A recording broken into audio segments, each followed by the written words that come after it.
Hello everybody, welcome to the stream. I am Bogus Meat Factory. Hi folks, how are you doing today? Sakura, how are you? It's so good to see you. Ladies and gentlemen, boys and girls, let me just say, wow. We're playing Betrayal at Krondor today. We've started it up on, what, Friday? And it's crazy. Got your first shot this morning, Sakura. Congratulations. I'm so happy for you. Congratulations. That's such a big deal. That's such a big deal. So yeah, we started Betrayal at Krondor on Friday. And we're almost done with chapter 1. And this game has been an absolute joy. You know it's a great game because I've played now for roughly 9 hours. And I have not, it's felt like I've played it for 5 minutes. It goes by so fast. So Sakura, what vaccine did you get? Which one? I had the Pfizer one. My arm was so sore because they just poked me. They're supposed to let it sit for a second, like sit in your arm. They did not do that. The Moderna one? Nice. Well, congratulations. That's great. One more step towards normalcy. It's a big deal. All right. So, let's just jump right into this, man, because I'm excited to play. I'm just super stoked to play more of this game. So let me pull this up. Blink. Hopefully everything runs perfectly fine. Let's see how it goes. We're good visually? Yeah, we're good. Good. Sound working? We have some weird sound issues that pop up from time to time. So let me just quickly see. Okay, I'm going to turn the sound down a tad bit. I didn't even schedule it. Got a call from a friend who was like, I scheduled you, and it was an hour off with a 45-minute drive. You know what? That's a good friend right there. My wife did that for her grandparents and her mom and stuff. All right. So let's jump in, and then we'll recap what's going on. We are in the cave, or in the sewers of this capital city of Krondor. We're attempting to get into the castle itself, but the gates have been sabotaged. And so we're sneaking in through the sewers in search for our friend. I forget what his name is. James, I think. All right, let's see. We were in the midst of exploring, and we had found some assassins. Let's see everybody's stamina.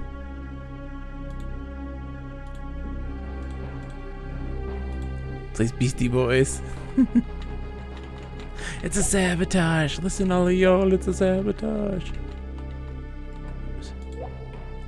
The ladder disappeared into a small dark hole in the ceiling. Climbing several rungs, Gorath turned to the others and called down. There's a locked grate up here. Shall we try to open it?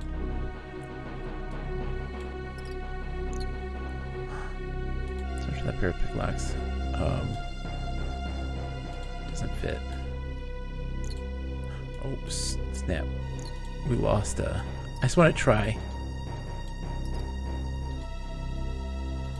I'm going to reset because I don't want to just... Maxwell says, glad you're enjoying Betrayal at Krondor. I'm glad I am too, Maxwell. How are you this evening? I hope you're doing well. Today is what, Monday? The week has just begun. I was like, I hope y'all are having a good weekend. And it's like, no, it's Monday. Get it together, me. Okay, so we can't go up there yet, I don't think. Or there might be a key later on.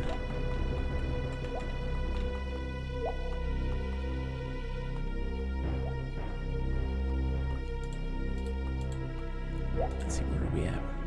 This is all still new. Extra long weekend, right? It's a twofer.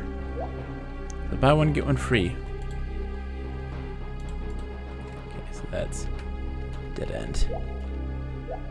Oh no, are you out in Minneapolis, Maxels? Or in that area at least? I hope that you're staying safe. That is terrible. I hope that you're okay.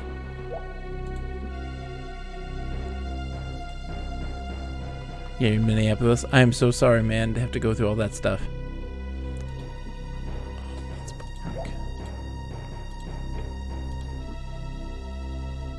Yeah, I mean, look, There has to be police reform. Let's just put it out there. There needs to be change because it's not okay. They need to defund the police. They need to change things because it's not getting any better anytime soon. And folks need to do something about it, you know? I don't think I can get up there yet. I bet you there's a key of some sort that's gonna get us in there. No burden on me. I feel for the poor people who are dying and their families. This is the truth. This is the truth. I mean, I'm sitting here as a white guy, right? I have nothing to worry about, and it stinks that is the case, right? That there's other people out there that do have to worry about just their day-to-day existence. It's not fair to them. It's not fair to anybody that has to be the case.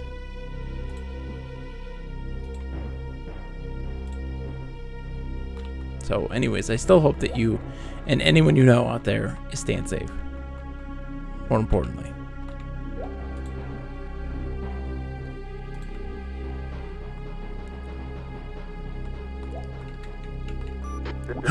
What? Because of something minimal as skin color. It's so dumb and sad. It's true, Sakura. Weeble, welcome. Welcome, Raiders. Hello, everybody. Welcome to the stream. I am Bogus Meat Factory. It's so good to have you all here. I'm a player of everything, new, old. We are in the midst of playing one of the most fantastic computer RPGs I've ever had the privilege of playing. It's called Betrayal at Krondor. It's, published by Dynamics, and Sierra, and it is absolutely fantastic. This has been such a fun game to play. We're right now exploring the sewers of the capital city of Krondor. It's so good. No worries, people. You get yourself fed. Don't you worry about it. And thank you. Okay, so let's cast our spell. Scent of sour egg, so he can sense where the chest is. It is trapped. Okay. And let's bookmark it. Oh, we deactivated the trap. Thank goodness. It's always so scary. Chow and Chow. For anybody who was maybe in his chat, if you have I'd be lurking in Weebles for hours. I meant to say something. It's but been busy. Don't worry about it, Lip. Lip, are you cheating on me with Weeble? How dare you? It's okay, my friend. What was Weeble playing? If anybody's in there who has watched. A group shambled towards them. Worshippers of Giswa, the red-jawed hunter. The group moved in a disorderly clump, the hollows underneath their vacant eyes adorned with blood-colored whorls of pigment, displaying a three-fingered hand, a ritual mutilation of the priestly caste. A large figure rasped, "Today, Giswa ordains that you shall be his prey." Okay, let's...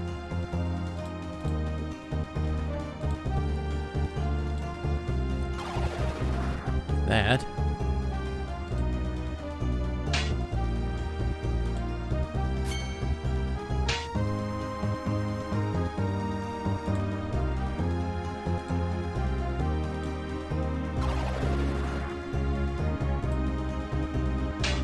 He's dead. Oh my goodness. Already.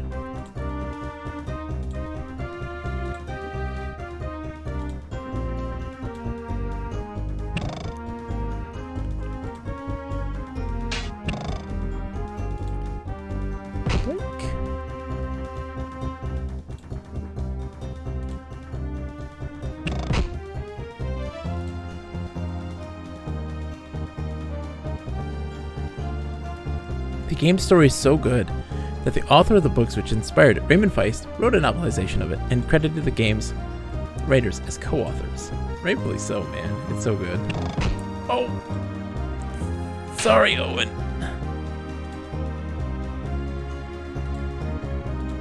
Come on, Lockleader. Get a little better. Get a little better at this, buddy.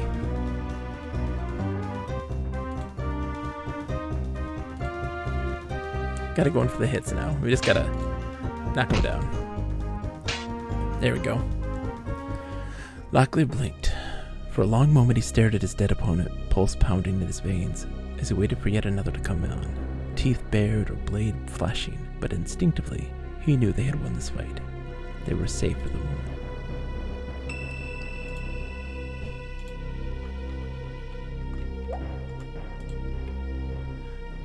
Yep, we look for supplies. Peasant's key, we're taking that key. Alright, let's see.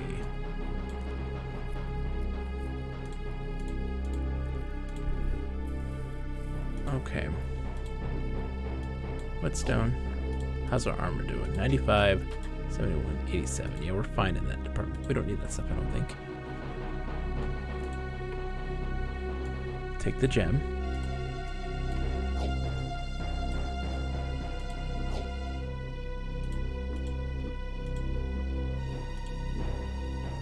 So let's get rid of that. And we'll take that. Actually, oh, we need that so bad. There we go. This is a really big dungeon. This is surprisingly big. Mark. It's safe. Okay. Hold on. Since we know it's safe now, we're bookmarking again, because that changes from time to time.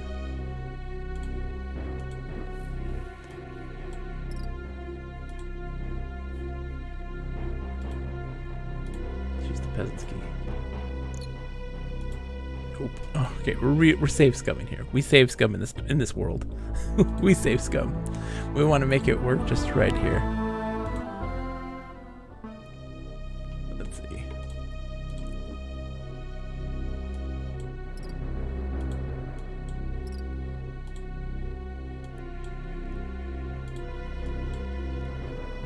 Nope. Okay, so we gotta really just try to pick. We're increasing our picking skills, so that's good. Lip, I'm doing fantastic. How are you today? I hope you're doing well, my friend.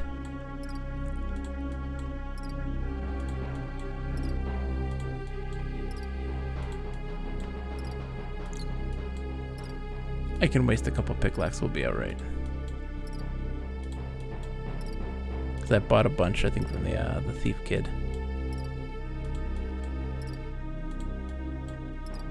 Just increasing that skill.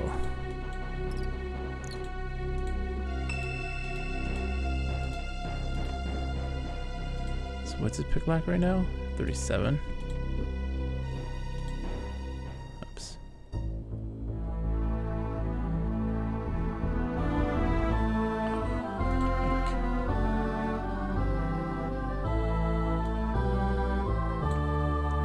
Sewer steak.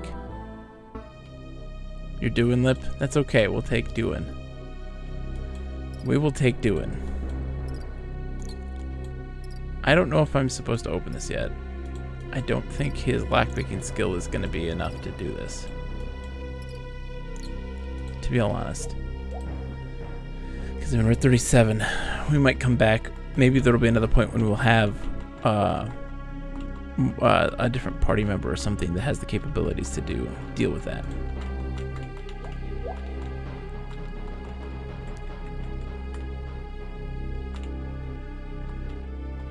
So there's the chest. So we go this way, and then we'll take a right.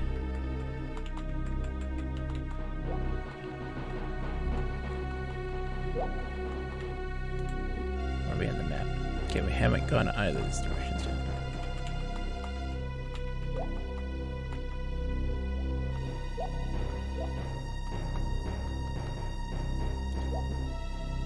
We've been here before. Okay, we gotta go back. Okay, we were in there too. I don't know if it's gonna be.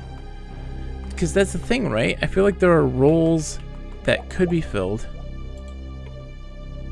See these dudes. The enemy was not surprised. I don't recall him giving you permission to be here. A large, bull-necked man stalked towards them, his fists curled before him. Turn around. We don't want any trouble, we're simply passing through, likely replied. Immediately the man turned and snapped his fingers, and moments later the battle was joined.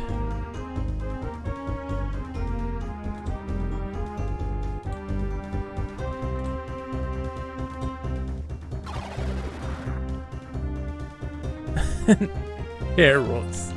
Yes, we need a bolt. It's beautiful. Yes.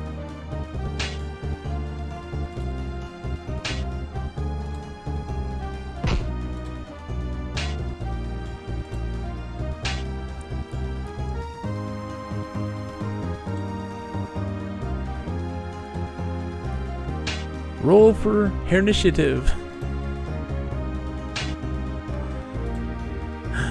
Bob! Where are you, Bob? Oh, this guy's about to die. Bob, where are you, Bob? Here he is. Wait, that's not Bob. that's a pillow. Bob! I mistook you for a pillow, my friend. Are you okay? Here, you can sit on that. You'll be nice and comfy now. Could also use some female representation. Truth there. Truth there.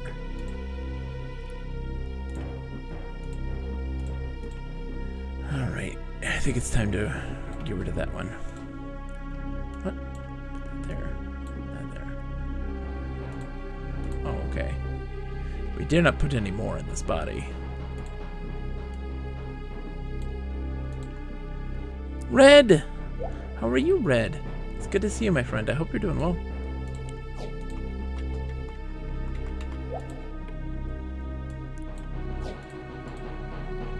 Spoiled rations. Gotta be careful about that.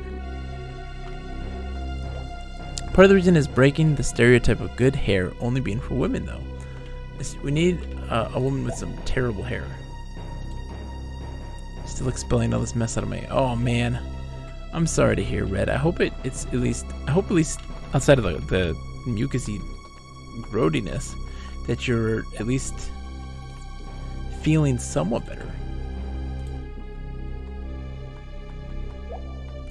We've been here before, right? We have not been here yet. Okay. I feel like I've been here many a time.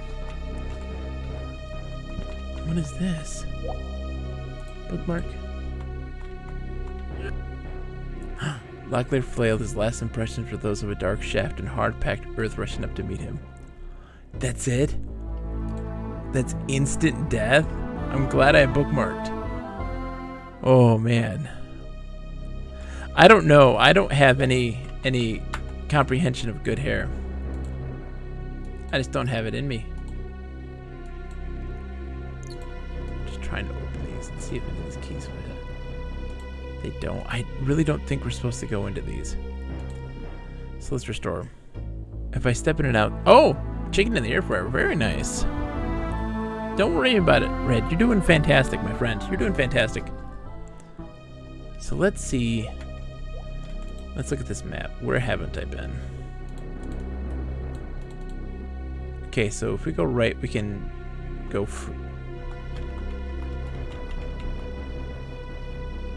Look at this.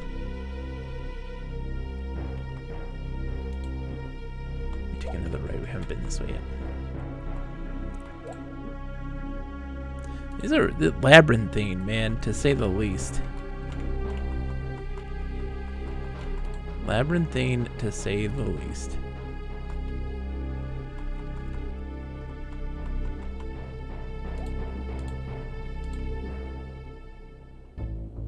Oops. Cancel. But at least on the plus, my hair is pretty long at this point, but I really don't take good care of it. But look at me, Lip. Look at this. Look at this. Look at my hair. I got none to speak of. We're going to see the Goblin King. Ooh. The rogue hasn't noticed us. Oh, yeah. More Gishwa people. Okay. Oh, Owen's too close.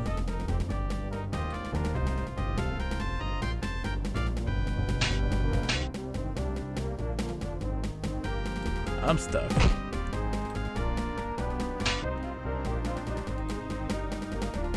This actually is going down. But look, I don't have much of a beard right now. This is like 4 or 5 days of not shaving. Like, that's nothing.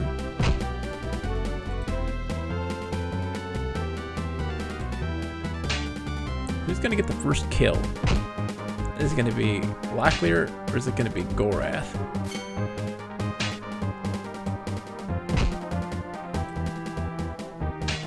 Ah, Locklear, of course it is.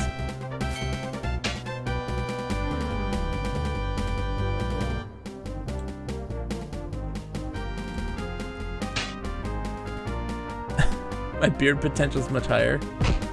How did they move and attack? Oh, I guess he could reach. Sorry. I'm not smart some days. Some days I'm not smart, folks. Good job, Owen. Proud of you, Owen. Ooh. Flamer oil introduced to the kingdom by the Althafane. After several soldiers had been injured by frost-bladed weapons, the viscous oil could be bought as a protective coating for armor, and a frost-bladed weapon that came into contact with the brown field would instantly return to normal temperature. Okay, so I guess I can give that to Owen. And Owen's armor's gnarly, so let's fix that.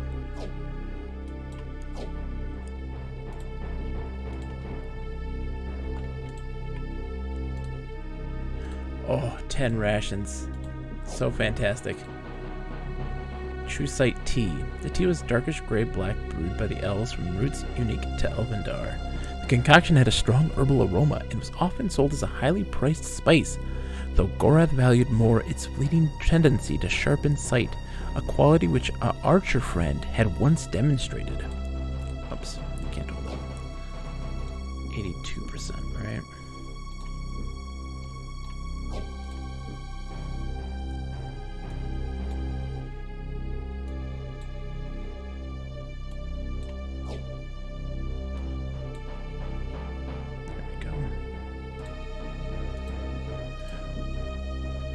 Alright. No, I don't think any of these... We haven't explored this place yet, and we can't get through. Everything's locked. But we have seen a lot of dungeons so far. I'm surprised that we have gone as far as we have without finding what we're looking for. This is the first real big dungeon too, because we've seen a lot of... Oh boy. We've seen a lot of dungeons in this game so far. What is this? Hello? It's a way marker. Transport through these sewers is strictly prohibited. Official kingdom business only. Swordmaster Corby. Locked gate. Well, I think that's where we need to be. We've got to sleep though. Everybody's pretty banged up.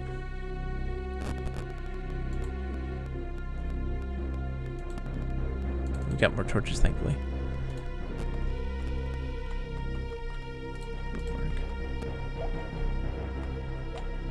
It's like, wow. I mean, look at this. Like, this is... We've been in a lot of this dungeon so far, and we haven't really seen even the half of it.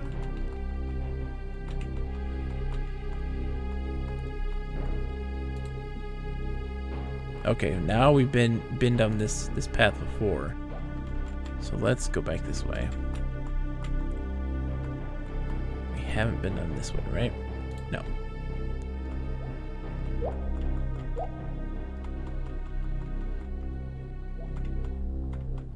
Gosh.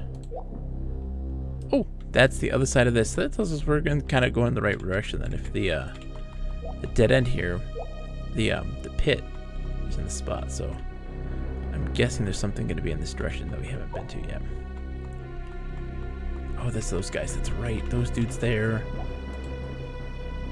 Back when we started when I loaded, we were right there. It's going to take us all the way around and back to this, isn't it?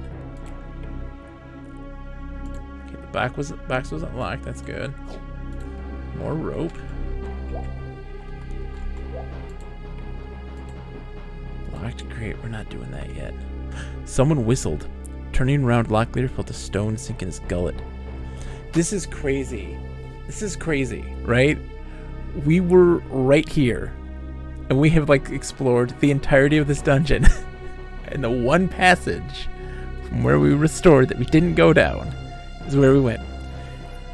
Sorry, turning round, Lockleader felt a stone sink in his gullet, fearing that they had left themselves open to attack by yet another band of Nighthawks. To To his great surprise, however, a familiar friend stepped from the shadows. James! By the 12 gods, Locklear, your hair! It's just like you, Jimmy. I haven't seen you in 7 months. Then I rescue you from a band of Nighthawks, and the first thing you want to talk about is my bloody change of hair color. What is going on around here? The front gate is smashed. There are Nighthawks loose in the sewers. Not Nighthawks. Imposters. Someone has been trying to convince Prince Arutha that the Guild of Death has re-established operations here in Krondor and is using the sewers as their hideout, hoping that the Lancers will come down and clean out the place. In doing so, I think whoever's running this game hopes that the Lancers will root out the Mockers while they are at it. What? Take out the Thieves Guild? Doesn't seem likely from all the things you've told me from your days as a Mocker. More to the point. We know now a few of the Nighthawks escaped to Romney when we smashed them up after that affair with Princess Anita. They certainly won't dare tread Krondor streets for a while yet. I'd been tracking around down here trying to find out more when I ran into these fellows. So, why have you come back so soon to Krondor, Lockie? I thought you were going to be gone another 4 months or so.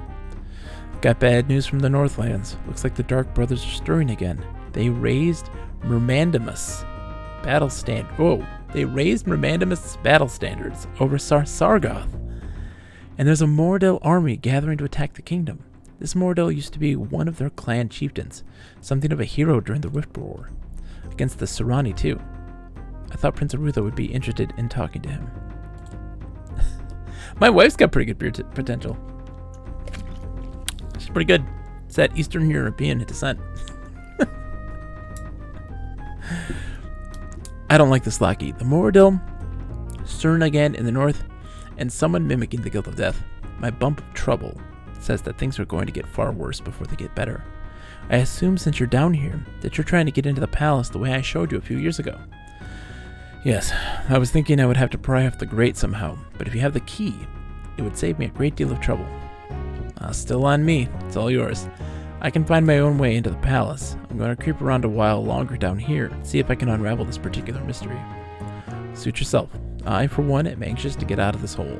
Come and get me for breakfast tomorrow after I've spoken to Prince Arutha. So now we can get up there. Okay. There it is. Oops.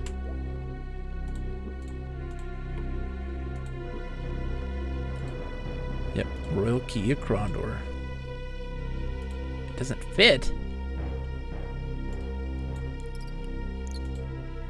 And where does it go?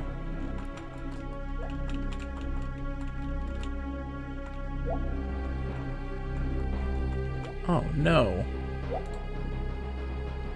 Okay, so I can't go that way.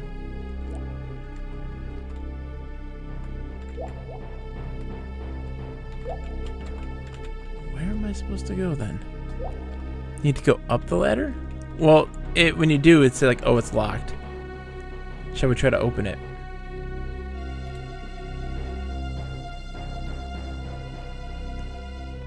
He said, okay, so Locklear turned the tear-shaped key over. The Prince of Krondor's standard, he said, indicating the bas-relief image of an eagle soaring high over a mountain's peak. I could see why thieves might be interested in getting hold of a key that opens every door in the prince's palace.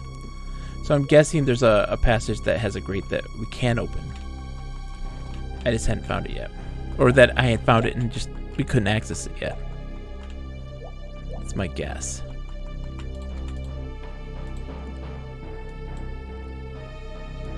Nope. Not there.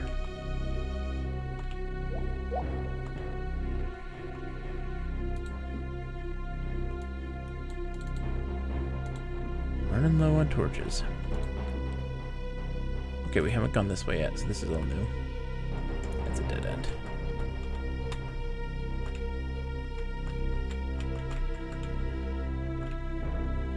Try this one. Nope. Alright, let's see. Keep going.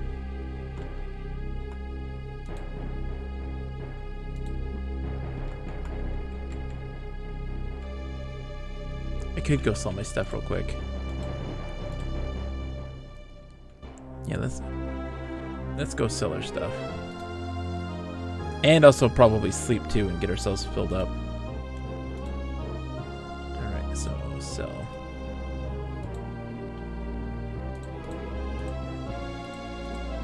Hold on. Hammer? Okay.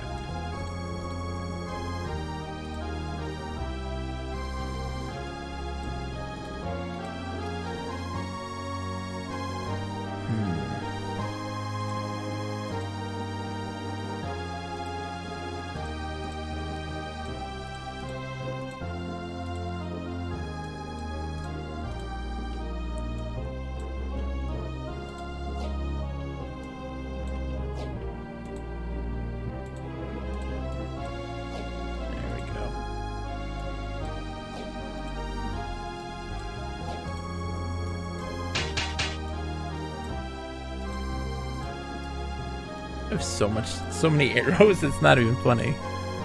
Alright, so that's all for that then. This guy doesn't sell gems, but this guy over here does. Right? Yeah. So we can sell these.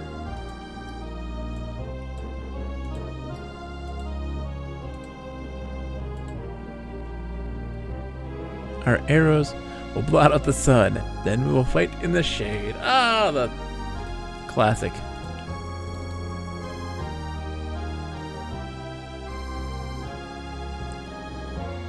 Oh. Here it says, I didn't read this, I don't think. Master, we have placed the false notes concerning an attack to the south of Tanner's in the chests you requested. Providing they gain access to those messages, they should fall most blindingly into your elegant trap. I applaud your stratagems.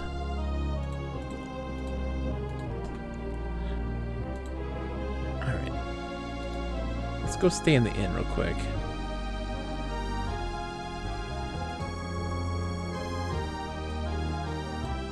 I want to get everybody all healed up. Close enough. Gorath will be fine. Back down to the sewers.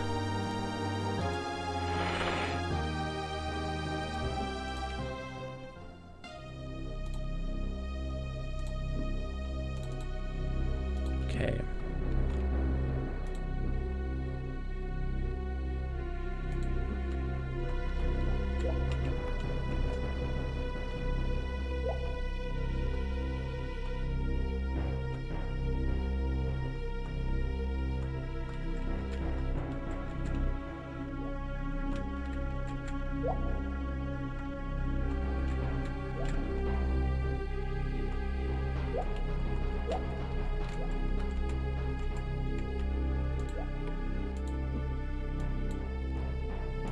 Come on. Just by the name of this game alone, I'm getting the Bard's Tale vibes. It takes place in one city. Oh yeah, this. Oh no, this. I mean, red. We got access to all this. We're right there. That's where we're at right now. And it's open too. Like you can go access all that stuff from the very beginning. I did a bunch of little side quests and I'm deciding to kind of go with the plot. Okay, so we were on the other side of that already.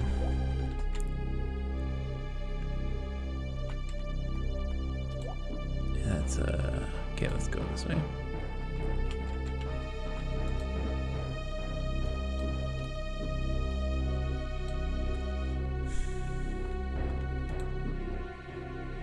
Let's see where this takes us. Oh. That's where that takes us. When is my last save? Oh boy. Oh god. Alright. Let's just see what happens. We already went left. Or right, yeah, right.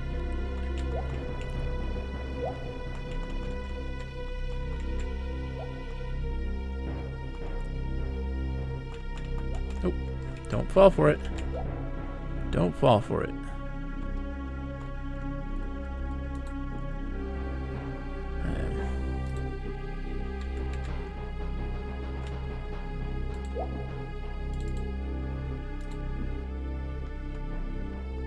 The dead dudes.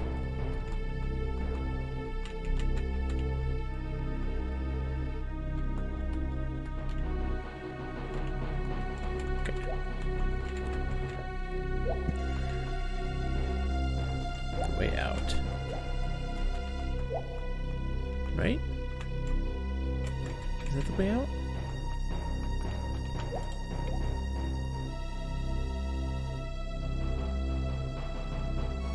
Looks like it's rusted shut. Okay, so we can't go through there.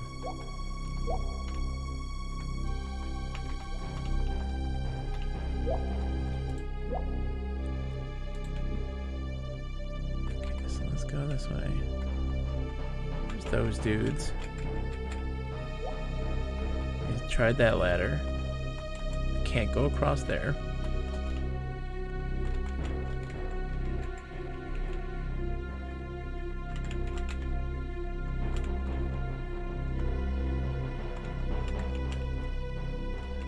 Here, and it winds through to this guy here. That's gonna lead to a pit at the end, right? I thought there was a pit over here.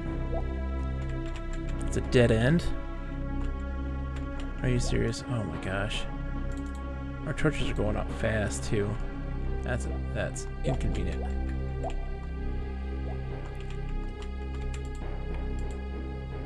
Locked, great.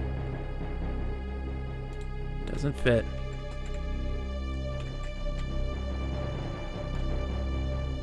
Y'all need rest, that's great. I know you're tired, guys. But I'd also like to. So that's the way out.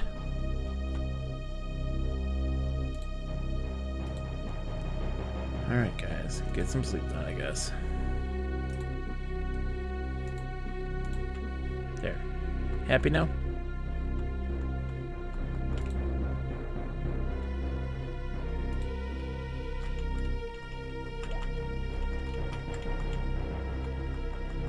Dead dudes. Nope. Ugh, you gotta be kidding me.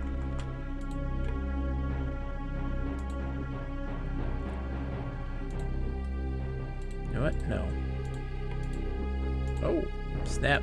There's something in there.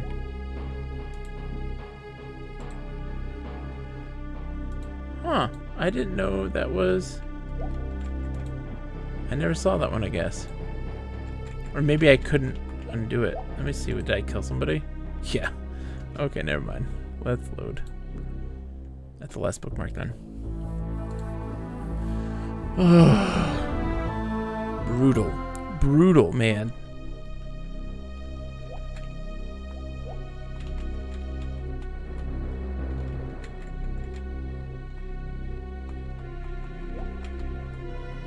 These guys. These bozos.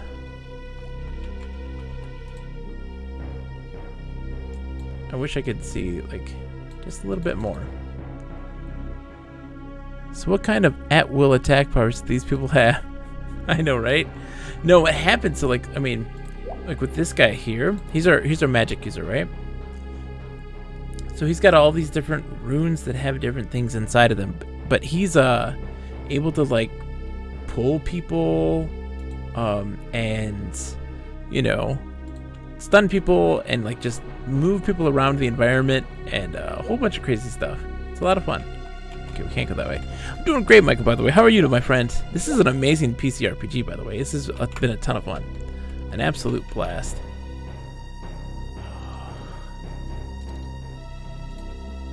Okay. Let's try this one. I think I've already tried this one a million times already, but let's try again. No.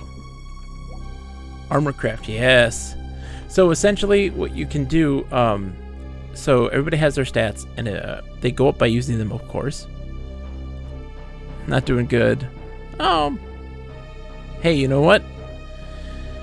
And it's even a slight improvement, we'll take it, right? So yeah, there's things like armor craft, and really what that means is just the ability to repair armor. If it hasn't been repaired recently, you can use these repair hammers and stuff like that to improve the durability of them.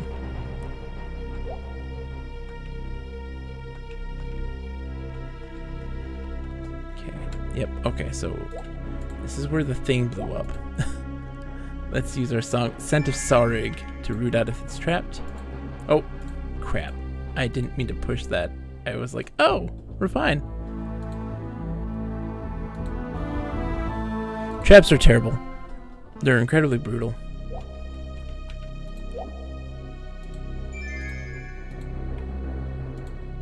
Yeah, it's trapped. So can't do anything about that.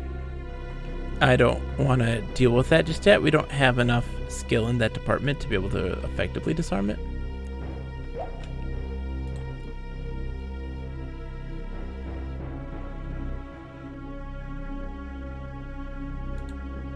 You always do research on games like that and try to see how many times do skills like these come up.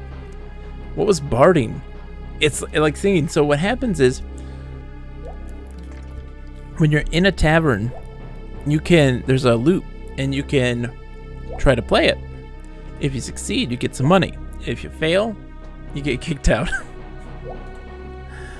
And it's actually quite effective. It's quite helpful. All right, so let's go straight. Right? Correct. Oh, we haven't gone this way yet. This is new.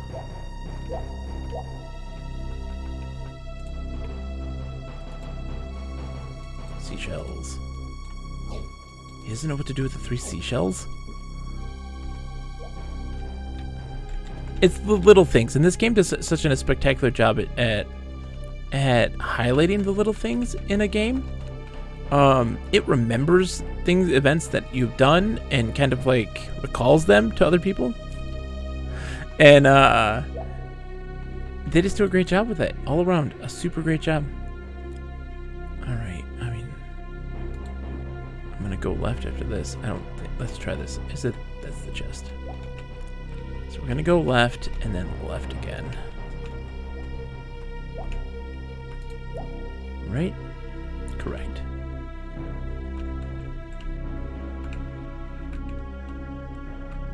It's a dead end. Torches out. Got just 2 torches left. So let's see here.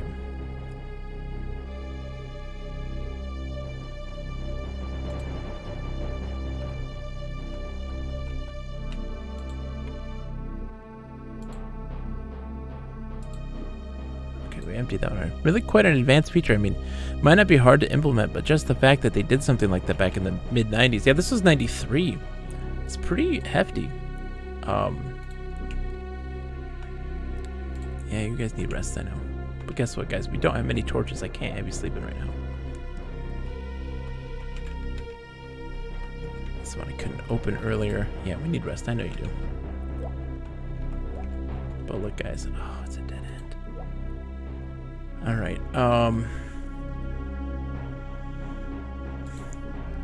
Alright, guys. Let's go sleep. Last torch.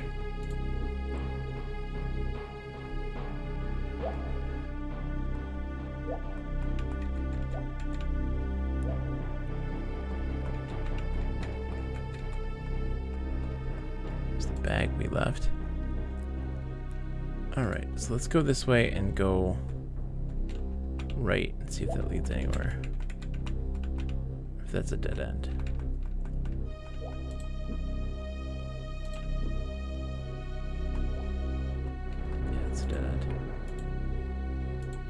Okay, man, this is tough. This is challenging. To find the spot. Because I don't know where it is. I'm just trying. Doing my best. Yes! Thank you, Jesus. Our last torch, too. With a pleasant click, the key turned in the metal lock. Locklear turned to his companions and motioned for them to follow him up the ladder. Don't mind the change in resolution. The gate swung open. Revolted by the thick scent of excrement in the chamber, Locklear hastened to the ladder affixed on the far wall and ascended its filth-slick rungs. Behind him, Gorath and Owen reluctantly did likewise, gaffing on the noxious vapors in the shaft. This is nothing, Locklear grunted, shoving upward against a grating. All the windows in the palace are open right now. You ought to smell it in the winter. Darkness surrounded them as they slithered out of the privy, their only impressions of the chamber provided by the faint flicker of distant firelight. 10 yards before them, the hall joined with an elaborate colonnade stretching in either direction. Somehow I hadn't pictured my first visit to Krondor like this, Owen sighed, falling blindly into step behind Gorath and the Senior. But you didn't like the what? You didn't like the romantic tour? Locklear chuckled. Not many people get to see that way into the palace. Drawing up short, Locklear's features brightened as he observed a pair of approaching figures lost in conversation. Self-conscious of his bedraggled condition, he straightened his uniform and cleared his throat with a stentorian air. Greetings, Prince Arutha and Master Magician Pug. It's been a riddle-less session, I know, Lip. We're gonna get to it. As glad as I am at the sight of you safely home again, Locklear, I can't say that my nose is as well pleased. I thought we had broken you and Senior James of clamoring around in the sewers. You know the way of old habits, Highness. We encountered a bit of trouble with the gates, and so I chose a more expedient, though somewhat more disagreeable path. Came to a happy end, however. James told us to send word that he is well, and would see you in the morning. Incurable sewer rats, the both of you. I shall have to order that each of you be accompanied by a score of washing maidens to keep you presentable enough for court. Welcome home, lackey. Thank you. As happy as I am to be here, I'm afraid I come with bad news from the Northlands. I expected as much. With the false Nighthawks prowling my streets above and below, it can only mean the Moradel are up to their old mischief. What do you know? Motioning to Gorath, Locklear introduced the former Moradel chieftain with a wave. Slowly, Gorath lowered his hood. The gasps and startled reactions of those crowding the hall helped mask the stealthy entrance of a second Moradel in the chamber, this one armed with a longbow.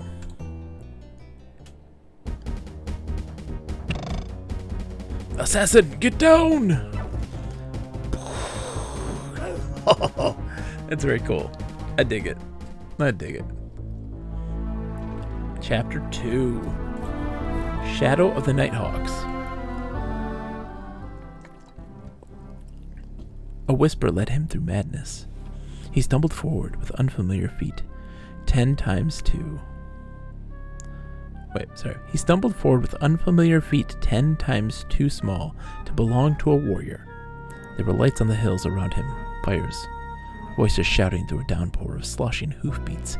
He reached for his sword, then remembered that he hadn't a sword that night. He had only been a boy of 12 midsummers. Only a boy, and yet he led the ragged remains of his father's tribe. Who leads the Moradel? The whispering voice insisted in his head. I must see more. Years. A river of men coursed together in a bleeding tide, and he was amidst them. Screams rang. A howling figure silhouetted himself against the moon and brandished a bloody sword aloft. The wolfish figure screamed words of wrath and damnation as he cleaved his way through his Moradel brothers. He was Delicon, former general of Romandimus, leader of the unified tribes of the Northlands, and he was the enemy. Gorath! The memory detonated into a million fading thoughts, each fleeing after the faint echoes of a weak whisper. Before him now, there was a new image, the face of a fair young girl whose pale blue eyes watched him with wary interest. There were others too, all seated like himself around a polished council table, all studying, all dissecting, and Gorath was the object of their scrutiny. I cannot find the truth, my prince, the tired girl whispered finally quietly.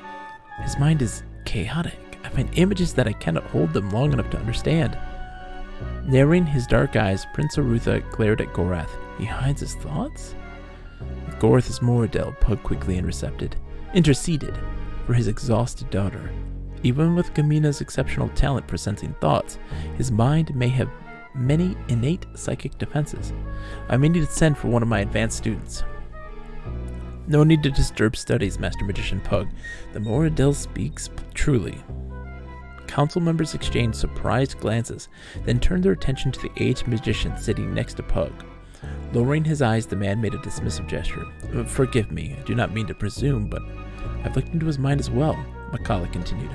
War in the kingdom would have many wide-ranging effects, not the least of which would lead to a disruption of trade between our two worlds. My Emperor of Suranuani would be most displeased if our rift-making secrets were seized by barbarians in warfare.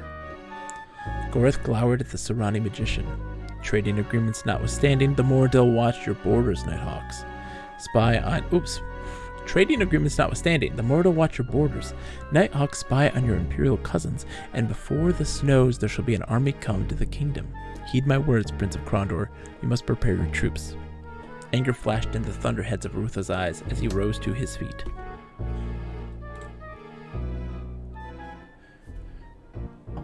Man, these costumes are a delight. Look at that wig. Look at that wizard wig. That's so wizardly. What I must or must not do will not be dictated by a dissident Moradel. If not for Locklear's good faith in you, I would have had your head staked on a pole and paraded up and down the lower quarters of Krondor once I saw you. I've been tolerant while I listened to your vague speculations based on incidental, half-heard conversations, but how am I to believe what you say? What evidence have you laid before this council to prove what Delacan intends to do? What evidence? I bear the humiliation of betraying my vow as a Moradel and the indignity of surrendering to a sworn enemy. It's a magical wig, right, Mike? I agree. Oh, look at him. Why betray Delacan to the kingdom of the Isles? Of what benefit to you is it to snare them? It's an elf. The Moradel are elves. He's a leader in name only. However bitter a drought Delacan may be for your kith and kin to drink, magician, his rule is black poison in the gullets of me and mine. Already he enslaves my cousins and rapes the land. Bloody his nose, Prince of Krondor, blunt his swords, and the unified tribes will cast him down in wrath. Let him cross your northern border, however, and 10 other clans will join their strength to his, and the legacy of Mermandamus will be but a spark next to his glory. Where would you have me send my troops? If indeed he intends a strike against one of our northernmost possessions, which castle shall I garrison for the attack? High Castle? Iron Pass? North Warden? If I'm to fight a war by my teeth, tell me where you would have me fight. Would that I could tell you. Delacan holds in good confidence only a handful of cowering dogs, and among them only a few are privy to his war plans. His private councils are restricted to choice individuals. His advisors, Narab and Nago. His mistress, Lialan. His son, Morolf. And Nighthawks. He keeps foul company, that leader of yours. Your Highness, if you give me leave, I believe I can find the evidence of Delacan's intent. I will need someone to accompany me to Romney and supplies for my journey and a small parcel of gold. Romney? What do you think you can find in a provincial river town in the heart of the kingdom? I aim to catch a bird in flight. Of late, Delacan has emptied a good deal of his treasury to revive the service of the Nighthawks. In exchange, he has demanded tactical information about kingdom holdings. He's turned the Guild of Assassins into a guild of spies? Only for a time. Although the payments have been left in various hidden locales, the messengers were always sent to a rendezvous in Romney. If I go there, I may be able to intercept information concerning a forthcoming attack. Would such evidence suffice? Perhaps. Damn me, but I don't trust you, Gorath. How do I know that this isn't a plot of yours? We can weigh the evidence to our heart's content, and your cousins could be slitting the throats of my serfs as we sit dawdling. Go to Romney, but you will provide for yourself. If this is part of some secret Moradel scheme, I'll not make the fool before the world. Pug, unroll the map for me. The scroll smelled of dust, scrawled in chicken scratches and spider tracks. Tiny lines staggered across the moth-eaten paper, indicating the paths that were the major roads within the kingdom. Pointer in hand, Arutha bent over the map and pointed to a large black dot. We are here in Krondor. At dawn tomorrow you will leave through the main gate and rendezvous with your escort, Senior James.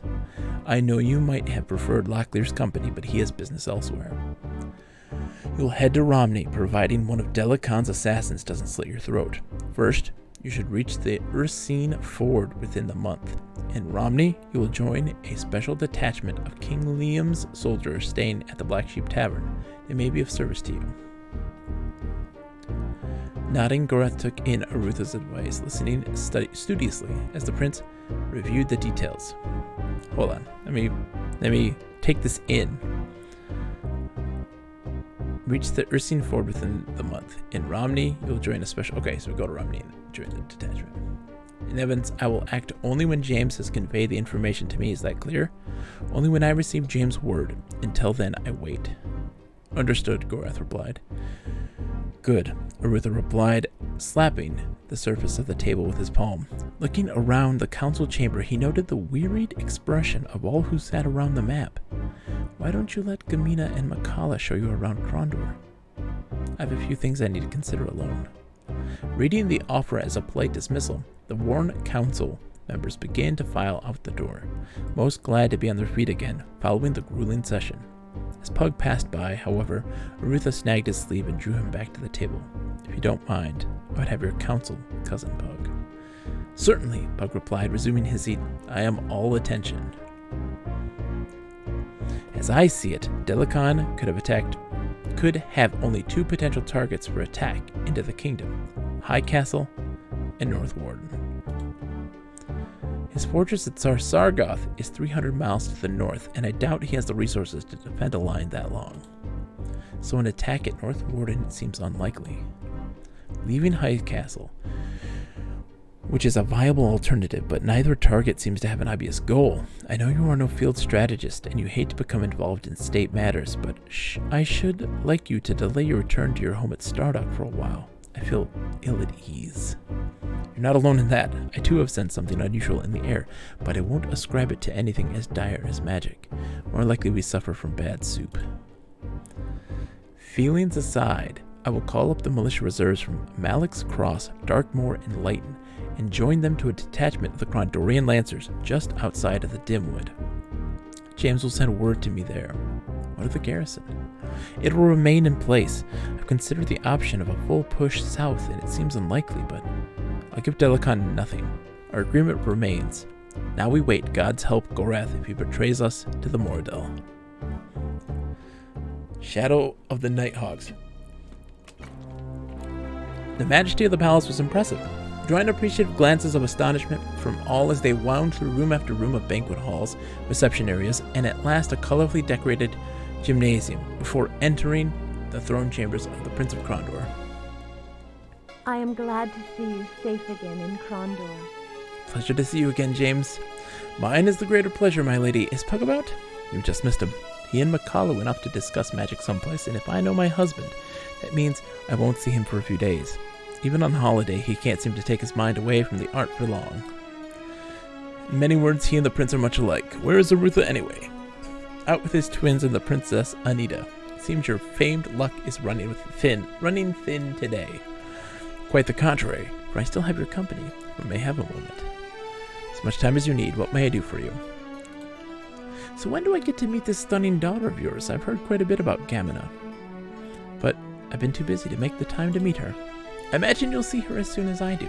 She's more than likely trailing Pug and Makala about the palace, and the opportunity to hear her father discuss magic, and she's immediately at his side. Then, too, it may be she's hiding away from Arutha's twins. She's not quite interested in boys yet. I know that quite a few of the artificers in Stardock have begun exporting their goods from the academy. Are there any good places to buy magical items near here? The most notable one that's close is a little place called Stardock Annex at the Abbey of Ishop at Sarth. Officially, they have no ties with the academy, but there's not much we can do to keep them from using the name. There's also a fellow by the name of Dabbit who buys from us, but he lives a long distance from here, out north of Romney, if I recall. Okay. That's that. So the sewer. The room was cramped. Lucky, James muttered, looking through the signor's personal effect piled in disorganized heap. You may be a fine swordsman, but your personal organization leaves quite a bit to be desired. Oh, we can take his stuff. It's just the two of us? Just the two of us. Just the two of us. You and I. What's his stats look like? Okay. All-around good fighter. His lockpicking's really high, though. So that's good. Alright, so 100%. What's his armor craft? 37. His is 49. Okay.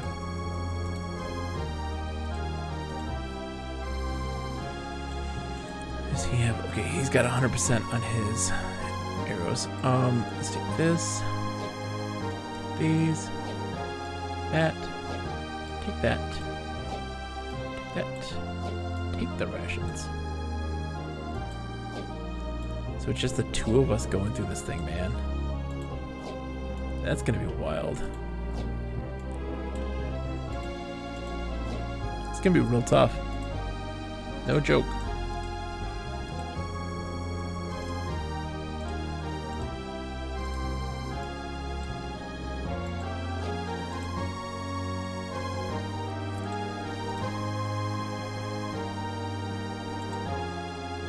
I mean, that's more than enough arrows. Okay.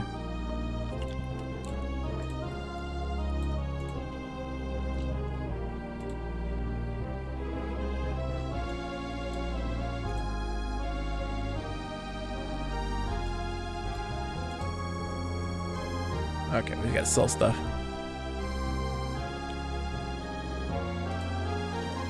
They could be seen, James halted the party to consider. Let's not give Delicon any more help than he needs. If we leave through the palace's main gates, we might as well have trumpeters going before us and announcing the fact to everyone within the Kingdom of the Isles. The sewers are the best option. Okay, so we're going back in the sewers.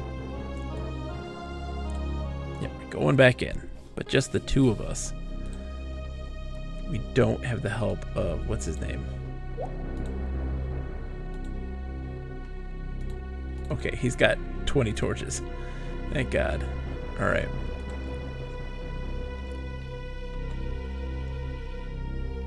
So I think this way.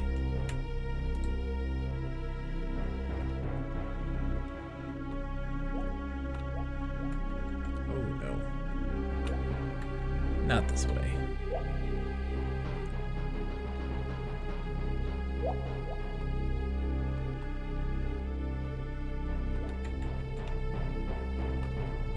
Let's see the map. Zoom out.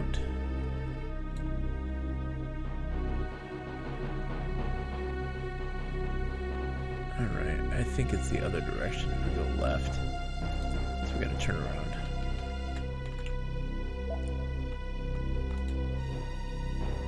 Oops. I did not go the right way.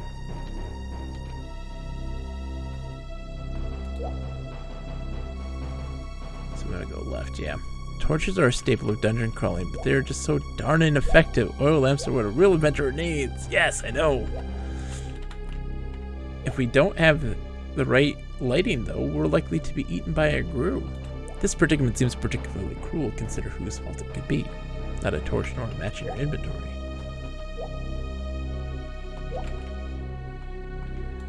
Where are we at the map? I'm going the wrong way. Right? Let's see. Yes, we gotta turn around.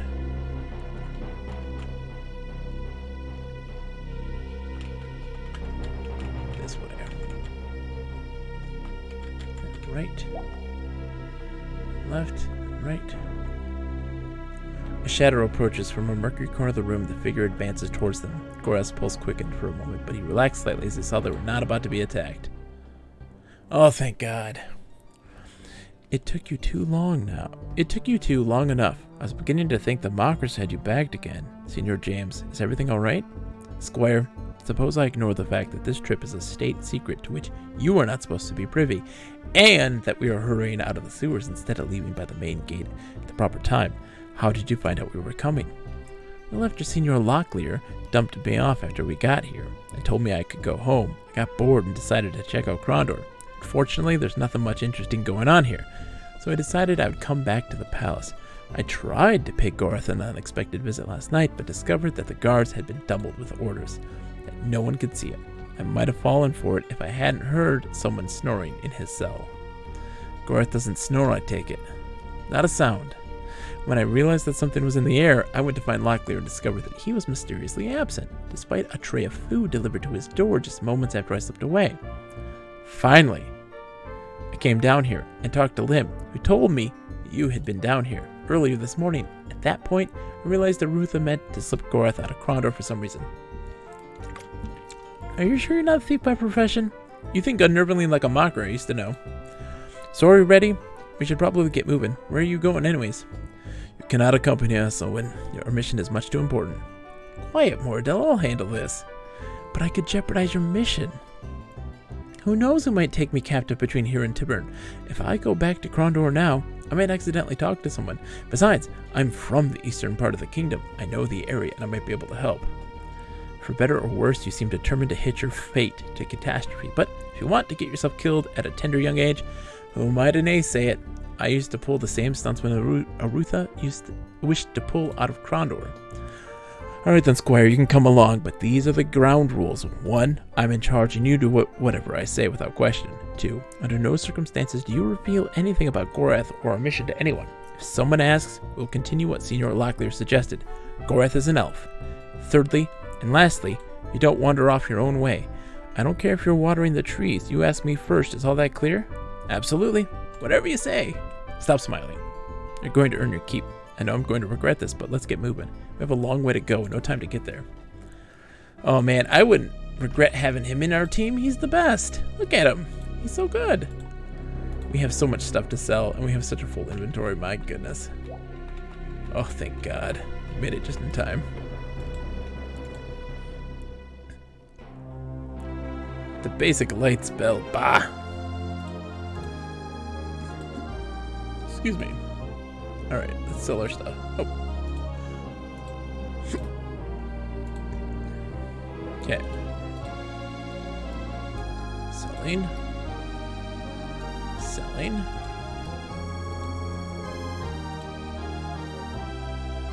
Showing our seashells.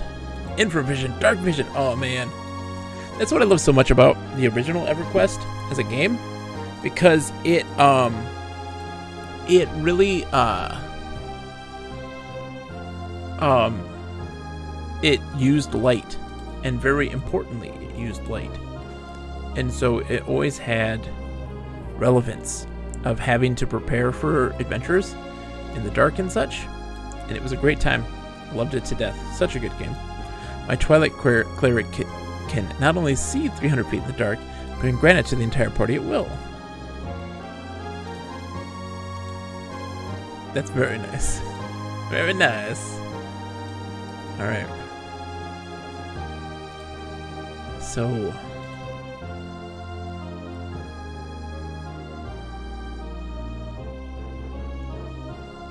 Dark vision is OP. Also fly, it's dim, light, or dark. Yeah.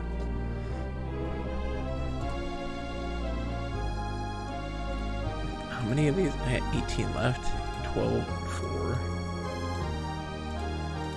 I wish you could stack, but apparently you can't.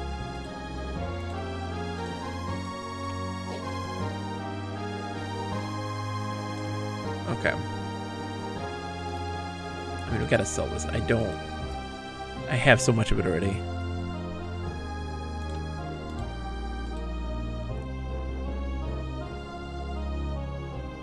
Okay, so that's for healing if necessary. Yeah. Magical treatment of a blade to make it do cold damage. We got lockpicks up the wazoo.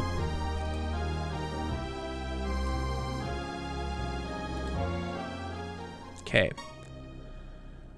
We are heading out. So this is the bulk of the map, Michael. So we have this whole area. We are heading, let's see, we're going to Romney. So we got to head east. So we have two different options here. We can go to Tanner's to Sethanon, or take Darkmoor to Malek's Cross. I think we're probably going to go to Tanner's. I think that's probably what we're going to do. I haven't gone that way. I took all of this, like, this way up. We started over here in Yavin. Made our way down. So we're going to be going east. I want to kind of cut through. This is interesting. Yeah, so we're going to go northeast, I think.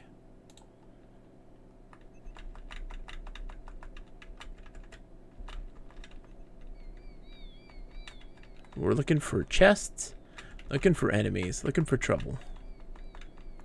Usually when you go through like the forest and stuff like that, you tend to see some stuff. James struggled to make sense of it all. So the enemy advanced, his concentration was in two places. Oh yeah, yeah, okay. The standard combat talk.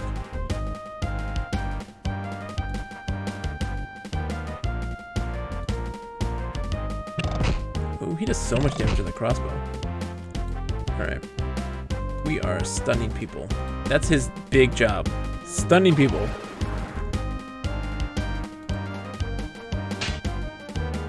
he running?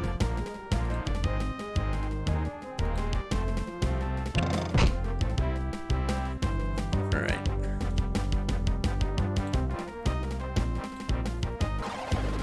Yeah, it's grid-based. You can see, it's grid-based. Grass going for the killing blow. There we go.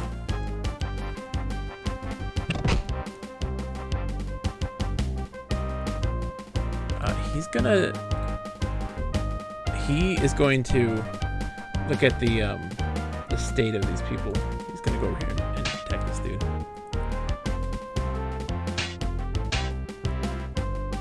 He's just gonna assess. That's a skill. Lorigami, how are you today? So good to see you. I hope you're doing well.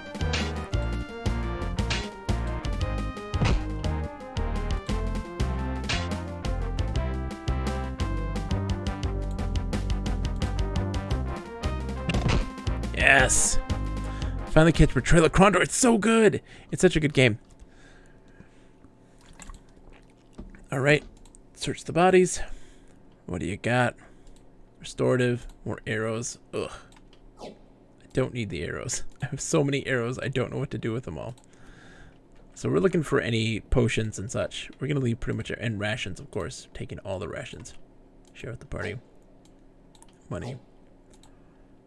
92 and 92. Yeah, we're fine in that department. Spoiled. You always have to watch out for rations because they can be poisoned or spoiled. So what assessing does is it tells you stats and information about the character. So you get a better sense of like how strong it is, if it has any resistances, its stamina. And so how the combat works essentially is this. So let's look at the stats real quick, okay? So you have two things, health and stamina. You have two types of attacks, a thrust or a swing. If you're moving toward an enemy, you can only do a thrust. It does less damage, but is more accurate. Swing does more damage, less accurate, and uses up stamina. If you get hit, it's depleting your stamina first before depleting your health. Once your stamina hits 0, it starts taking away from health, and your stats start to decrease, which means also you can't move as far. Your chance of hitting is a lot less, and so you want to really manage hitting people and lowering those stats so that way they can't hit you. Instead of like focus firing on a single person, you really want to focus on a bunch of different people. And so we use people like Owen for crowd control of doing spells on a third enemy, while the other two kind of one-on-one against other opponents, and then these guys just take them down with their massive offense. You want fun OP-ness? Oh my gosh, don't say that out loud. Now if you want fun OP-ness, Bob, do you want to have some fun OP-ness?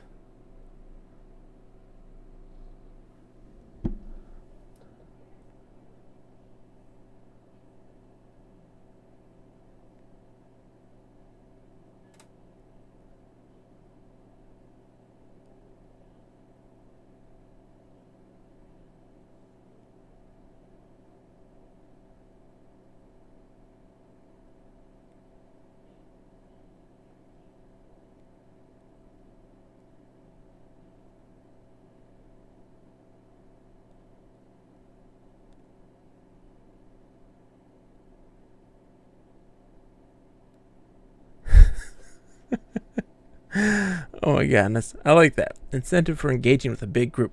Exactly. Sorry. I have a Drow Gloomstalker Ranger. If I'm in the dark, obviously people without dark vision can't see me, but I'm also invisible to things / people using dark vision. Advantage on everything.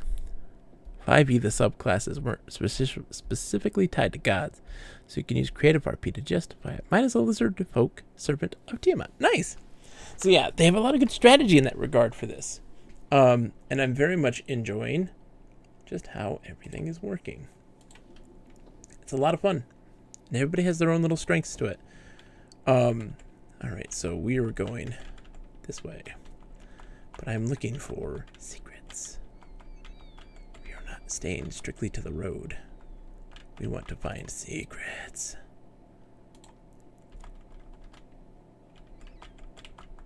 There's always secrets somewhere. Okay, so we want to camp till morning. When camping, you can't fully heal. You only heal a percentage. Ah, here we are. Bookmark. Alright guys, buckle up. Riddle time. These are Moradel word boxes. These are riddles. 2 words. They feel no pain, no sorrow, no greed. They have no anger, no hatred, nor need. Kaka! Hey Data, how are you today? Welcome to the stream. It's an absolute pleasure. Pull up a chair. Gotta find those Moradel chests. We found them. We found them. That's the truth. How's it going, Balboa Baggins? I hope you're doing well.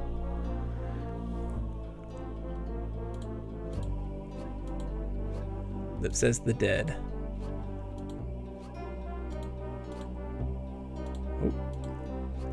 Oh. Easy. I knew that one too. That was an easy one. That was an easy one. Welcome to the stream, guys. It's good to have you. Oh, did they? I didn't even notice. I did not notice. I'm sorry. It was an easy one. It's just a single torch and some throwaway gear. That was a gimme, man. This is chapter 2. Yes. So this is my first time playing. We're in chapter 2 right now, and absolutely loving the game a whole bunch. I had this as a kid, but I never truly understood it. And now being an adult, I'm having a lot of fun with this. A whole lot of fun. You don't think you ever got past chapter 3? Well, we're gonna beat this thing. I am determined to beat this thing. We are just gonna take the road less traveled here. Nothing else. Nope, we're back to where that chest was. Right? Yeah. That's the one, right? Yeah. Okay. Triple Fox, hello, welcome to the stream. How are you today? Welcome, welcome. Have you played Betrayal of Krondor? I'm curious. I'm very curious because a lot of people were kind of mimicking my situation, where they're very much like, I had this as a kid, never got very far in it, didn't really understand it, but I really loved it. Look at this. The corn was too young. Discarding the ear he had picked, James shrugged his shoulder. Eating this would just make it sick. I gave it to... That's right! That's right. Thank you for the tip. Thank you for the tip, by the way. It has been very helpful. We're taking this at our own leisurely pace. What the... Hold on. How'd I get here all of a sudden? Private residence. We're looking for the tavern. We want to sleep. It's usually the big ones. Stepping just inside the tavern's doorway, he detected the faint but familiar scent of a lie and the more pungent aromas they were meant to erase. Be a foolish tavern keeper who neglected to have a cleaning boy close at hand were meandering to excess. Yay for choice! If I recall correctly, I found a character hack and bumped a few of my stats to make gameplay a tad easier. We haven't had too much trouble in that department so far. It was a little rough to begin. But we quickly, once we got kind of the strategy of combat down, it kind of went really smoothly. We got it done pretty well. Read the books, played the game all the way through, played the sequel, loved it all. So I had played and beaten the sequel, Return to Krondor, as a kid. That was a lot more digestible for me then at that time. I'm happy to be playing this game. That's the truth. I've been enjoying it thoroughly. I love it because, one, it's that open nature, right? The game feels huge, but it isn't. You move through it very quickly, and that's a major like bonus. It feels big, but you're moving very briskly through the landscape. There's a major emphasis on exploring and discovering things, and also the fact that it remembers stuff. It's got a good memory. For instance, we came across, and I don't even know if this continues to do so, this is really the only example of what we've experienced so far, but we came across a residence where there was a drunk guy who yelled at us and hit us with a bottle. At another point, we went to a temple and talked to a priestess to tell her stories of our adventures. And it said explicitly that she found it very funny, the story about the drunk with the bottle. That dude to the far right, is his axe that huge? Or are my eyes playing tricks on me? His axe is that huge. You're looking at the great-great-great-great-great-great-great-grandfather of Cloud Strife. That's old Ragnar Strife and his giant axe. Good day, said James without turning his attention toward them. The man responded, I normally enjoy talking to travelers, but today I'd rather just enjoy my ale. Very well then, James replied, heeding the man's wishes. Perhaps we'll return at another time. The shifty-eyed man motioned them over. Boys, he said, Snake Eyes. Spitzer's the name. Feeling lucky tonight? You're looking lucky. How about a game of dice? Oh no. Hold on. Guys, I'm a degenerative gambler. Not in real life, but in video games? The gambler looked up, making a fist. He shook it under James's nose, then smiled wickedly as he opened his palm to reveal a pair of dice. The game is dice, my friend, the gambler said, sitting back. Winner wins half as much as he bets. How much will you wager? Oh god. Okay, well, first things first. Hold on. We're gonna throw down a prediction.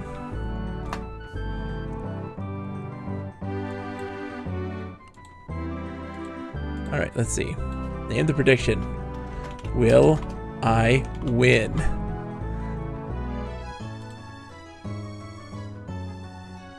Oops. Will I win? Prediction has started. Time to gamble. You got 2 minutes, guys. I'm going to... Wait a second. Everyone knows gambling is a fun pastime for people of all ages, and you should introduce it to your children as soon as possible. Bet your Focus Buckazoids. Let's see what we got. Oh man.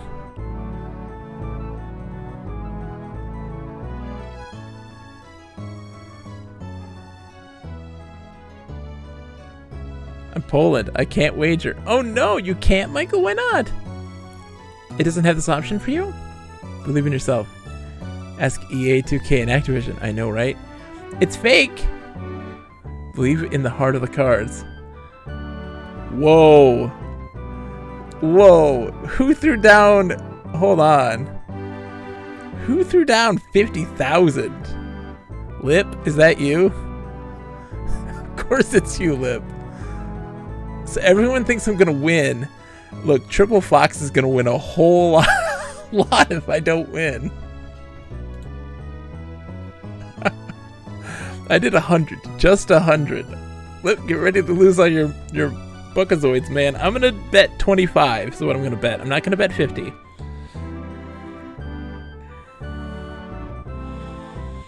My palms are sweaty, mom's spaghetti right now. Okay. Is everything closed? I think everything's closed. Well, everyone, you can't lose at gambling.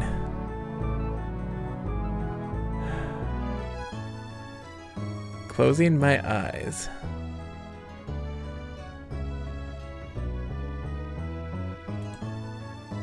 Ruthia smiled on them. Scooping up his shining winnings as graciously as possible, James deposited their 1 sovereigns with as much discretion as possible. Oh my gosh. Well, there you go.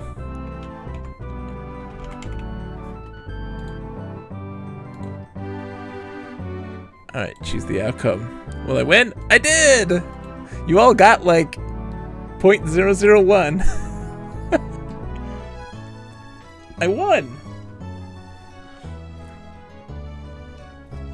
There it went!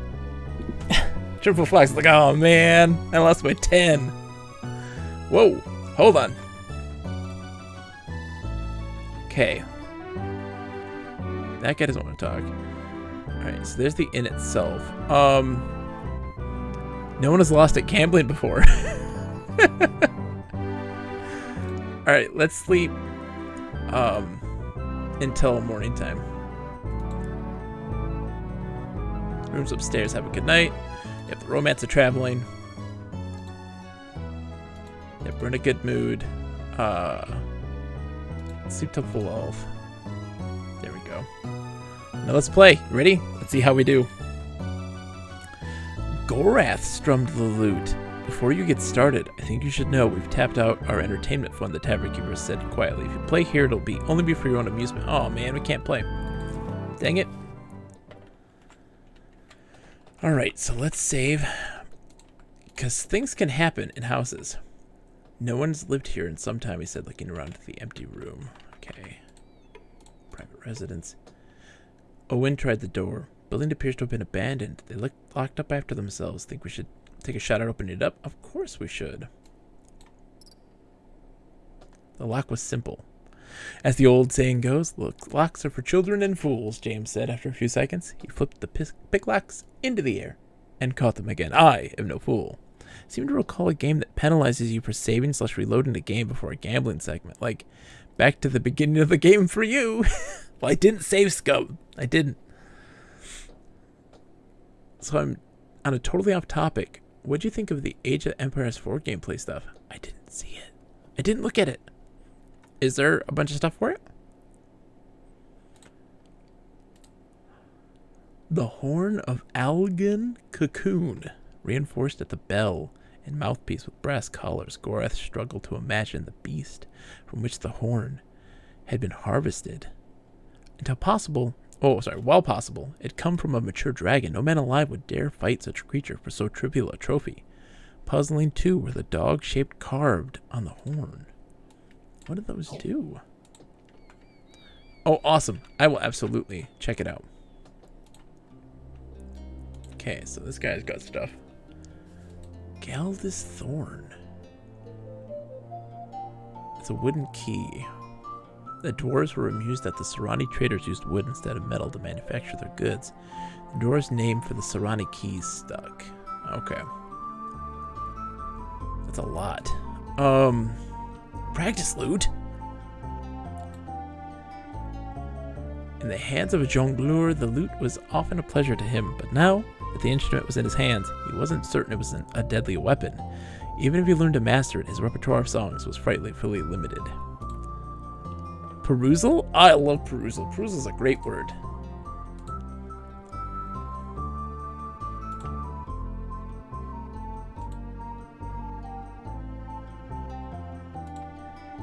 What is this again? Oh, the Bracknor. I don't know if I need to keep that. Let's buy the practice loot. I'm gonna buy it. I'll accept the price. I want to practice my looting.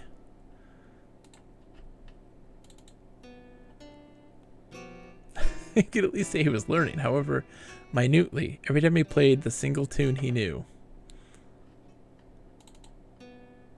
Oh! So this has so many uses. I mean, since we have Owen, right? I think Owen's going to be a long-standing character. He's going to be our loot guy, our lootstress. Because I don't think he's better at it, is he? He's 30%.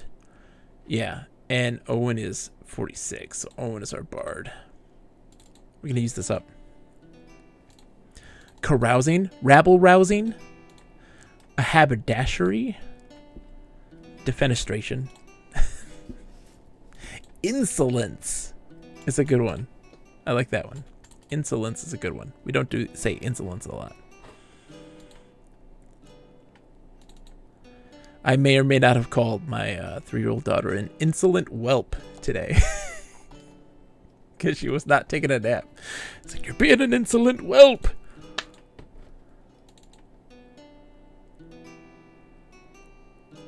Oh, he's getting better. Skullduggery. Oh, absolutely. Rapscallion. So that means that we're focusing on skill gain in that particular, so they get actually a little bit of a bonus.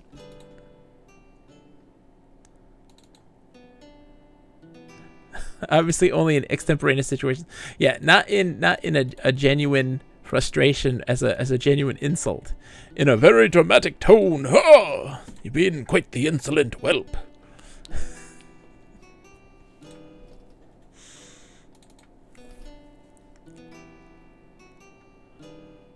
You're getting there, Owen. Come on, buddy. You got this. You got a couple more tries of this thing. practice loot is helping. Worth every penny right now.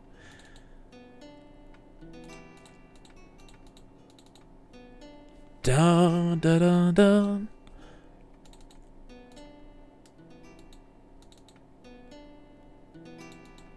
He's like that. He's like, dun, dun, oh, hold on.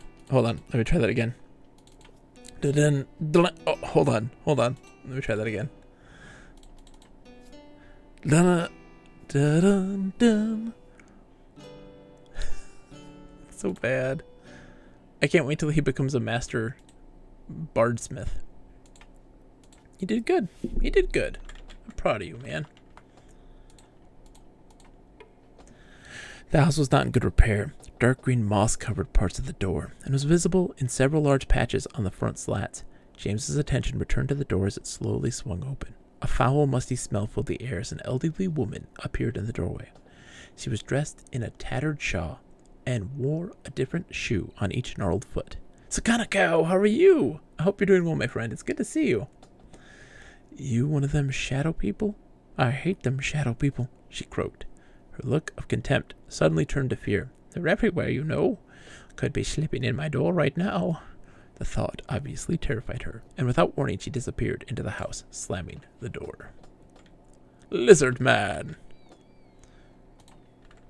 You tired, Owen? What? Why are you tired, Owen? I mean, we can camp a little bit. That's fine. We'll sleep until morning. You guys are like full health, so it's fine. Okay, so we gotta go. Where are we at right now? Yeah, so we gotta go east when the road goes up. So Kanako is absolutely a lizard. 100%. Purebred lizard. He made the game lizard. So he knows his lizards. Okay, we gotta go fight. Oh!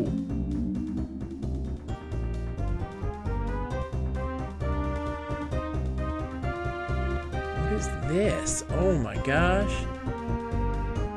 Okay, we're gonna go this way, everybody. We're gonna try our darndest to avoid all this.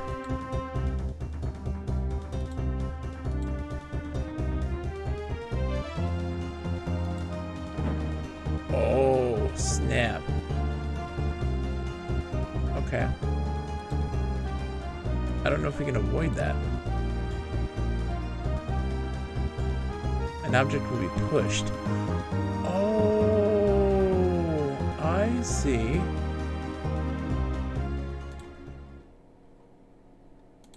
Okay, so we had to push that into the thing.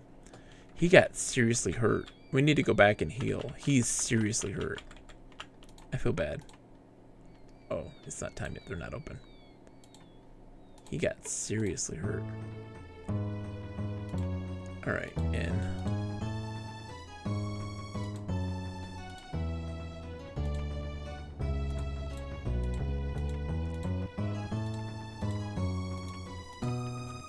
Okay, we're good. That was bad. That was real bad. Alright, let's try that again.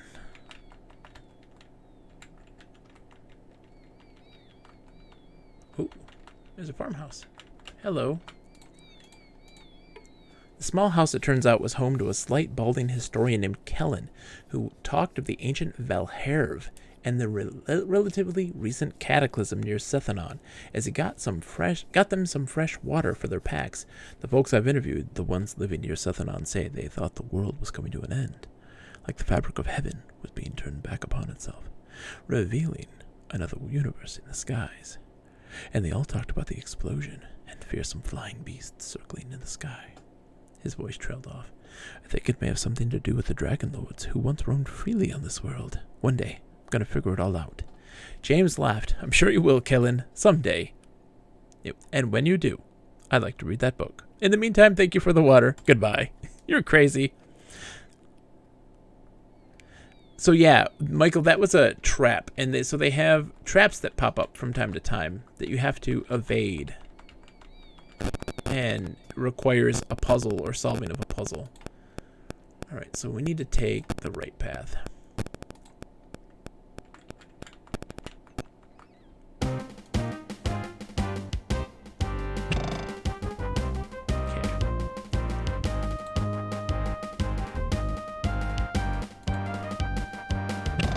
Oh, missed. Alright. We're gonna stun the pirate dude. Can he not reach him? He might not be able to reach him. Really? He should be able to reach that. Why can't he? Oh, is that guy blocking his line of sight? Is that what's happening? Friendly fire. Welcome to the stream, by the way, Thraknor. How are you today? I hope you're doing well. Yeah, we're playing some of this game. This is fantastic. This game is so good. I'm playing this for the first time, so this is all new to me. And let's assess the situation. So I'm all new. I'm fresh as a newborn babe.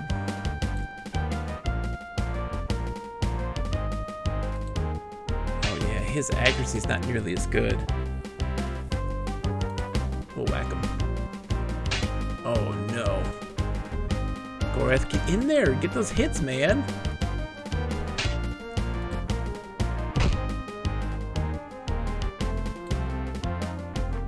You have a 71% chance of hitting, and he can't hit him right now.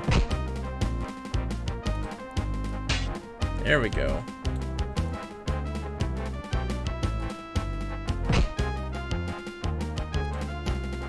There, Gorath, thank you. James has got him down. Love this game. Played it through several times as a kid. Got me into the books. These guys aren't that dangerous, Michael. They're not at all. He's still writing in this universe, but it's really lost some of the charm for me after so many books. I understand. I always think Gorath is Billy Connolly.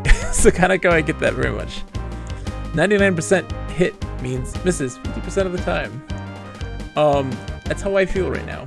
I have not read any of the books, but I had this game as a kid, but I couldn't fathom how to play it properly. And so I did a very bad job. I didn't understand it. And so coming back to revisit it now as an adult has definitely drastically changed my perception of the game and ability to do stuff. All right, accuracy casting.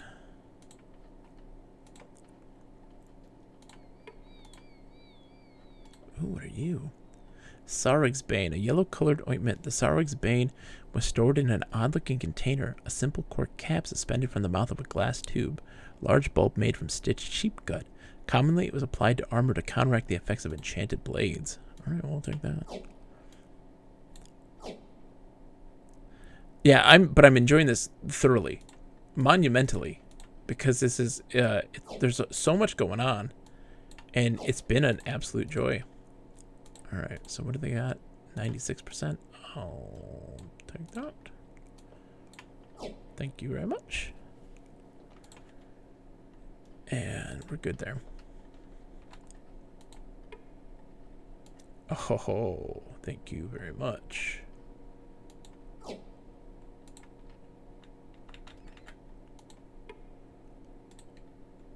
Good, we needed the rations so bad. Rations are like the most valuable thing to have. Alright, so we are a little worse for wear. Let's just camp until healed. And then until morning. Owen was a little dinged up, it looked like. Mist floated in the past. This road leads to Sethanon to the east, James said. Though I believe it also forks to the north and leads through the Dimwood Forest. We're going east to Sethanon. Jeez. It's nighttime.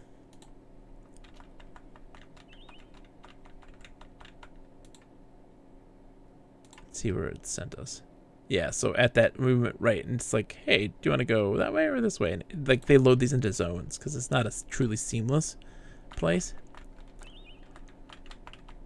Let's see where this goes. Hello.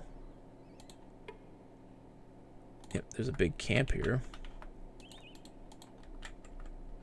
But no chests or anything.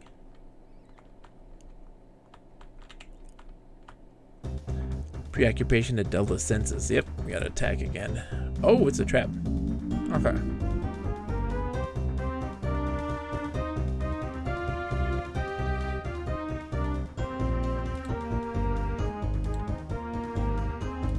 my guess is we got to move this into that field.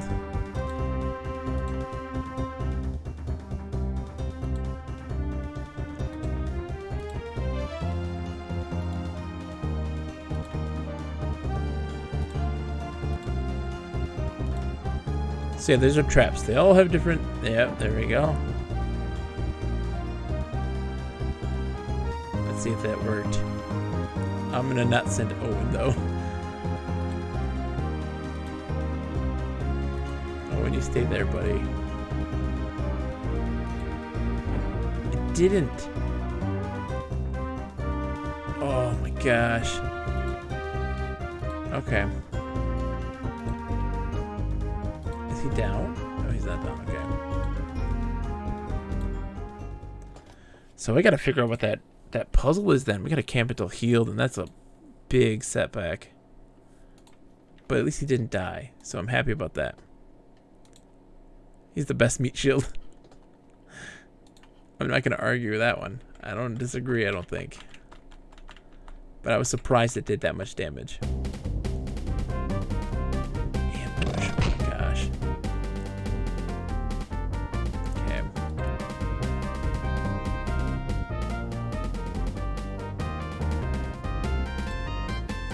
Just wanna see. Okay. Yes.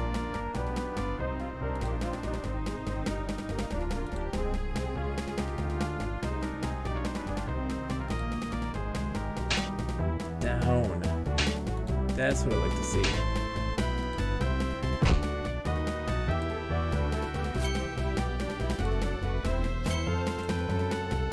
He's blocking.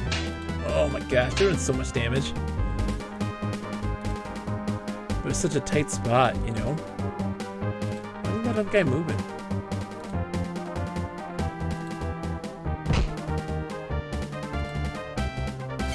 He was just in block state. Alright, we're gonna stun him. Couldn't stun at the time because they got to him too quickly. If they're right next to you, they can't do anything. Hey, have a good night, Michael. Thanks so much for coming in, man. I appreciate it immensely. Oh my god.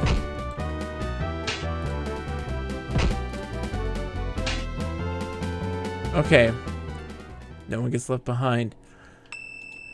Alright, so what is the thing? 4 restoratives and an herbal and sleep for 3 days is the treatment for this.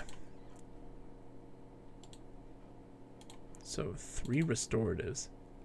Little caring how the liquid might taste, James took a swill from the vial and swallowed greedily. The strange liquid having an immediate warming effect in his hands and feet. Almost as quickly, his many aches and pains began to subside. Use again. Use again. And that's not that's the powder bag. Herbal pack, right? Yep.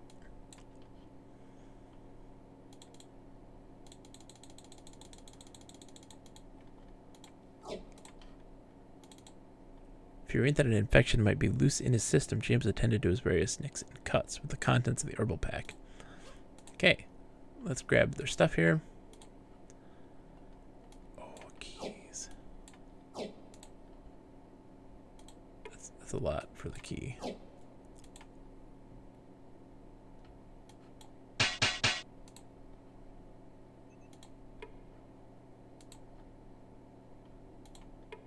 Oh, okay, we gotta sleep. Alright, so let's sleep for 3 days. 1, 2, 3. There we go. He's back. Oh, he's hungry, though. Oh, snap. What the? Oh, no. We gotta restore. I screwed this up. Please, for the love of God, tell me I bookmarked recently. I wasn't too far off. I wasn't too far off. The lady talking. Okay. Wow, I screwed up so bad. I thought that's what you needed to get him out of the deadly state was... I used 3 restoratives instead of 4, didn't I? I did. I think I did. I think I did all but 1.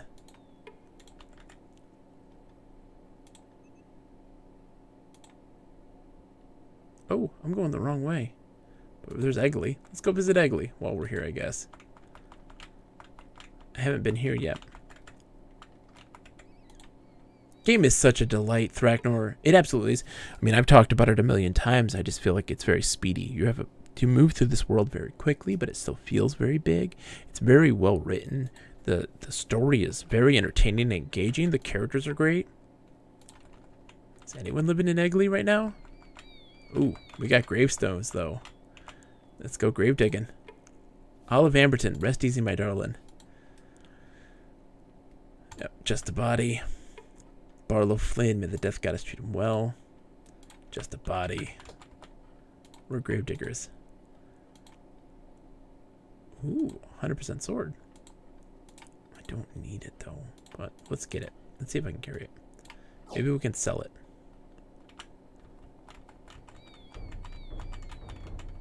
Oops. Come on. Where are you going, buddy? Still. Yeah, we just did that one. We did that one already. Justified by the means. Lockpicks. Warning, the fiend beneath the stone is trapped by dirt, not by death. Stay away. Oh, okay, so dug his own grave. Ha. So, there are like ghosts and stuff that you can come across. Ooh, the tavern's empty. Except for a battle-scarred mercenary who glanced up at them, the common room of the tavern was completely empty. Only the restless shuffle of feet on the boards over their heads indicated anyone else was in the building. James motioned to the figure across the room. Man walked over to join them. He stood before them, eyebrows arched inquisitively. Welcome to nowhere, sires. What can I do for you today? I do believe this is the loneliest tavern I've ever visited. Where is everyone? Everyone is elsewhere, with the exception of Rake, myself, and a handful of boarders that have wandered in from off the road. There's not been another soul in town since the festival. Everyone? Why? What happened here? Come the 8th hour of last evening, a cloaked gentleman entered through the same door there and took a seat. He ordered a joint of beef, a loaf of bread, and a mug of ale. I remember these things because I had ordered the same. As soon as he had finished his meal, he went to the tavern keeper and tossed down 50 gold sovereigns, turned around and was gone by the door. Before the first of those coins stopped their spinning on the counter, the rest of the people in the tavern rushed out after him. The keeper didn't even latch the door. Some sort of deal? Nope. Some sort of damn local ritual. It seems I arrived in the middle of a ceremony that was called the Festival of the Stranger. Traditionally, the elders of the town would gather in the tavern and draw lots, and the one with the longest lot was dubbed the Stranger. On the first night of the festival, the Stranger comes around and offers the members of the town fake sovereigns. They call them Nimtos. And then the citizens of the town leave to sleep in the fields. Of course, I was unaware what was going on. And they're supposed to stay in the fields? Oh, no. The next morning, they elected strangers to circle the village 3 times while swinging a strand of hemp over his head. When he's done, he cuts the length of rope, sets it on the road to let the people know that they can come back.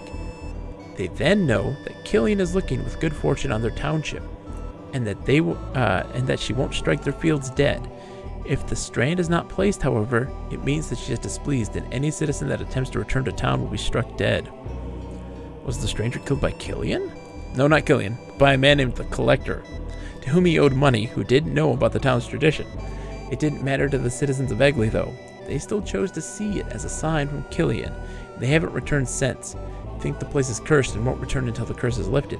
They've relocated in Tanner's, Hawks Hollow, and a few in Malik's Cross. They all believe they've done the right thing, and have given me permission to do whatever I wanted here. Out of respect for them, I've decided to help keep the old town name of Eggley. I don't know. It seems people would have to be pretty thick to believe all that. Would they? Would you have the nerve to spit on a shrine of Ishop? No, but I guess I can see your point. Everyone has their beliefs. Many people in these villages at one time were farmers, and it's difficult for them to simply turn their backs on the goddess of nature. They require her blessing before they can go on to new lives. You should remember that before you judge something to be ignorant. So as my new job as bartender of this tavern, I suppose it's my duty to see if you need anything. Can I set you up? Crazy. Which god did you say this festival the stranger was in celebration of? The fertility goddess, bringer of harvest, the earth mother, Silbin. Pick a name, all mean the same thing. She's the wench to whom Ma and Pa Ugly pray to have little runt ugly and enough wheat to eat through the winter. Can't say I have much use for her. Is there a temple of hers nearby, or straight west of Egley? Then north at the crossroads, big white building and the columns. Smells like a whore's bedchamber, hard to miss. One of the brothers from the Abbey of Sarth has seen several mercenaries on the move through the Principality, and he said they looked Quegian. With a good Quegian name like Devonius, I was thinking you might know something about them. I haven't had anything to do with the Dauphiness of Queg or her bastard father-in-law for over 3 years now. I burned my writs of passage the day Spitzer and I boarded the Dauphiness war galley, the Storm's Master, and sunk King Libius' flagship with all hands on board. Since that day, I've only worked for me. Me. Then you have no idea why there would be so many mercenaries wandering free in the kingdom? You don't get more than 3 Quegian mercenaries together in one spot unless you're paying them to be together. Small little island like that. Most of them have killed a member of another mercenary's family. Pay them well, they'll put their personal vendettas aside long enough to do what's asked of them before they start on another. Whoever's funding them must have an incredible fortune in rubies somewhere. Rubies? Isles sovereigns won't buy you a thing in Queg, except a month underground in King Lebius' pain pens. Pain pens. Rubies, that's all they take. Ooh, you wanna take a vacation over the Quegian Isles and to the pain pens with me? With a whole town to yourself, I'm surprised you haven't opened up any of the other shops or houses. I'm leaving them be until I know what's eventually going to happen here. Never know when some folk is going to show up and want his property back.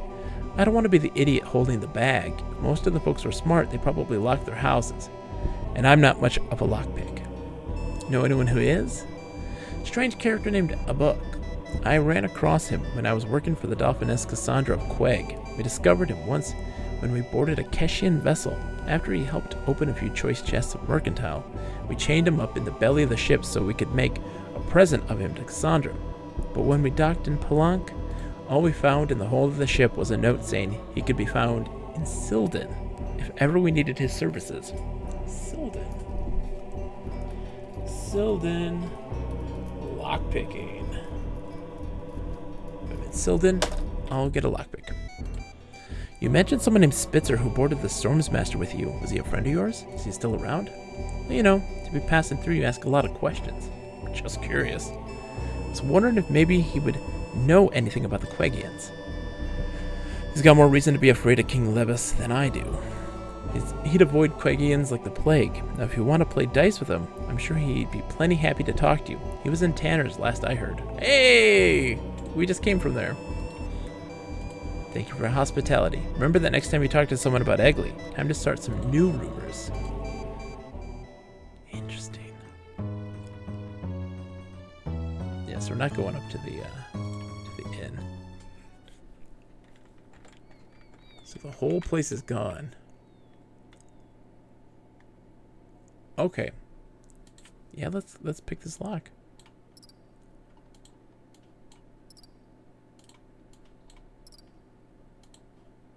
What's your skill? 62. Can't even open it at 62.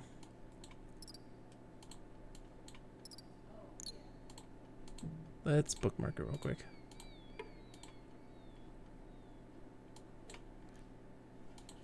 Nope. No, none of those work. I don't know if I can open this because it's the shop, you know. That's the store.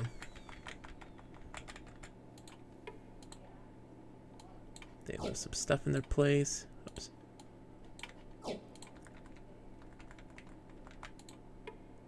No one's in here, just some empty rooms. Okay, so we gotta go. What's our stats right now?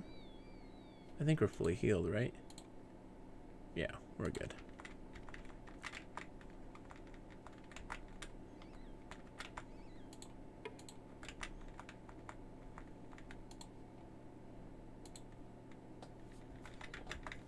Okay, so we're going back east, right?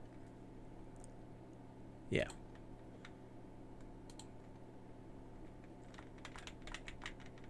this road. Oh.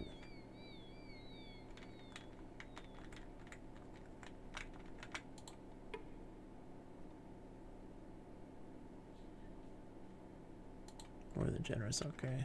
So.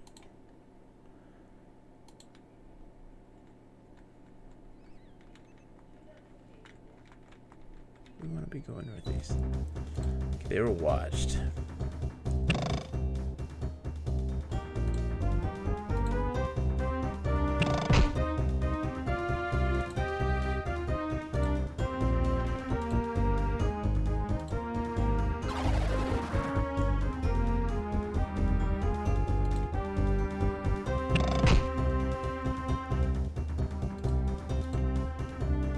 Why did you go there for an attack?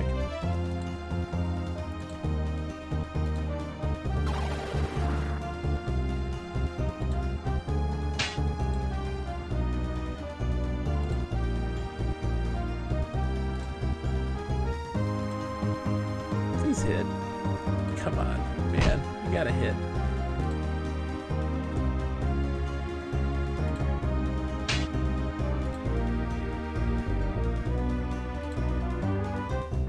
Let's run it away.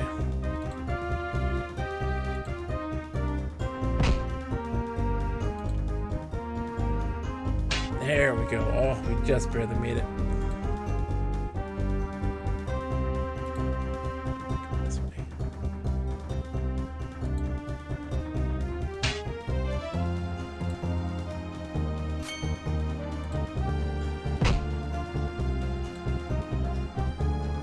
What? Why'd you attack him?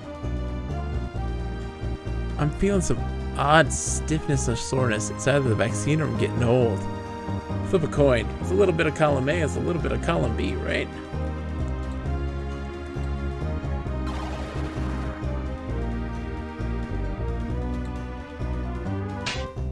Come on, kill this dude. There we go.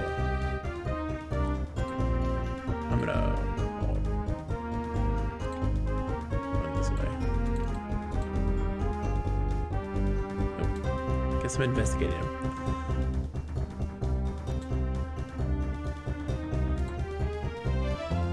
Yeah, the soreness you're gonna feel, it's normal. That's, you know, you get the vaccine, you're gonna feel some soreness, but it's not a big deal. It goes away fairly quickly. Like by lunchtime tomorrow, you're gonna feel just fine.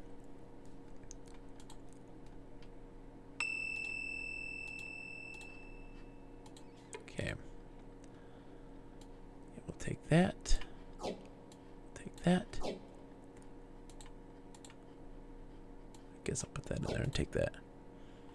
Old bone. It's true as well. I mean, with the temperature change and everything like that, like the seasonal change, everything's a bit amok. Everything's running a bit amok. So I don't blame you one bit if you're feeling a little under the weather, feeling a little creaky. That's right. Let's take all. What are seasons? Oh. I get seasons. I'm from Michigan. We're the land of seasons. Going in northeast, yeah. This is where we're headed. Going east. I'm gonna sleep until I guess until morning. Bookmark again. Save ourselves the trouble. Northwest Florida? Oh man. So yeah, never mind. Never mind. So where are we at? What do we got here? This is just some random buildings. Random buildings are the best kind of buildings. Staring into the barn, Owen thought he could make out the forms of a cow and several small sheep. He also thought he heard chickens, though he wasn't exactly sure where the sound was coming from. In any event, the chickens made him think of fresh eggs, and the cow, fresh milk. His mouth began to water. Perhaps whoever owns the house over there could give us something to eat, he said. There were 2 seasons, hot and wet, and chilly and damp. The pine leaving everything yellow right now. Yep. The owner of the small house, a farmer who called himself Covey, invited them inside. They talked for several minutes about a variety of topics while Covey's wife grabbed something they could take with them when they left. Could we get you, Strap and Lad, something to eat? Yes. With a smile, the farmer motioned to his wife, moved next to her, and helped her prepare the rations. When they were through, they handed several packages to James, who accepted them graciously. You have been too kind, he said. That's nice. I like that. We're gonna just go digging through the... Puzzled by the seemingly random event. Yep. Here we go. We're getting into a fight. These dudes again. Alright. Look. Stunning. Pine pollen. I know, it's the worst.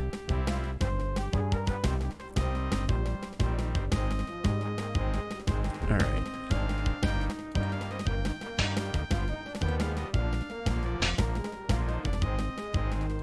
We're stunning you as well, dude. I'm sorry. You want to come for me? I'm not doing that. He's running.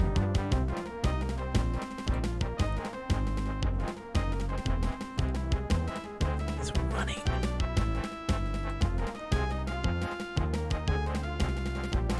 Oh, did he? Seriously? Just, resist?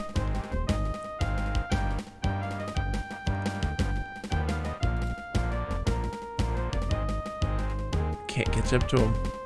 Oh my gosh, we're too slow. Come on. Last chance. Oh, he didn't even hit. Oh no.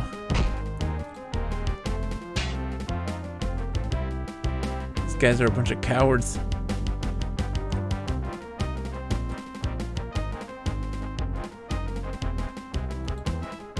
Oh, I should be firing arrows at him. Duh. I can still fire arrows at him. Oh, come on. You cowards. I don't like the way this feels, James said. It's possible they're more lying in wait for us. Let's make sure we aren't here should they decide to come for us.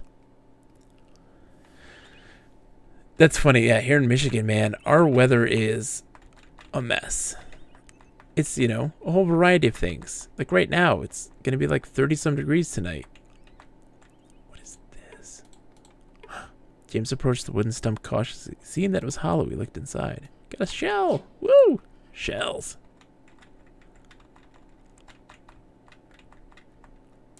Bookmark. No one's living in the house. It's empty. Let's look at the map. Oh, Sethanon should be just to the north of us here. We should be able to go there.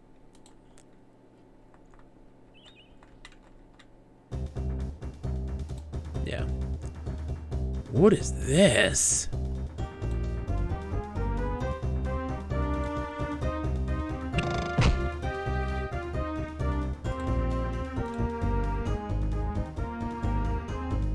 That's a shade.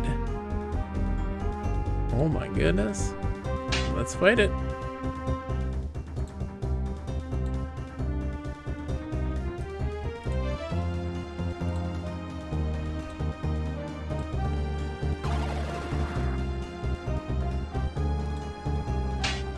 I know, we do live next to the Everfrost of the Great White North, known as Canada.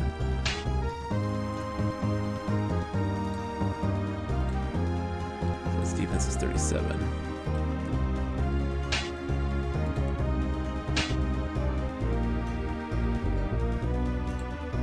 How are you doing there, buddy? Oh, no, I wanted you to... No, that's fine. Yes! I think it's gone. It disappeared.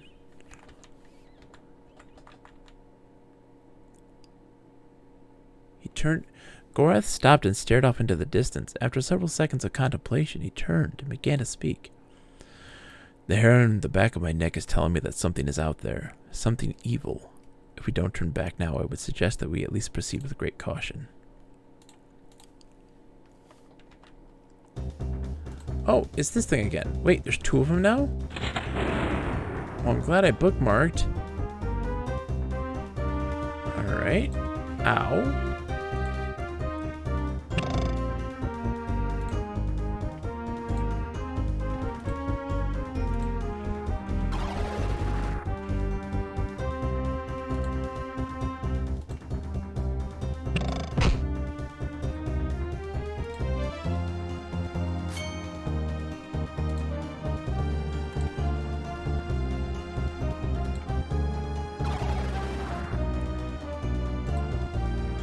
Pretending that Canada never defrosts is one of my favorite jokes.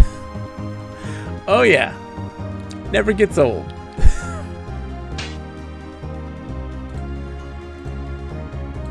This thing's a lot of damage too. Don't miss.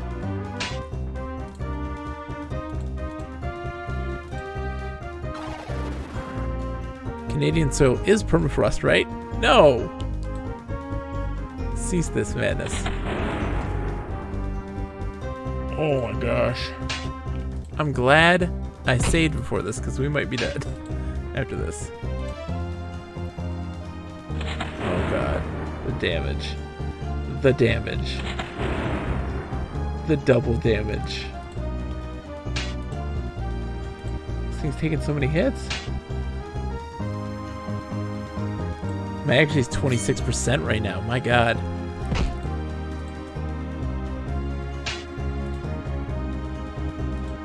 Once every 80 years. Exactly. He's dead. Yeah. Crap.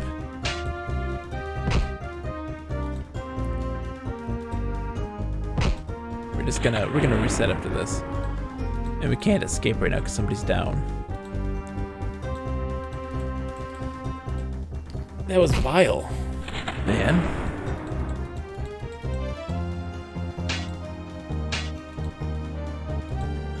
Yeah, there goes Owen. He's taking the hits like a champ.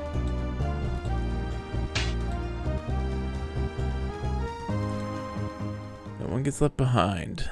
Ohana means family. Okay, let's restore, because that was absolute haberdashery. That was terrible. Okay, well, we're gonna take a step back then, because apparently that's not a good idea.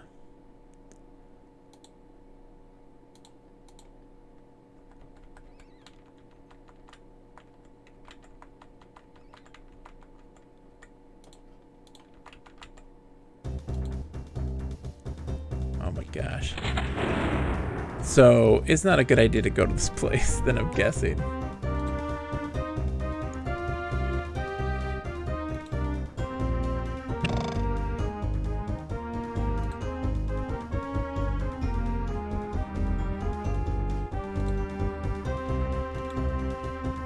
Bad things happen at Sethanon. That is what I'm getting. I do not think I'm ready either, to be quite honest. We should probably just flee, to be honest. Retreat for the moment. I was out of the question. Oh my gosh.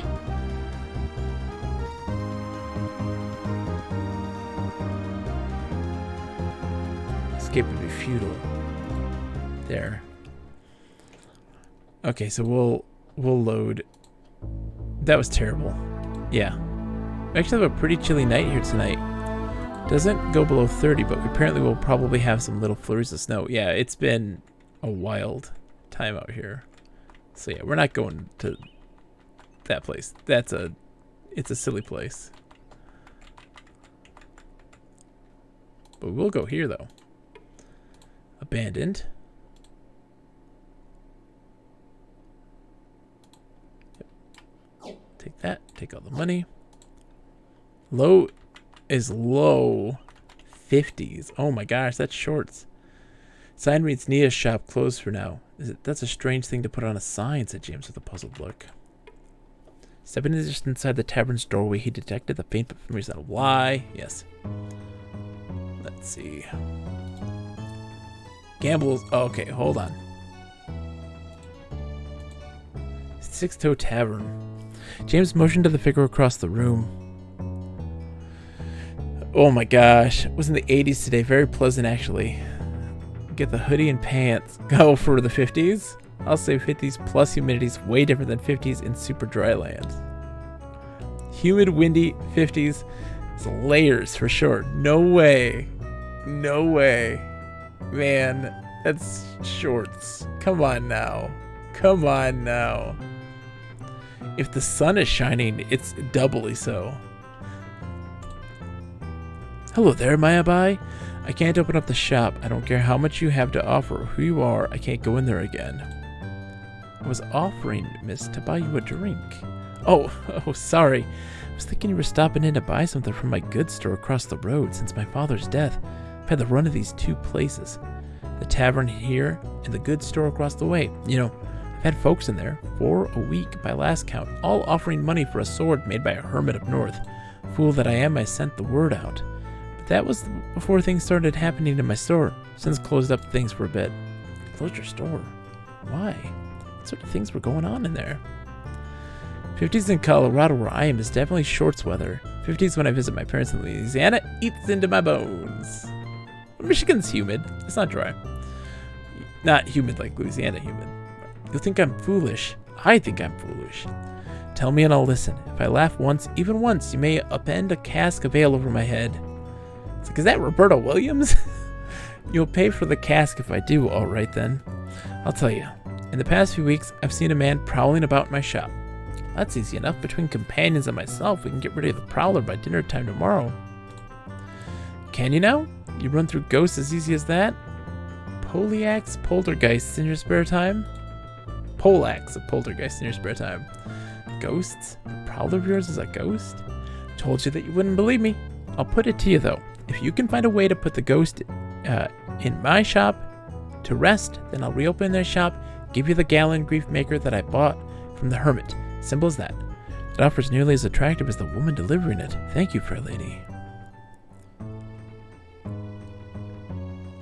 Okay, this guy is the dude. Okay, so let's bard it up.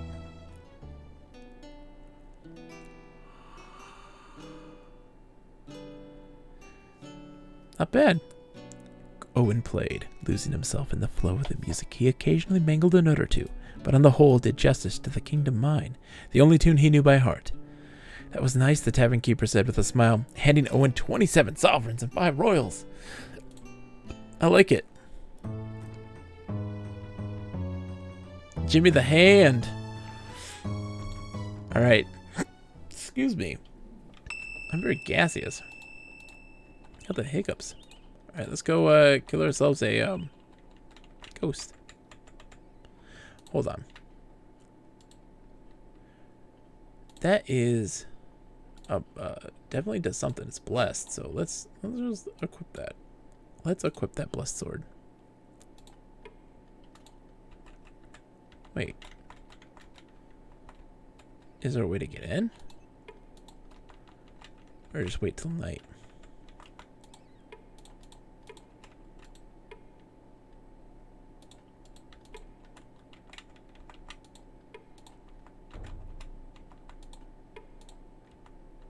I thought waiting till dark would do it, but...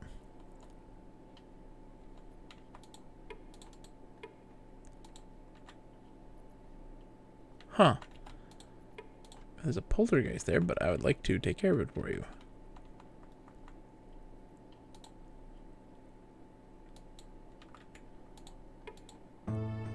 Let's sleep. Inn. Where's the inn? Barmaid. Oh, is this not a place that... It's just the tavern.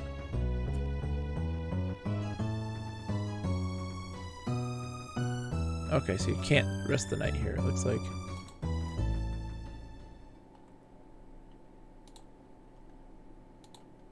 Whee! Okay, so we're gonna go this way. There's a house over here, isn't there? The man at the door greeted James with a strange look. What are you looking for behind my house a week or so back? James looked surprised. I've done no such thing, he said defensively. Perhaps you've mistaken me for someone else. No matter, I suppose, the man grumbled, his look lacking conviction. Escorting them to the door, he shrugged his shoulder. I got some other things to do, so if you'll excuse me, don't be wandering around on Herschel's land either. Again, here? Okay, dude. I won't look behind your house. Ooh, hold on. I thought I saw something else over here. Oh, the graveyard, man. Let's do it. Got too close. What is this? Naphtha. Unlabeled and unadorned, Gora still recognizes the large ceramic container for what it held. Naphtha. Applied to a sword blade in small amounts and set ablaze, it would exacerbate the pain of any cut made with the blade, though the oil would quickly burn off a sword once applied. I'll take the naphtha, thank you. Couldn't rest in life. Just a body. Jared Lycrow owned a shop and a tavern, never wanted for more. An hour passed. Covered with grime and grave mold, James distastefully flung back the heavy lid of the coffin to look at the contents. Immediately, he retched as a thick ammonia scent billowed up from the coffin's corrupting remains. Just a body, James gagged. Let's get him covered back up. Wait, Owen said, pointing down into the hole. Look, someone's taken his hand. Why would a grave robber steal a body part? James shrugged. I wouldn't have guessed. I would be digging up graves myself if Gorath hadn't said that the Mordell used them sometimes as secret caches. Either way, let's get him covered up and be on our way. They took his hand. Dulcima Daggins, mother's womb to earth and tomb. Just a body.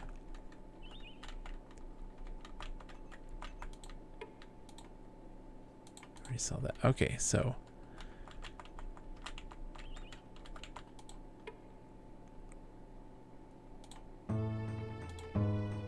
Yo, we dug up your dad. Tapped out of the last of my supplies this morning, and I don't know how long it'll be before the wagons come around. No one wants to come anywhere close to Nia's goods, even though it's across the crossroads. Oh, I can't ask her anymore. I live in the flatlands of good old Michigan. There ain't no topography. There ain't no topography around here. Wonder if that guy is... Hold on. Does this dude have... Back again, he said, slapping James on the shoulder. Now I know that something around here has you mighty interested because I know what I saw with my own 2 eyes. You've been around here before looking for something out behind the house here. What are you looking for, boy? I insist I've not been looking for anything around here other than an answer to who this person is that you think I look like, James said, numbed that he had actually gotten the phrase out of his mouth.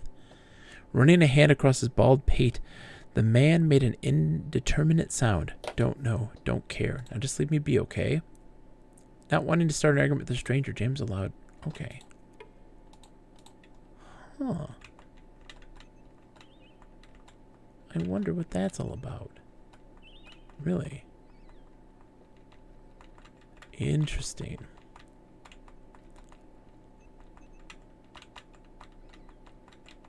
Going around taking shortcuts. Ooh.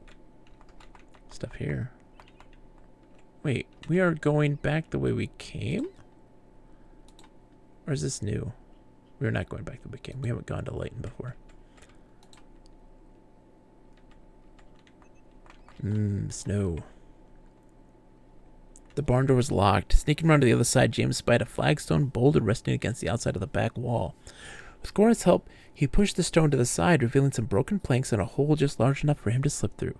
Stealing into the murky darkness, he inched along blindly until his foot bumped into something hard. Crouching down with a smile, he was able to make out the shape of a wooden chest and was relieved to find it unlocked. Glazer's Guild Seal. The stamp was simple, the kind generally used by nobles or priests. It had a handle made of ivory from which it depended several silk streamers. The seal itself was of 3 pots stacked one atop another. The symbol associated with the powerful Glazers Guild of Romney. What is... Isn't enough room. Huh. The door was unlocked. James entered the small house and looked around. Judging by the simplicity of the things which decorated the interior, he guessed the house belonged to Max Feber. This is odd, he said, noticing a few items which seemed a bit more expensive than a farmer might be expected to own.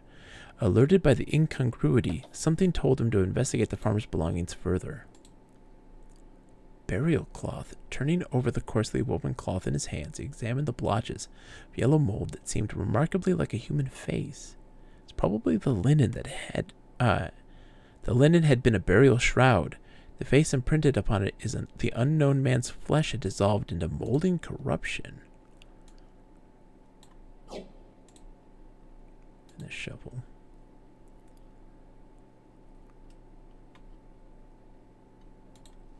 So that dude dug him up then.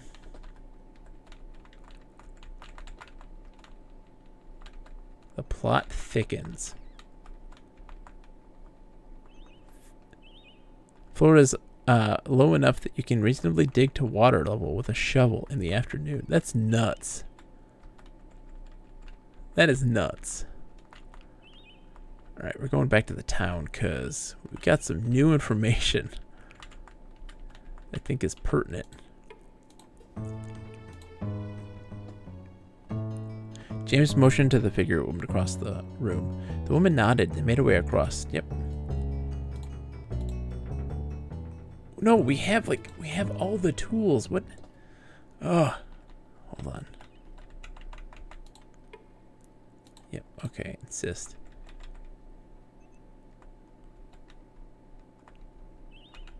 What are we gonna do with this thing? You know?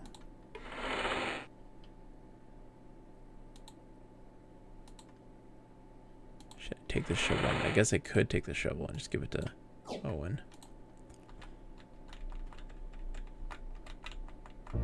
James spotted a man in a field. Bent over, he appeared to be a farmer of some stripe, though his work seemed to become more industrious as they drew closer to him. Undoubtedly, he had seen them as well. Would you happen to know who lives in that house nearby? I should. I lived half my life in it. Name's Max Feber. Are you certain?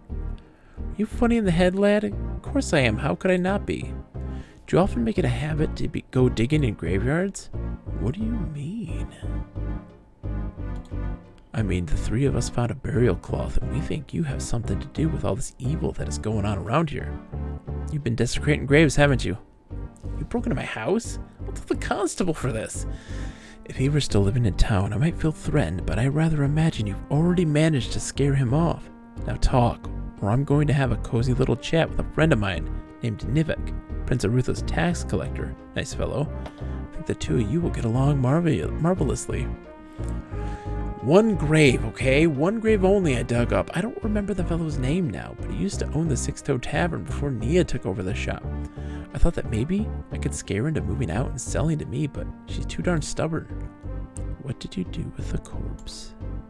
No corpse about him. He was down to his skeleton. I tried to rebury him, but I never found one of his hands. It's bound to be near the graveyard. I think I may have dropped it when I was near old Herschel's house. What else? That's it. That's all I know. Honest. Dug him up, and then I reburied him. We'll need to find that hand, then, and bury it. No thanks to you. Goodbye, sir, and I would advise that you stay away from the Six Toe Tavern from now on. I doubt you'll be warmly greeted. The plot thickens. All right, let's wait till morning.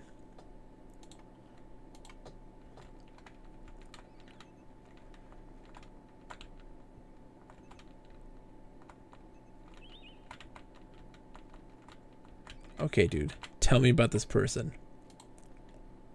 Okay, nothing there. We had to find the who took the hand.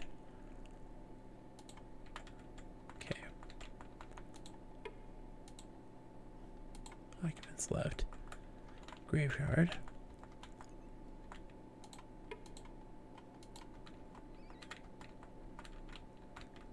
I love how we're like, you've been digging graves. And he's like, what happened to what? Huh? And we're like, we've been doing that for everybody. We've been digging graves for everyone's graves. I'm just looking around this area real quick to see if we come across somebody. Doesn't look like we will. So let's head back to the tavern. Let's bookmark it first. So that way if nothing comes of the tavern, we can at least keep traveling.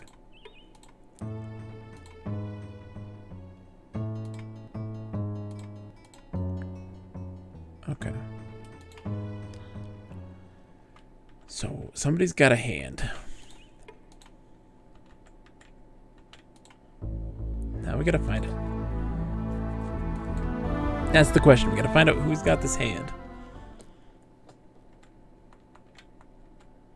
Need to go east. That's that dude's place.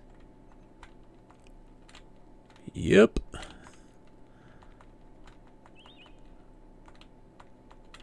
What the? James grunted. Despite his repeated efforts to pull the scarecrow out of the ground, it wouldn't budge.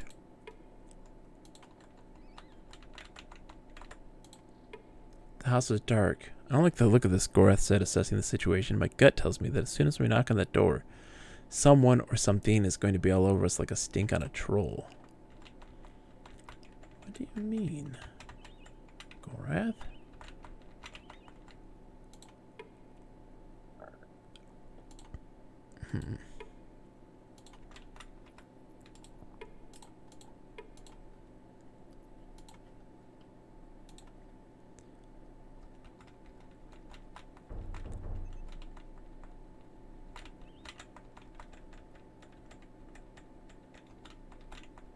Okay. James never had a chance to knock. Without warning, a Quagan pirate charged at them from the other side of the small house, prepared to kill or be killed. Okay.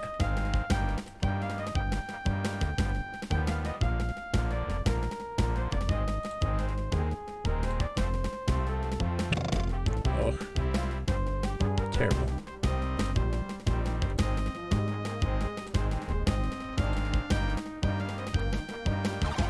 Let's effing go! How's it going, Toker, man? It's good to see you. How are you today, man? Good to hear, dude. We're just fighting some poorly dressed pirates. They look very silly. This is a silly game sometimes. Target-rich environment. That's true. That's the truth right there. A target-rich environment.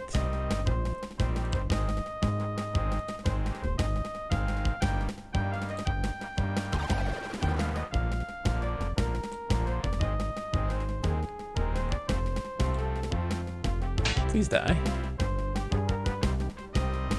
Let's see this dude.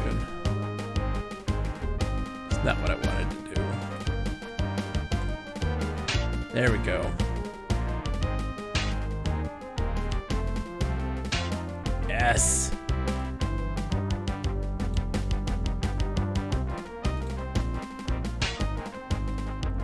If you win with 0 death, oh dude, that's easy. We got this in the bag. First try only. That's right. Oh, we got this. Blinded by the lights, wrapped up like a douche, another rumor in the night.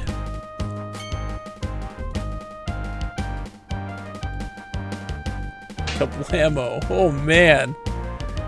I know it revved up like a deuce, but come on. He says wrapped up like a douche. Come on. He says wrapped up like a douche.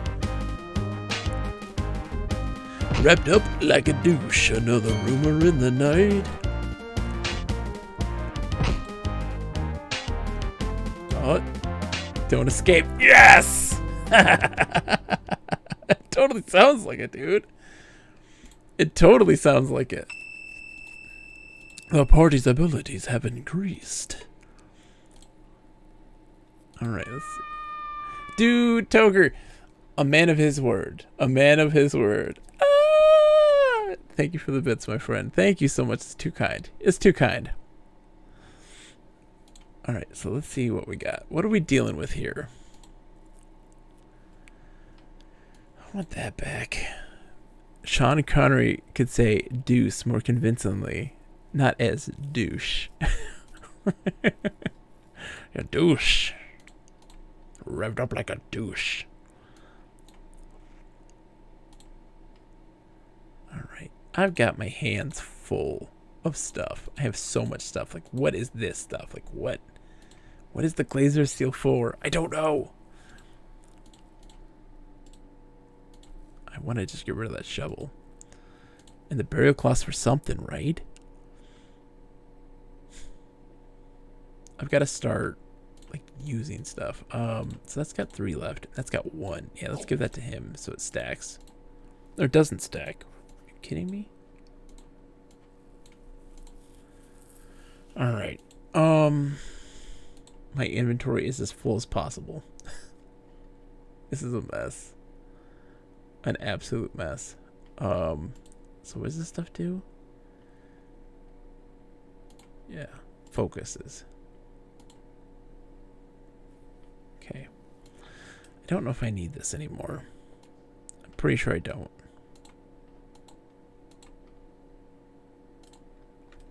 So let's set this down.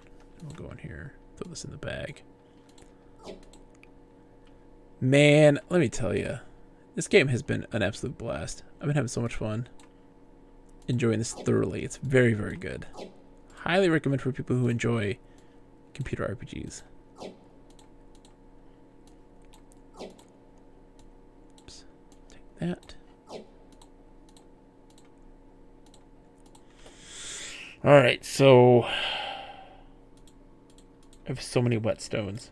1, 3, 12. So like I need to do something here. So let's do something about this inventory issue. Let's take these rations real quick though.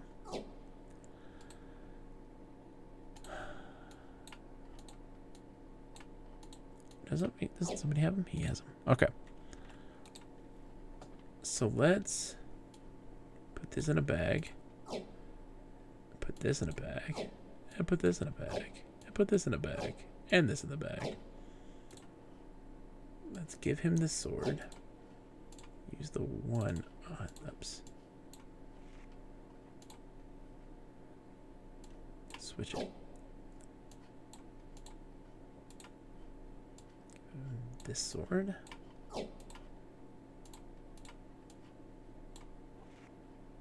Fixed. Now I need to hand these over so that. Oh wait, no, never mind. Never mind. Because he can take this and repair it all. He just needs a hammer. 920. Oh Jesus, that's so much.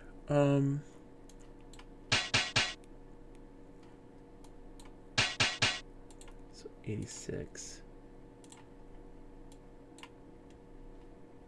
Oops.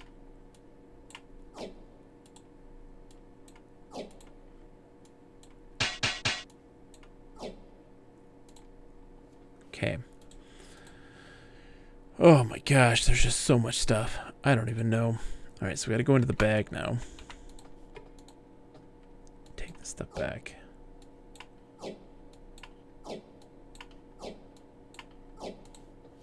Doing something at least. It's a start. So the Quagians fought. They were taking this place. Like they had taken over that place, it looks like.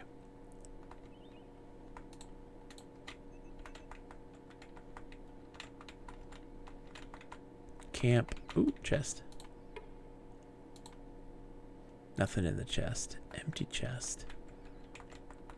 A temple, though. Oh, these nozzles.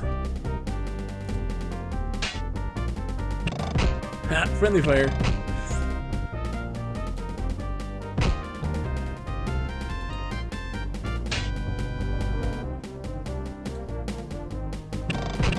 Ah, Jesus.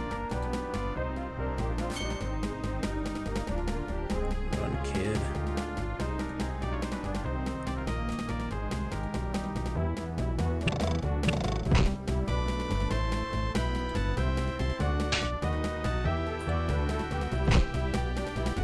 They really gonna for him. Yeah, you kid. Why's feeding our cat? Kid's down. That's not good. Because I don't have an answer to that. We'll have to load a state. Or I guess I would buy the temple. But I don't like that. I don't like that one bit.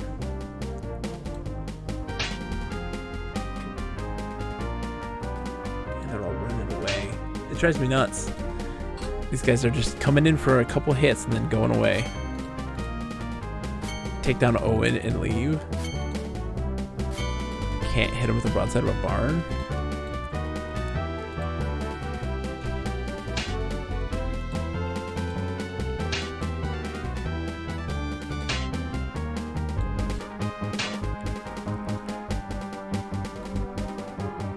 Come on.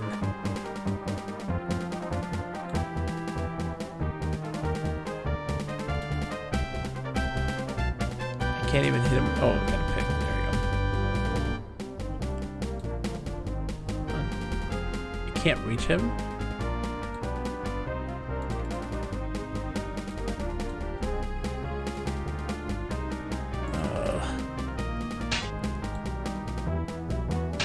There. Owen's near death, but that's okay. Let's see what happens. I got poison stuff. Let's see what the guy got. Yeah, we gotta load. I can't have Owen dying on me. That's not good. It's not a good look.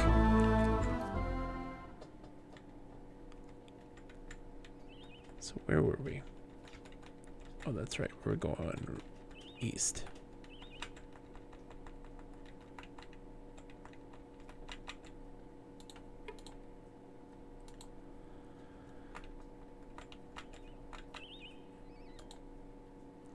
I think we might do well to pay attention to that little creature, a bird that flew by.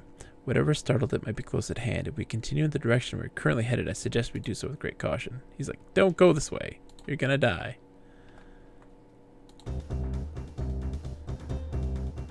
Alright.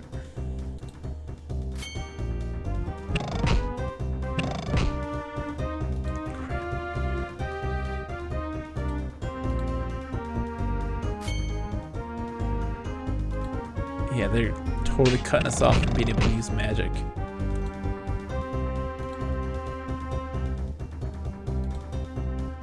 I don't think they want us to go this way. Yeah, instantly dead. That's nuts.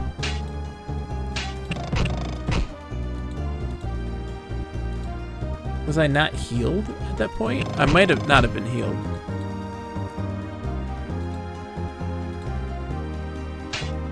Yeah, oh gosh. It's ugly.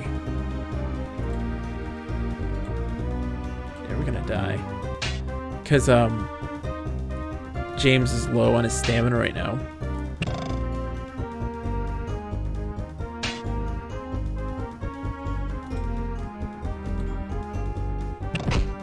You get to a point when your accuracy gets like dramatically decreased.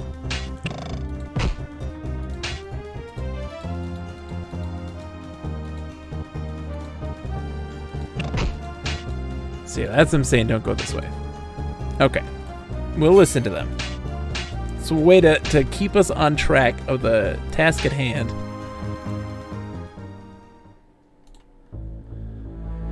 Alright. So we are turning around. Because we were heading south. It did not want us to take that southern road, it looks like. It did not want us to take that southern road.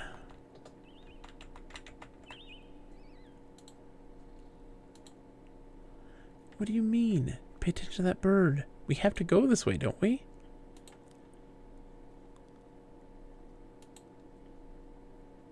Oh no, I'm still heading south, that's why. Okay, we need to go this way.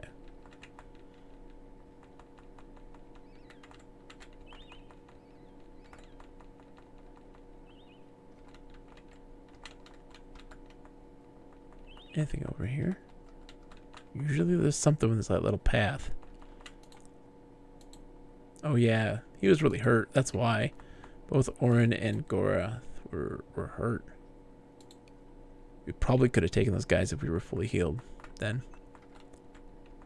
Ooh, hold on. Hello.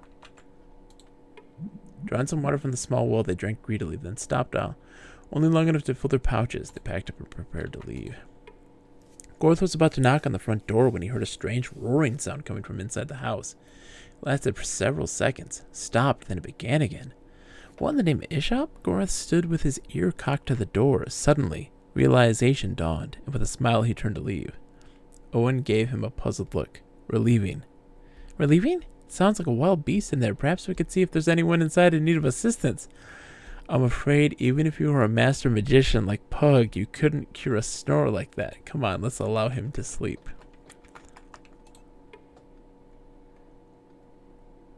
Yeah, okay, there's nothing going on there. Place is abandoned. Let's see. Whetstone? I don't need the whetstone. So where am I at right now? Okay, so we're in the Lytton.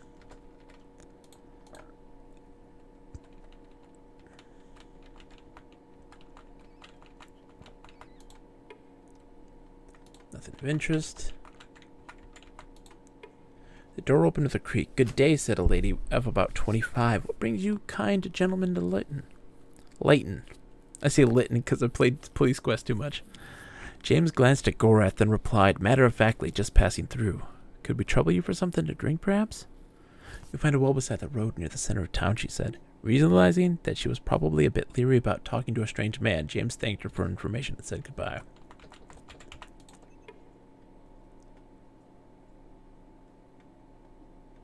Okay, so that's the tavern. The man at the door flew into a rage. "You," he shouted, pointing at James. "That hand you sold me was totally worthless. It wasn't a glory hand at all." James took a step back. "I'm afraid you have mistaken me for someone else." "The hand! Really have no idea what you're talking about, but did you say something about a hand?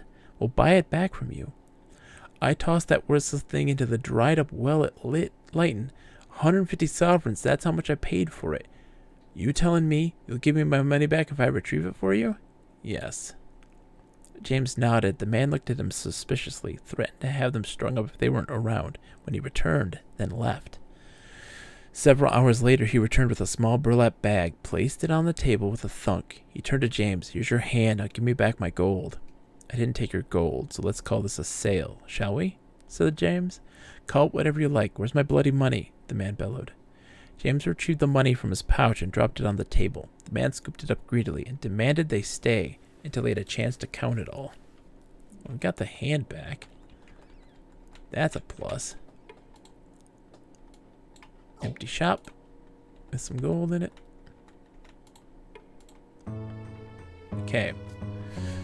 Let's see what we got going on here. Barmaid. Men were laughing. "Sounds like quite a funny story," James said. "Would you care to repeat it?" The man looked about nervously. No, I... "Please," said James, with as warm a smile as he could muster, understanding why the man might be nervous. "Well, okay, I was just telling the fellows about old Glover. Paid 300 sovereigns for a dead man's hand. Thought it was a glory hand or something like that. Figured he could sell it for big money, I guess." James thanked the man for the information. "Oh, yeah." James asked for company. Smiling at them, the man eagerly accepted the offer of fellowship and told them a number of tales about his works for Lord Layton. Unsure what in the man's manner inspired his trust, James responded likewise by telling him a few of the details of their trip to Romney, though admitting the specifics about Gorath's part in things. I don't envy you that," the man said, waving his hand. I'd not be heading anywhere near the river. Not for no amount of silver, not me." "Why's that?" James asked.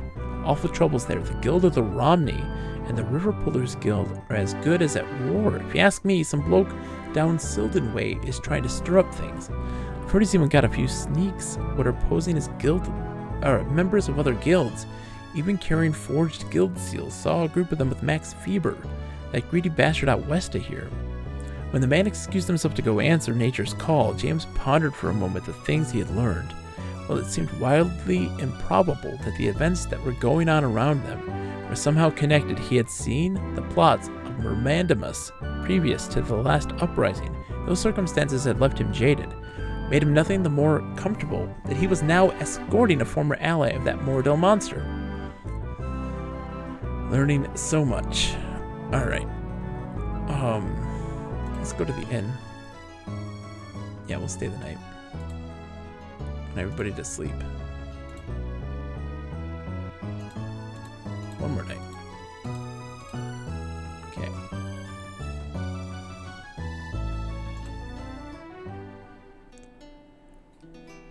Yes.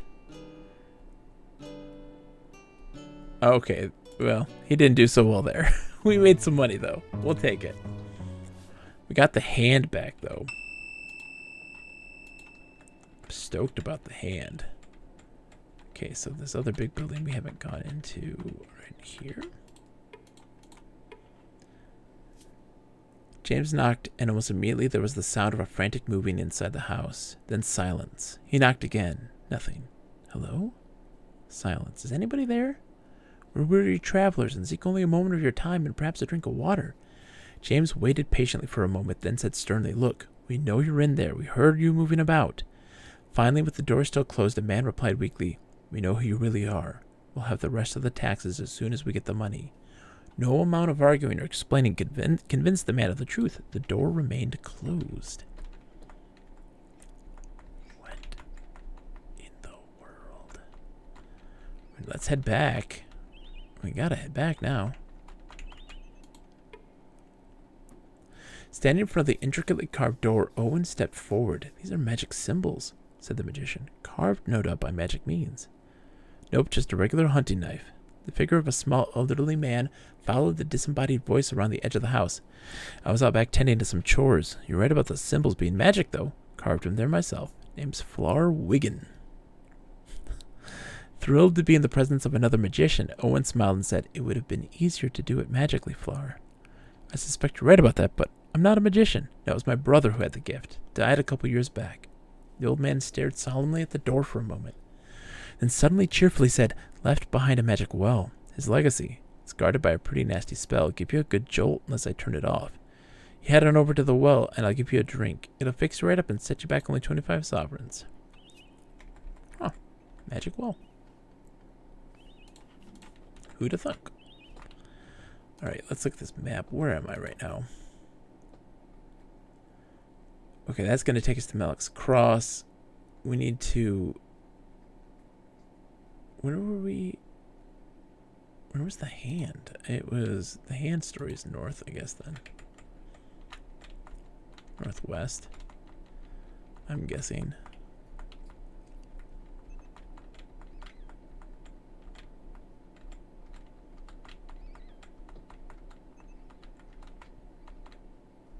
Yeah, there's the farm. And then...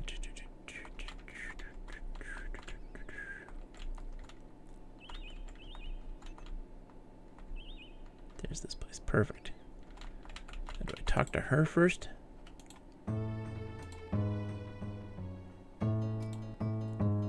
Nope. Okay, so we just replace it then, I guess.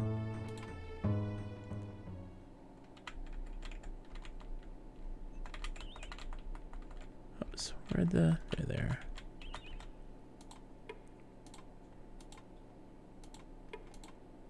Yep. The typical earth shovel made a wooden clunk. Using his hands to push away the soft, unpacked earth, he wiped perspiration from his forehead with the back of his sleeve and stepped out of the hole he had just created. He motioned for someone to bring him the hand as he carefully pried open the pine lid of the decaying box. Then, without looking inside, he dropped the hand, and quickly closed the lid, part of it crumbling in his fingers. Rest in peace now, Jared, whispered Owen. Come on, let's fill the grave and get out of here. Yay, the hand! We still don't know who was us. Company, how lovely. I don't know how you've done it, but bless you.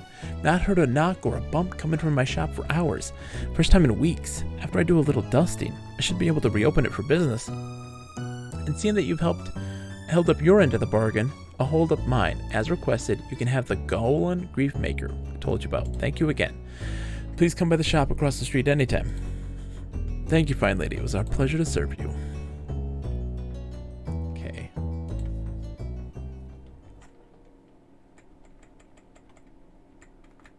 So let's sleep until daytime.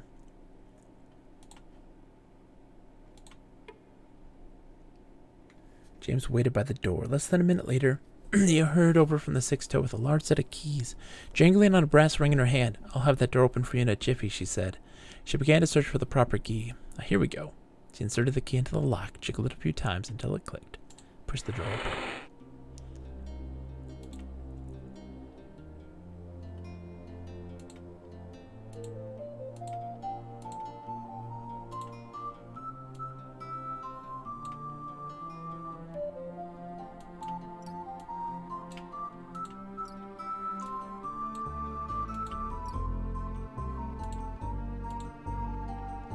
So this is the thing. Holding up the double-edged, basket-hilted sword for inspection, Owen favored it with a nod. The numerous sharp teeth that bristled along the edge of the weapon guaranteed a deep cut of the blade was swung properly. So this... Oh my goodness, this does so much damage. Alright. I mean, let's just sell this. I don't give a hoot. It does so much damage. That's nuts. Let's sell some of these. I don't need these. He's got 6 rope. I've got 16 rope. Let's just get rid of that. We don't need those. Got 20 torches. I sold that. No, I just don't want that. That's nuts. That's so much damage.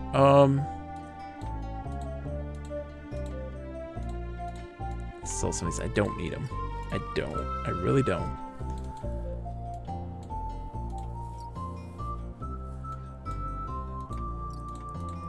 So I want him to have this. He can sell that.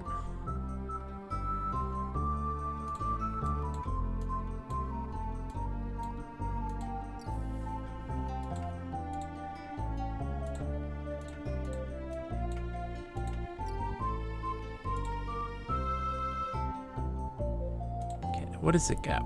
Peasant's key, rations. I might buy some rations, to be honest.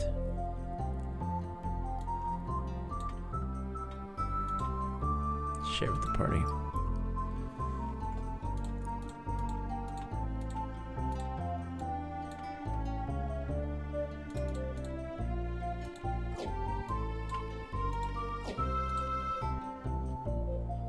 Cool.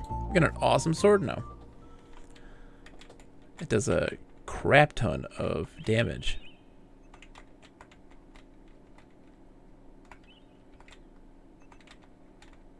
We figured out the mystery of the... Oh, hold on. That's... Oops, cancel. Let's save. And I'm going to try this fight again because now we have this better weapon. And we've got, you know... People are healed now. And it's only 3, which is much better.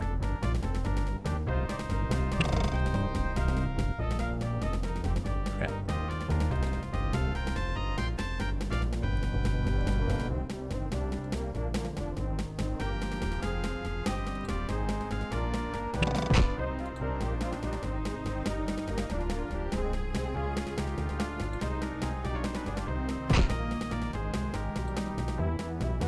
Come on.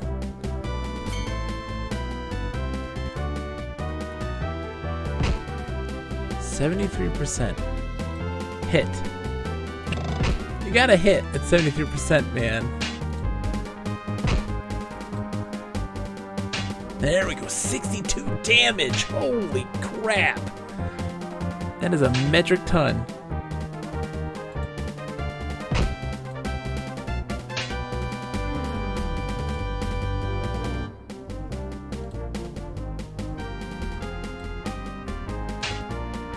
Oh, so nice. That is so good. All right, let's stun him so that we just don't, because if he hits hard.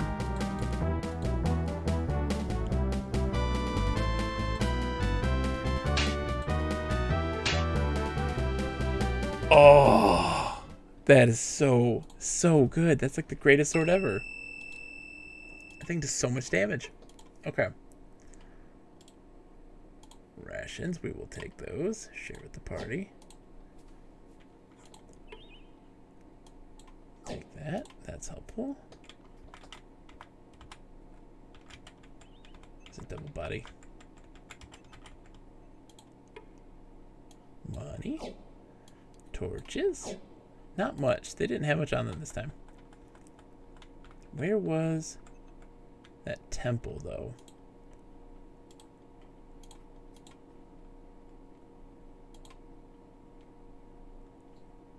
Straight like south. Oops.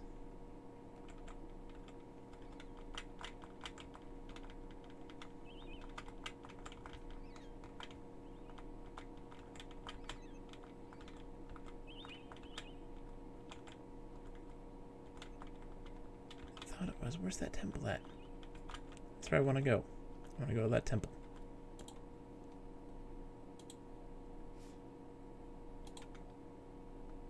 I think we just keep taking this road. We'll find it. Oh, no. Yeah. Oh, God. Yeah, I was dumb. Like, let's not do this. This is so dumb. I'm trying to really push something that I should not be doing. I really shouldn't be. Let's try to run. Well, we ran. We were able to successfully run away.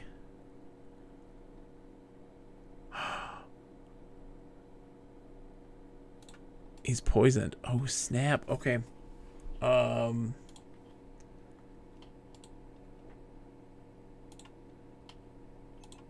do I cure poison? Thought I had something for curing poison. Let me see.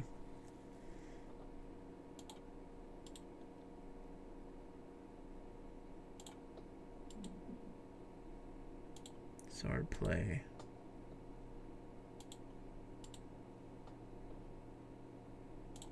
Nope.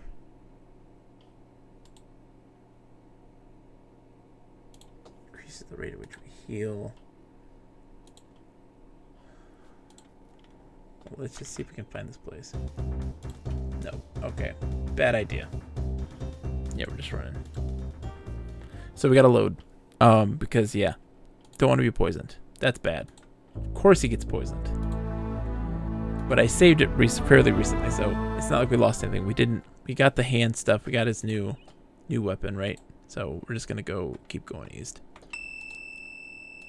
My abilities apparently increased.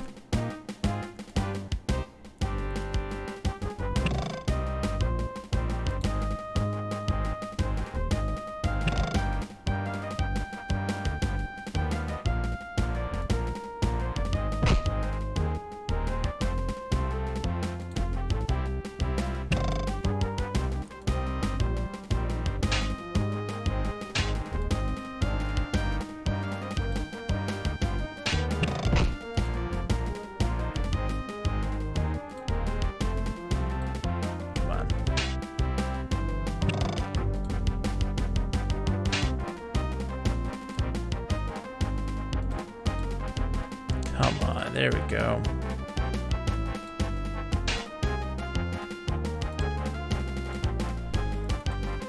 There we go. That's what I like to see. People getting hit. Damage being done. There we go. They were safe for the moment.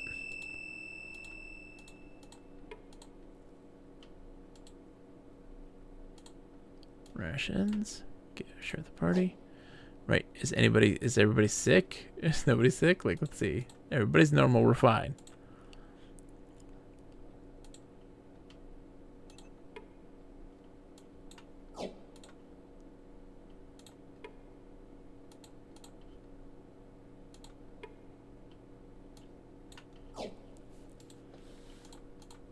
How many do we have right now? 20. We're okay in the torch department. We got 20.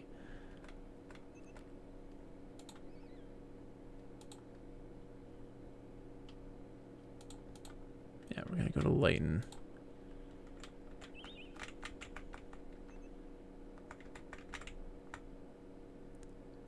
Well-armed band of men approach. Should not pass this way unless you pay a road tax, yelled one of the men. James put a hand on his sword. Under whose authority do you make these demands? He shouted back, Lord Layton. Now either turn back or pay us a tax of 20 sovereigns. The bag was heavy. James gritted his teeth in anger as he carried the pouch of gold coins to the men standing before him. He dropped it noisily at their feet, making sure his hand was high enough in the air for it to make quite a noise. Lord Layton thanks you, he says. We thank you, laughed the others. Okay, you may pass. Not happy about it. Not okay. Going into Layton. Gotta talk. You gotta talk to the manager.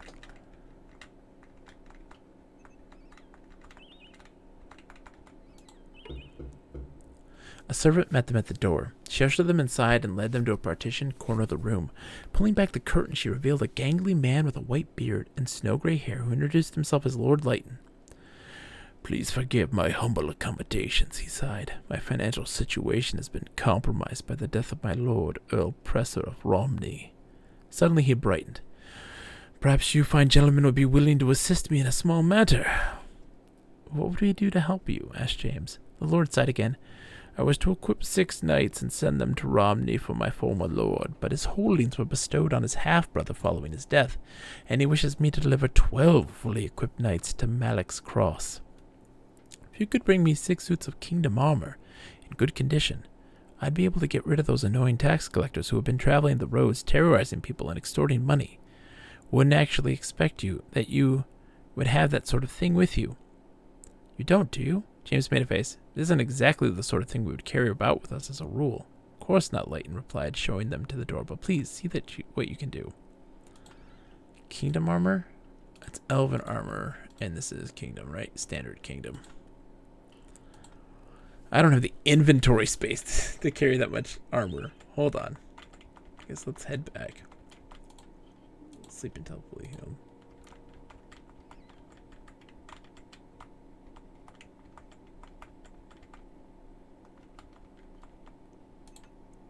Inventory concerns.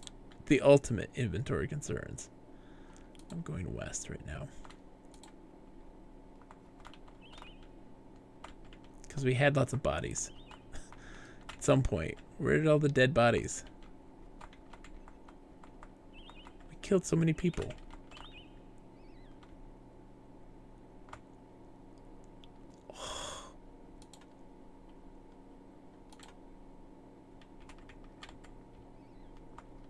Can I go around? Okay. Oh, here we go. Let's go. Inventory concerns abated right now.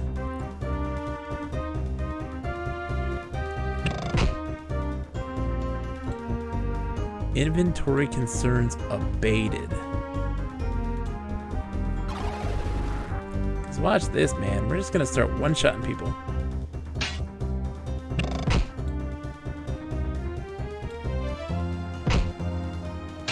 Ooh, 20. That hurt.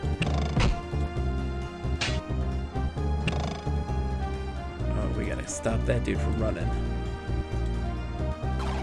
We need all the bodies we can get. Why can't he? There.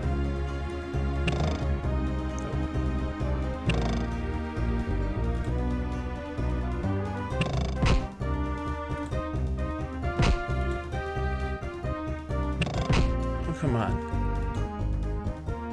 Hit people, for the love of God. Just hit them. Thank you.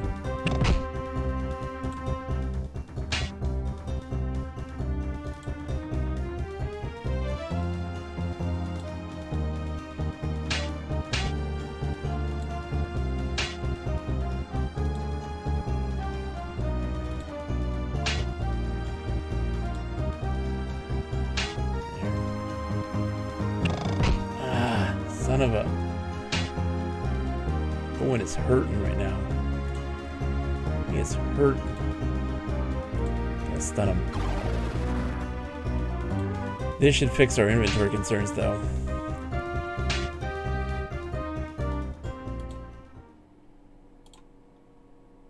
This should fix our inventory concerns. Where are their bodies?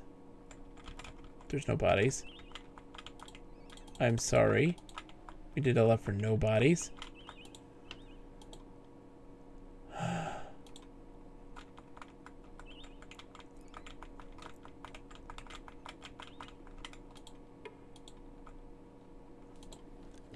That's insane. I would just like some bodies, please.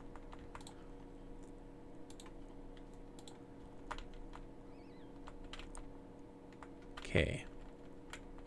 So they want a bunch of stuff. They were not alone. Owen's pulse quickened as he saw the lone figure approach, but when it became apparent they were not being attacked, he relaxed a bit, squinted slightly in an attempt to see who was about to join them. I am Mabuk, Master of Locks. Hey, we learned about him. Excuse me, sirs. I will detain you only a few moments. Can you show me the way to Leighton? I'm told that there is someone there who requires my services to pick a Weber lock. The letter I received from there sounds most urgent. Impossible. A Weber lock can't be picked. Perhaps not by you, but one skilled in the arts of subtlety. He may know how to penetrate even the most difficult of locks. It's a matter of patience. I don't care how patient you are. A Weber lock cannot be picked. You're making idle boasts. What would a book gain telling strangers a fact that was not true, huh? I merely say these things so I may advertise my services, and you might make use of them one day. I state simple fact. There's no lock in this kingdom of yours that a book cannot pick. None. Is that so? Perhaps you could teach us how to pick Weber locks.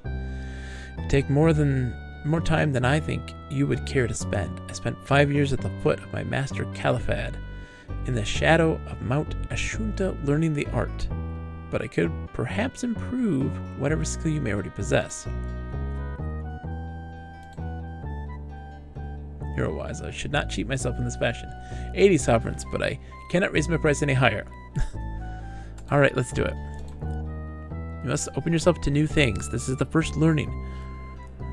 Without this opening, you will not be complete. Opening yourself is like opening a lock. If you cannot open, then the lock may not open. You should understand that there is no difference between yourself and the lock that you pick.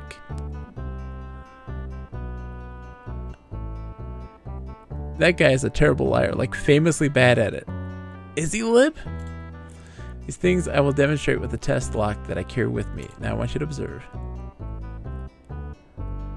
I can read you like a book.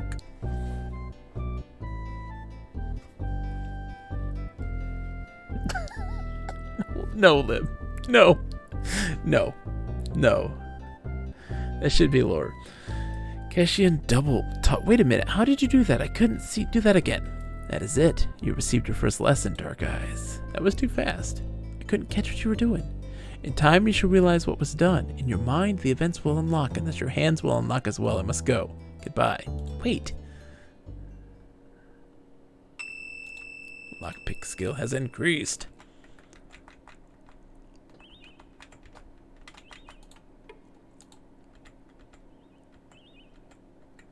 So,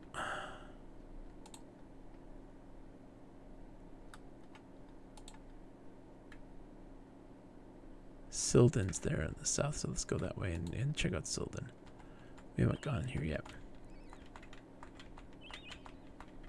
I don't want to have to buy armor for this dude.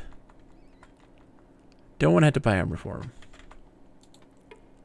North Trail. Is it further south? Yeah.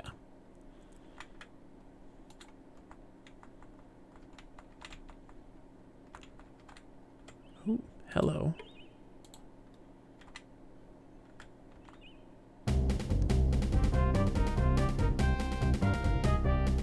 Whoa, the men charged them with drawing strange packs from their tunics. They pelted Gorath and Owen with globs of material that smelled terribly. Confused at first, Gorath examined the material and realized what was happening. It's a quaking battle tactic. They're throwing disease-infected mulch. We've got to take them down. I'm sorry?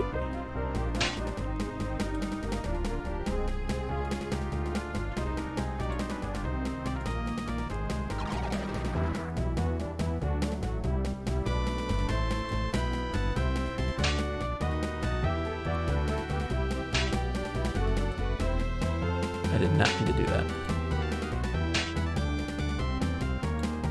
So are we diseased now?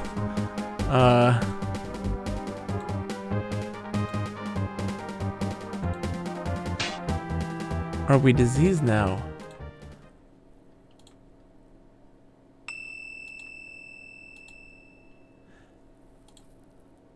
No one wishes to speak about it. Hold on. We're plagued. How do we deal with that? Okay, so I need all of these.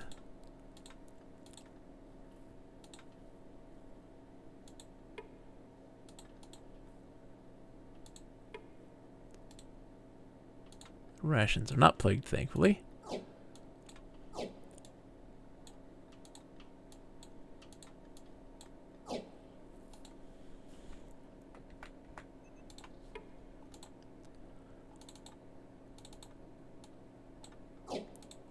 What does this say? Crawler, the seals are perfect. We should have no trouble getting into Romney with these. Too much activity to store them here, though.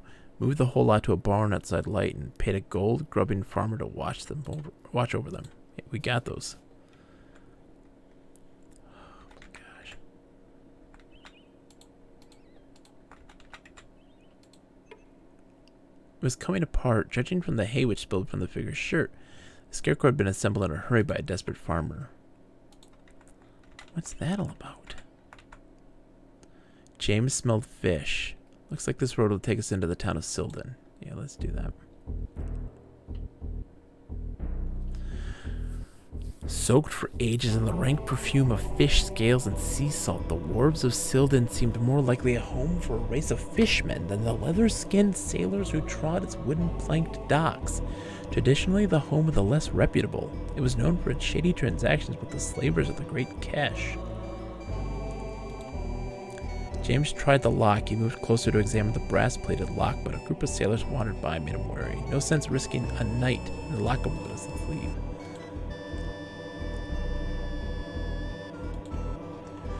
The man scarcely acknowledged them. "You look a sorry dog," James commented, noting the long look on the man's face. "What troubles you?" "Today I drank up my last winnings I ever made in Lancers tourneys," he said, watching the swirling contents of his cups. "From this day forth, after earn an unsullied day's living." James arched a brow. "I wouldn't call being a lancer a sullied profession." "No," the man replied with a pained smile, "not ordinarily. But I'm beginning to advance in years, and my strength is not all it used to be. At the last Lancer's tourney, I bought a vial of Fatimor's formula. Unfortunately, before the last joust of the day, I was discovered drinking it.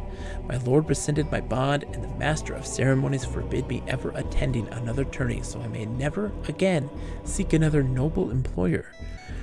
Reaching into his belt, he pulled out a small vial and slapped it into James' palm. "All yours. I'll be happy not to see another drop of it in all my life." James squinted. "Why give this to us?" "Not specifically giving it to you," the man said. "We were just at hand when I decided to give it up. But to give you an understanding why I'm giving it up, perhaps I should show you something." Pulling up the hem of his tunic, he indicated a puckered scar which marred the flesh above his navel. "Several of the knights I defeated in the tourney gathered together, and among them, I decided I should be taught a lesson. A hot iron shoved into your guts can be a very convincing teacher." "All right." Jim motioned to the barkeep. The man looked up from the goblets he was washing and smiled in their direction, obviously happy to have more customers, but his welcome expression changed to a mixture of fear and outrage, and he began to scream at them in a language James didn't understand. "The contagion! The contagion! Please, my companions and I are ill and in need of help. Where might we find someone who knows how to heal us?" "None may heal you. The dancer through men's hearts has marked you for her dance, and none may save you. Go now before you infect me." "If a goddess has marked us, then only a goddess may be able to save us. What temples may be close by? Who's the local patron goddess?" "My men will be here soon. You will regret waiting. Tell me where the nearest temple is, or I will come over there, pin you to the floor, and my companions and I will take turns spitting down your throat until you crawl with this disease. Where's the temple?" Oh my god. It's getting violent. "The Mist Devil is anchored in harbor, and it sometimes will take passengers to the Temple of Aortus on Temple Isle. The man on board will ask for 10 gold pieces. I hope the boat crashes and takes the three of you to your deaths. Now be gone. And none too soon. Expect another visit from us, barkeeper." James shouted at the ship. Appearing at the railing of the ship, a golden-haired man waved down to them, advising them to stand clear of the net that was coming over the side. "What ship is this?" James shouted. "The Mist Devil this is," the sailor replied proudly, pounding the railing with a fist. "Only ship fast enough to have slipped away from Captain Trenchard. We're readying sail for the Isle of Aortus. The moment." James considered for a moment. "How much for a passage to the isle?" 30 gold sovereigns, the sailor called down. "Are you interested in taking the trip?" "Yep." Within minutes away and anchored, the Mist Devil sped across the narrow channel which separated the Isle of Aortus from the mainland. After an eternity of the distant horizon seeming to grow no closer, they eventually docked with the help of a river pilot.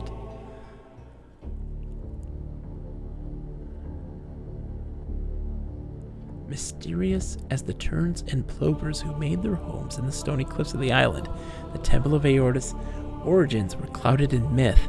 Inhabited by a splinter faction of the Temple of Killian, the priestesses who took up residence on the desolate isle believed their prayers would one day summon the ancient sea god from oblivion.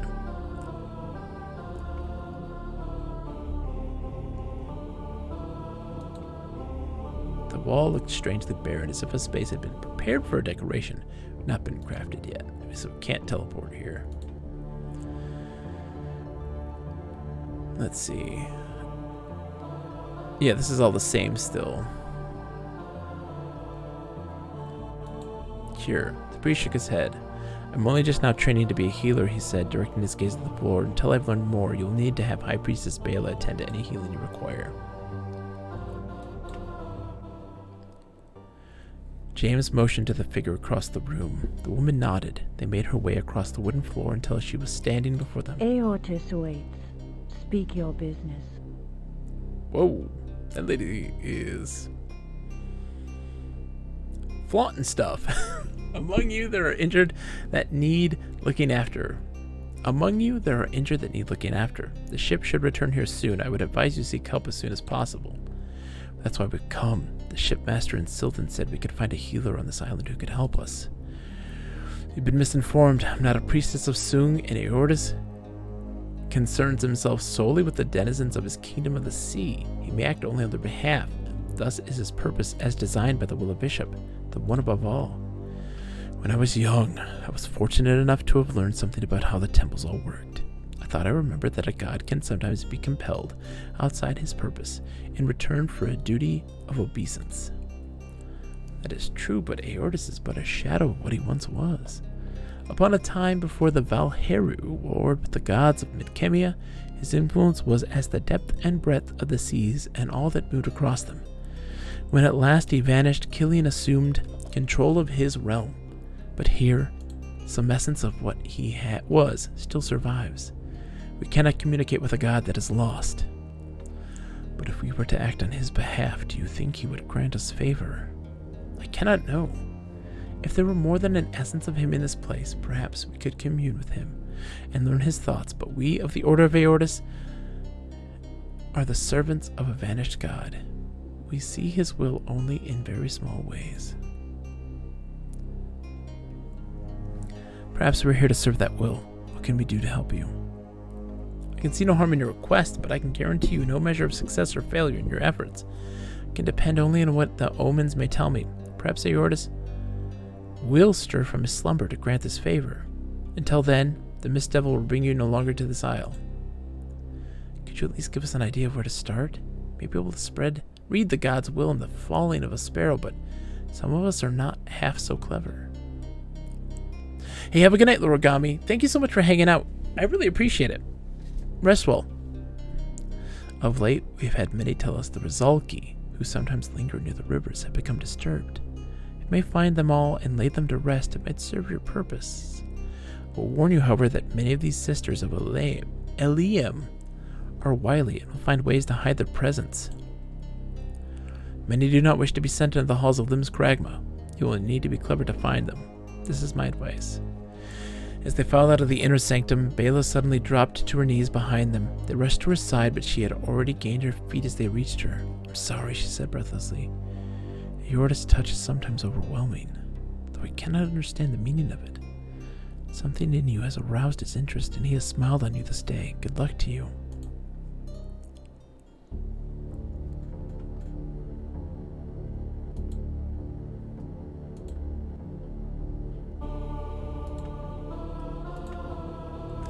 They boarded the ship. Within minutes of weighing anchor, the Mist Devil sped across the narrow channel which separated the Isle of Aortis from the mainland. After an eternity of the distant horizon seeming to grow no closer, they eventually docked with the help of a remote pilot. Let's see here. Are we healed? Did that happen? Or are we still...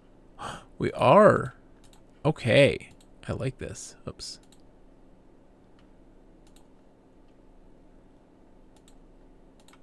We are healed.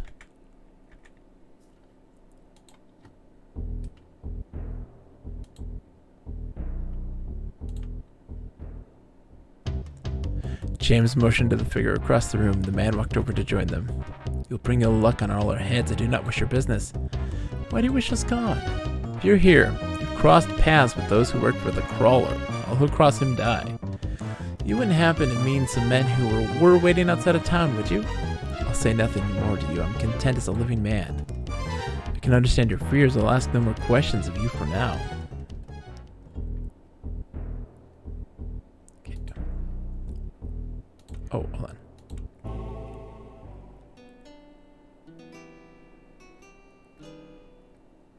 Yay! Got 30 sovereigns. How much money do we actually have now? I don't even know. We still got a lot. We're doing great.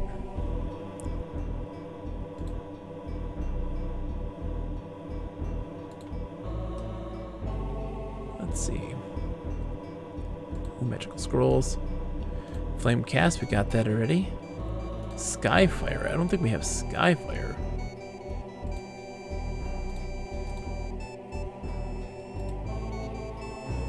Joe's Haven. Knockray Cicatrix. Skin of the Dragon. Stardusk Night Fingers. Eyes of Bishop.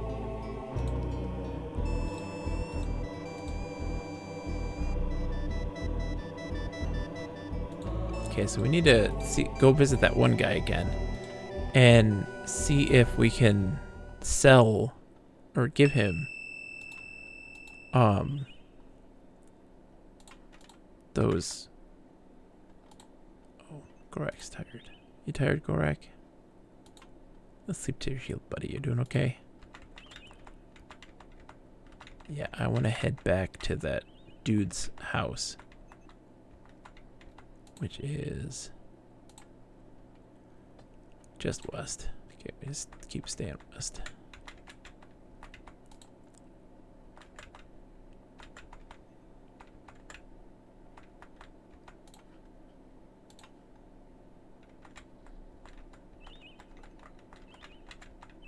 It's the farm.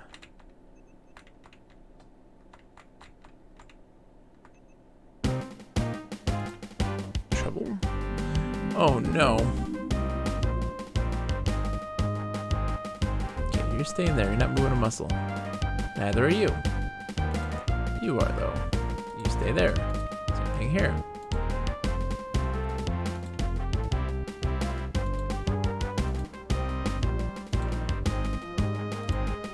Just one of us has to get by this, you know?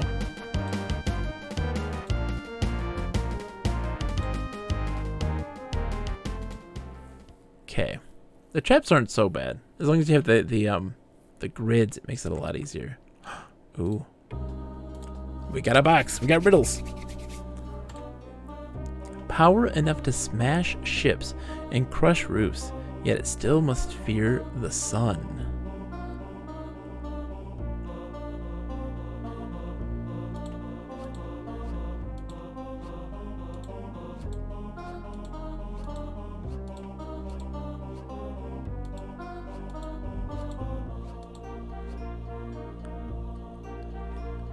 More riddles, indeed.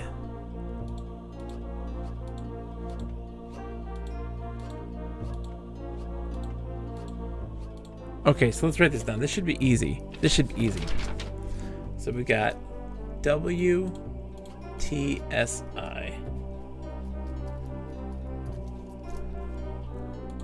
H.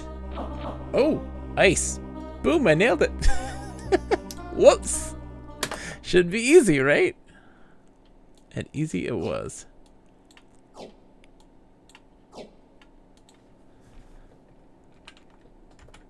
Oh, there's a whole bunch of these. Holy smokes. Hold on. Oh my gosh, we hit a cachet. An untiring servant it is, carrying loads across the muddy earth.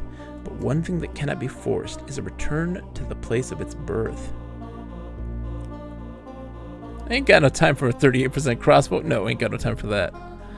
An untiring servant it is, carrying loads across muddy earth. But one thing that cannot be forced is a return to the place of its birth.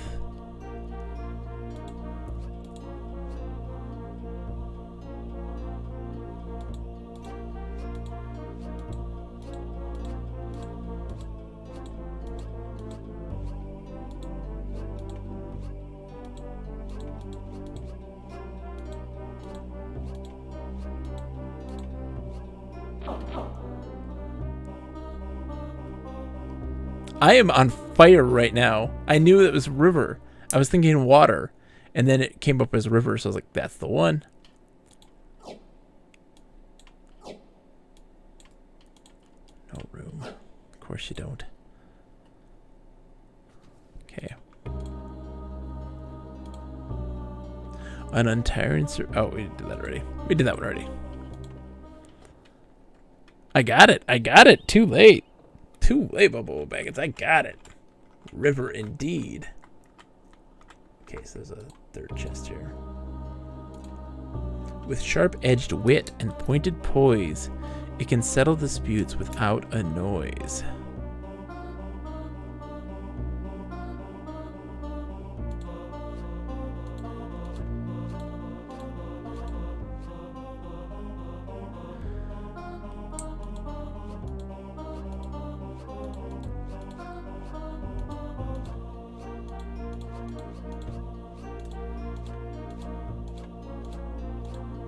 Stop money. Oh man. And pointed poise.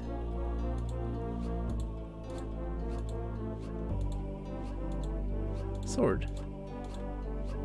That was an easy one. These are easy ones. Maybe my brain's just working today. Ooh. Holy. I need to get rid of that. We don't need that.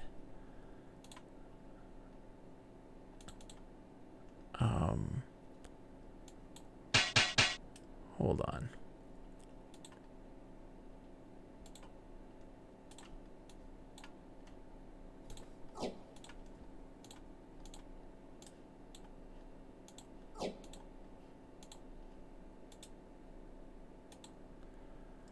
Okay, how am I gonna make this fit? Oh, I gotta, okay, so let me, we can get rid of some things, right? I have like one of this. I don't know what I'm gonna do. I have so much stuff. I have so much stuff. I don't know what to do with it all.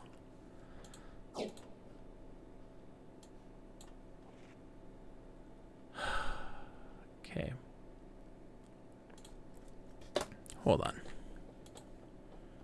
I just have so much. I just don't use it at all. Like, that's gone in a bag. Give it all.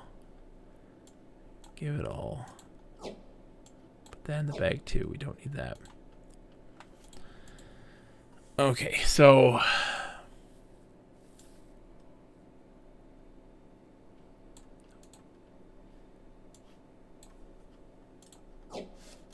okay.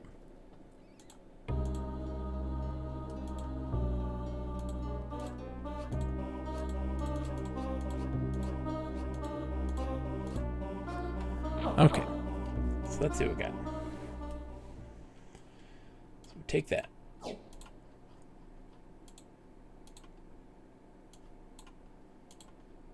Okay, hold on.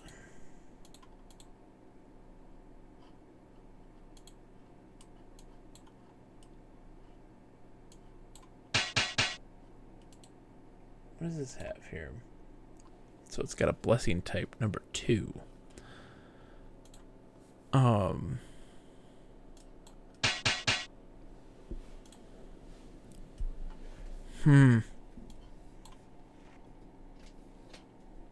Gotta keep that thing oiled. How am I going to get this into this dude's hands? Okay, well, let's just go find the other guy. I think that's all of them. We opened 3 chests. That was a big score. I'm not paying you your money, you crazy people.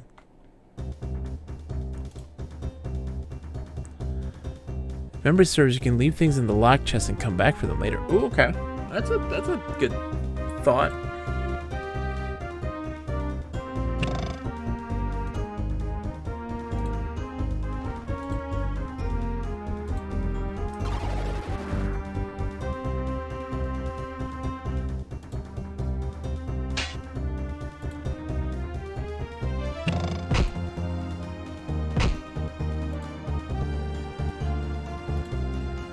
Why can't they hit the broadside of a barn right now? Why is he only doing 1 point of damage? Is he okay?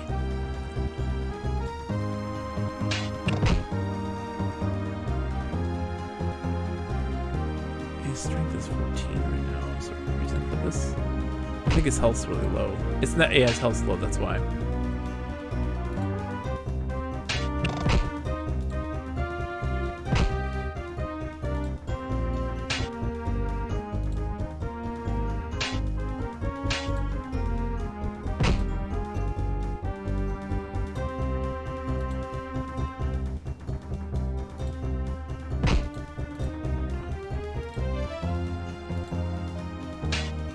Okay.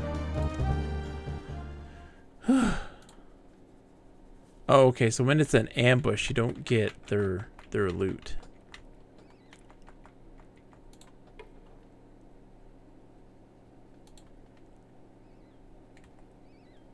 Okay.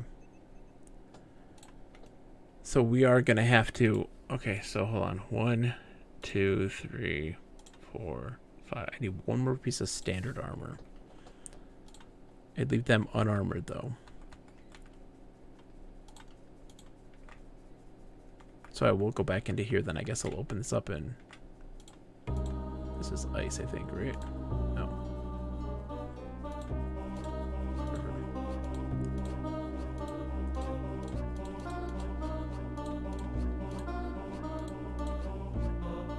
Yeah, we'll definitely do that.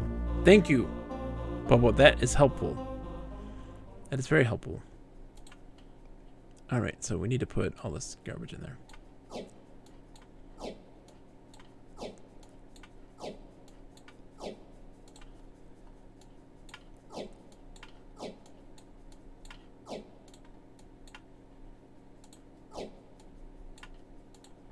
Okay. Wow. Yeah, we're gonna use all these chests, I guess.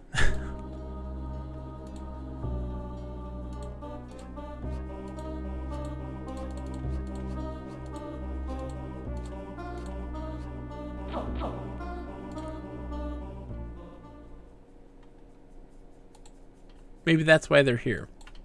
Right? They're like, this is for when you have to collect all those crazy suits of armor and you clearly won't have enough space for it.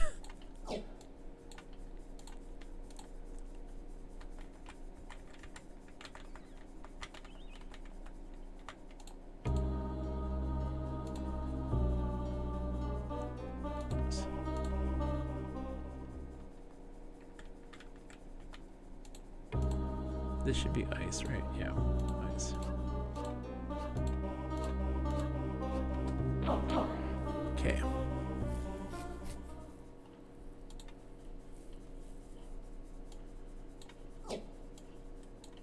I really hope this stuff doesn't disappear.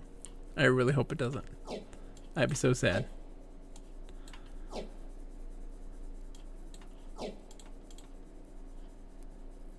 Alright. That should get us by, right? So 1, 2, 3, 4. Yeah. So if we get more armor, that should be enough to do.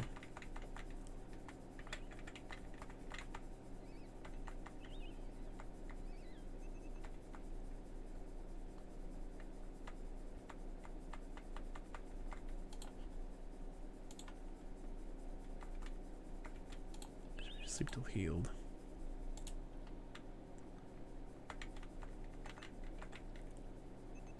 So now I gotta know. Ooh, ruby. Thank you. Where some enemies are. Like where some bodies at. Need some bodies.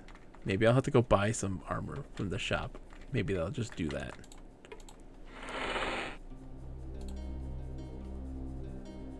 It's so expensive.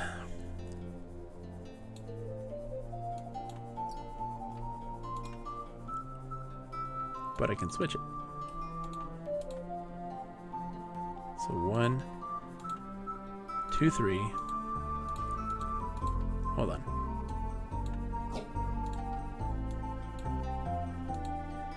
1, 2, 3, 4. I need 2 more sets of armor.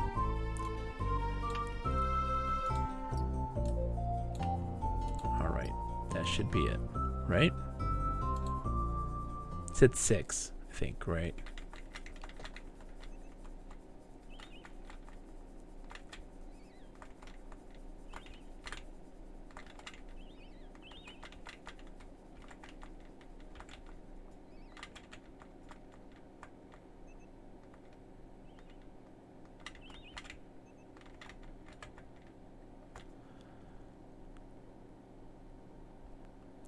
I see. Word chests do. That makes sense. Like if you put it in a bag, it's not necessarily safe.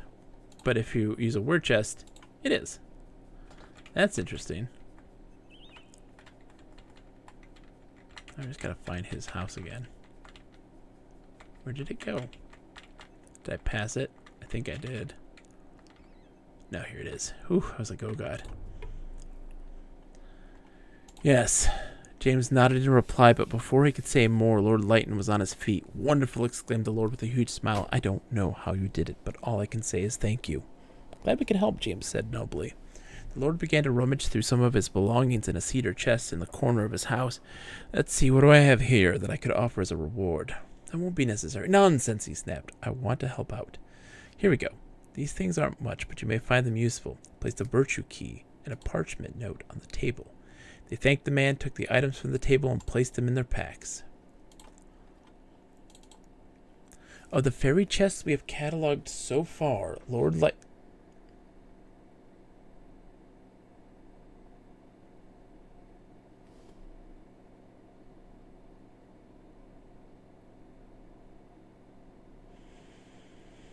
It is our sincerest hope that in the future we will further be able to decode others as we find them.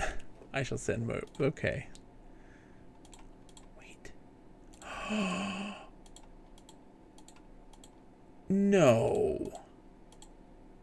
No. No, no, no, no, no. When is my last save?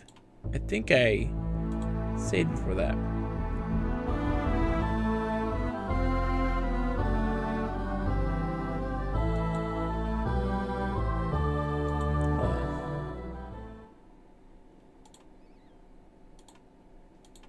Yeah.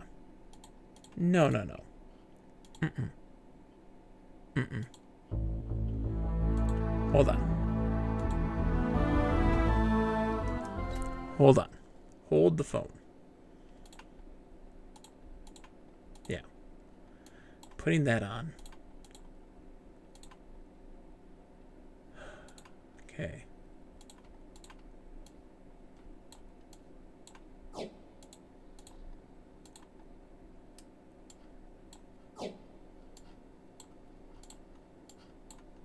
Okay, let's see if that does it. Just hold the phone. Bookmark. Don't be going selling or giving away my enchanted stuff, right? My blessed stuff. You still took it. You still took it. You greedy bastard. Okay. I'll have to drop it. Oh, he took my special armor. Okay. Dropping in a bag. Just for this instance. In a bag. 1, 2, 3, 4, 5, 6. What?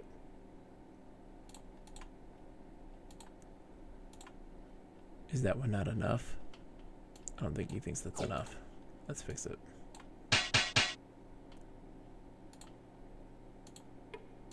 Six suits of standard number. 1, 2, 3, 4, 5, 6. Okay.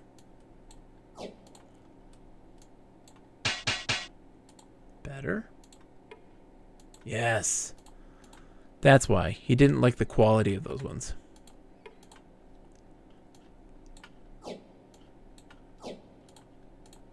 There we go.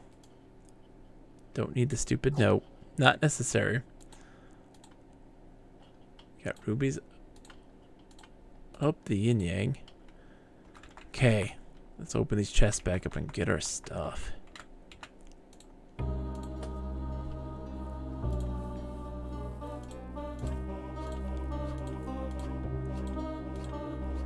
Yeah, the reward for that was here's a ruby and here's the answer to these locks. Is that entirely worth it? Probably not. I need to use these things. It bothers me that I haven't. I should just sell them. I should just sell them. I don't use them for anything. Oops.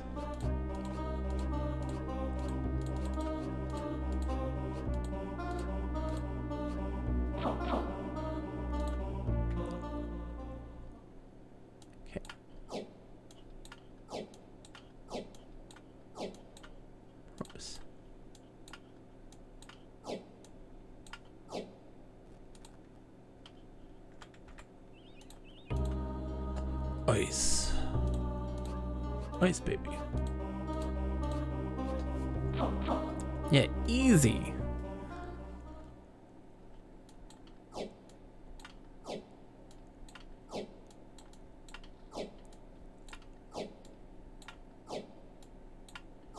There we go. How's our inventory look? Boink, boink, boink. Okay, we got some more space at least. So there's that, I guess. We'll head back south.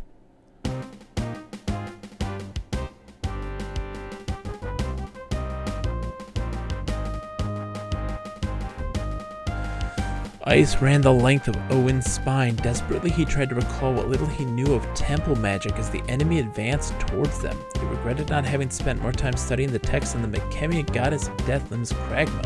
Within seconds, there were ashen-faced creatures in their midst.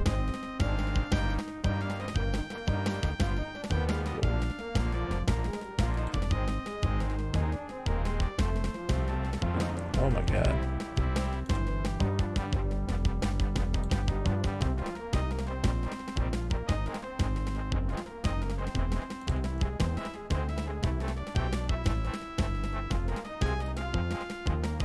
You kidding me? 78% chance.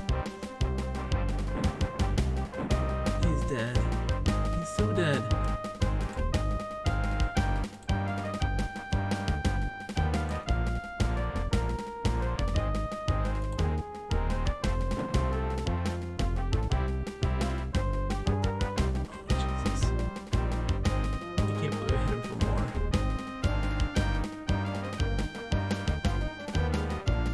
James has 2 health. Oh my gosh.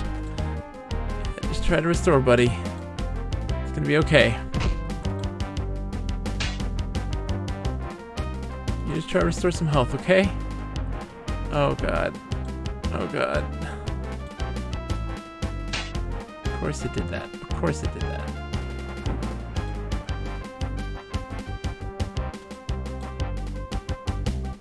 Are you serious right now? Are you serious right now? What are you trying to do? No, they do not spark joy. I will say that right now. They do not spark joy.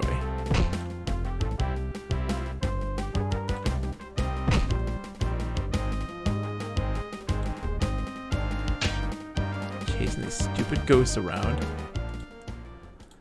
James is dead. Yeah, Goran's abilities increased. We ain't doing that. That's debilitating. So now we gotta manage our stupid inventory again, I think. No, we managed it. It's been managed. Okay. So let's look at this map. Let's go back to Sylvan because we didn't finish. I don't think we finished what we need to do in Sylvan. I don't think, at least, but I don't know.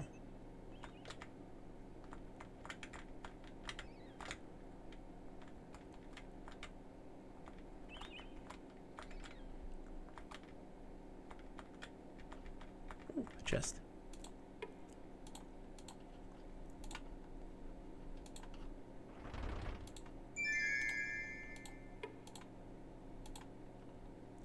Okay.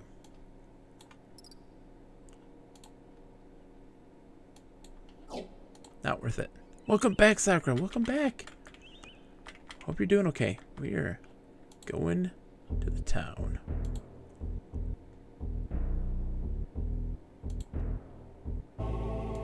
Okay. They've got gems. We have gems to sell. 107 sovereigns. Thank you. Holy smokes. Welcome, Raiders. Hello, Decaf Jedi. How are you this evening? Hello, everybody. Welcome to the stream. I'll let, if there's ads running, we'll wait a second and I'll give a proper introduction.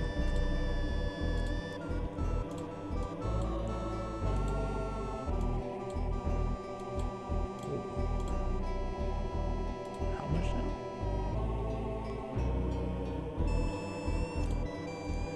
Hey, it's going spectacular, Decaf Jedi. To everybody who's new to the stream, hi, welcome. I'm Bogus Meat Factory. I'm a player of all sorts of games, new, old, you name it, I play it. A lover of all things.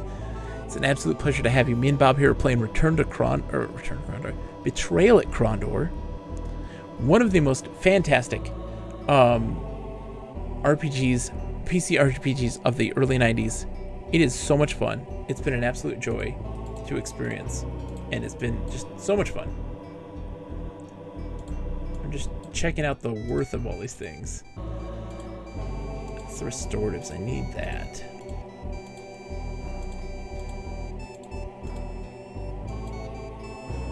I just want to sell this thing. It's in the way. He doesn't want to buy that. Because I don't have a use for it. I really don't. We are doing inventory management the game.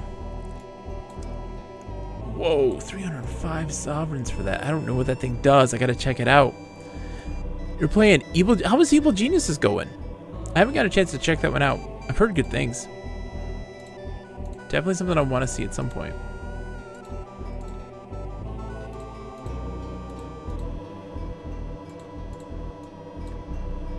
Sell it. I don't use it. I can gather enough of it after later.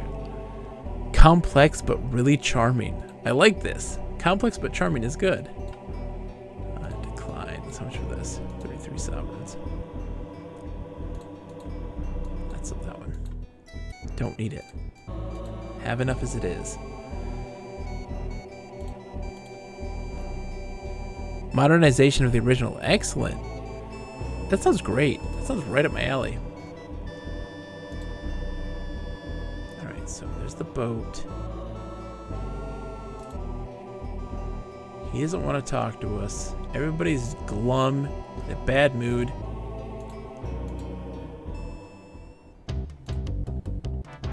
Yeah, he's not happy with it. Okay. He's not happy with where he is. Alright, we made some money. Oh, we should absolutely go back in and go to the inn and sleep.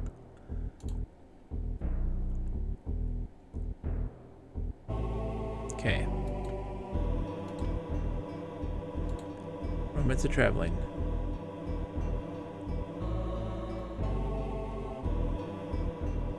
Oh, intrigued. The guest book was open. Intrigued, James checked to make certain the Nightmaster wasn't coming.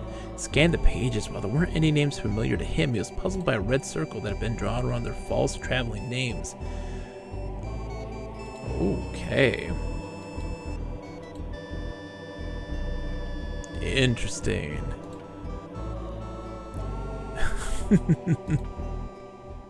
Who is these days, right? How's it going, Garrick? How are you doing? I hope you're doing well as well. It's so good to see you guys. We are just traveling. That's right, we opened this up already. Alright, so we've already checked south. We gotta go along the river, though, and we're in search of Rizulka to liberate their sadness. Hole in the ground. Rations, we'll take those happily. Ruby will also take that, thank you very much. Just playing with the cat before bed so he doesn't wake me up at 2 a.m. Oh man, that would stink. Oh, those are Rizulki. Okay. No, we can't avoid them. We can't avoid them. We have to fight them, guys.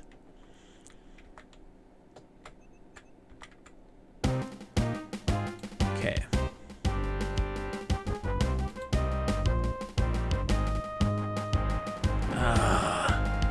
That hurts so bad. Okay.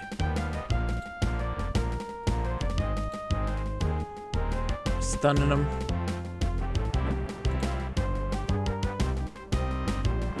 Oh my gosh, they do so much damage.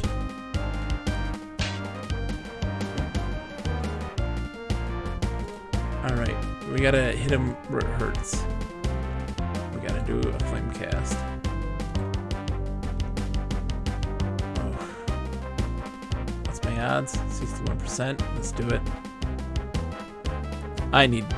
We need to run. We're gonna run and try this again because that was terrible. That was absolutely awful. I gotta know how to handle these Rizalki. We have to kill them. We owe a debt to a god to do so. So maybe we'll need to... Let's see. I mean, I'm guessing they do frost damage. I don't know. Let's try this again. Okay.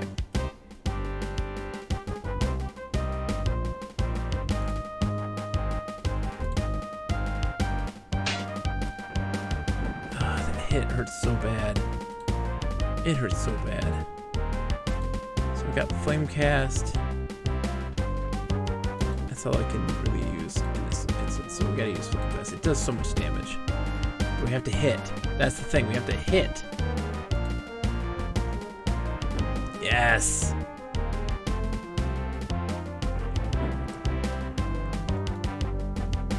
If he hits, he does damage. Oh my gosh. 50% accuracy.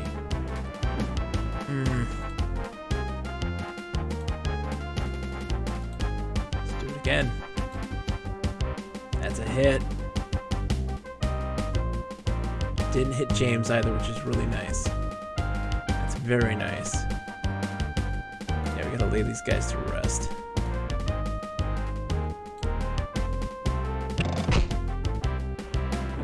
Oh, James.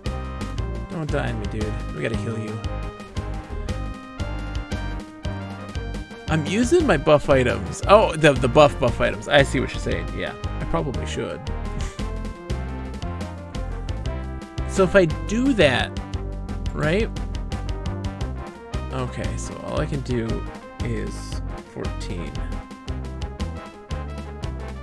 Shield strike from damage. I don't want to do that. Determine spell.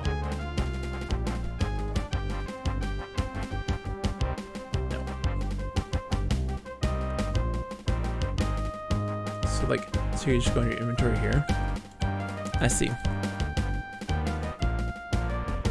What? What? Hello? Game? Oh, great. Yeah, we did. We're dead now.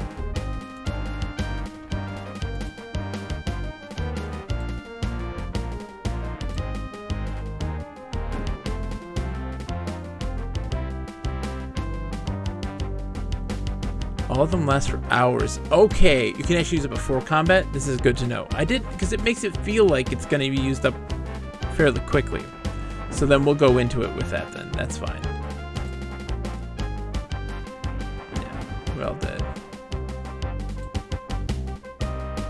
I can't play catch up.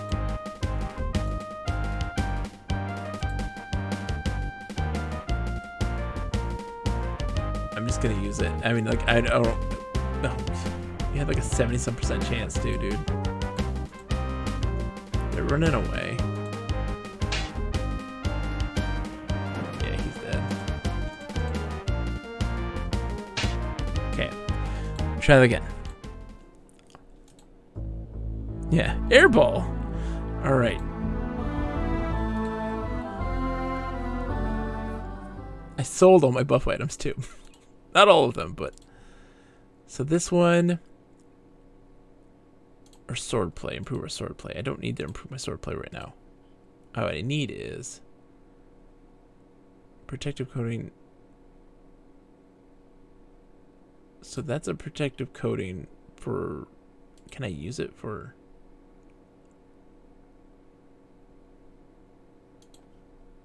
It says for frost-bladed weapons. I don't think that applies here. So the concentrate we need. Oops. Oh, and suck down a dram. Yep. No thought about him and spellcasting.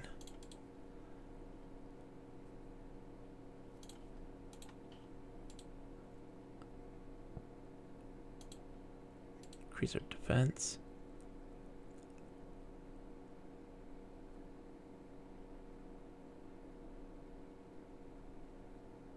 Strength potion. Okay. Let's see.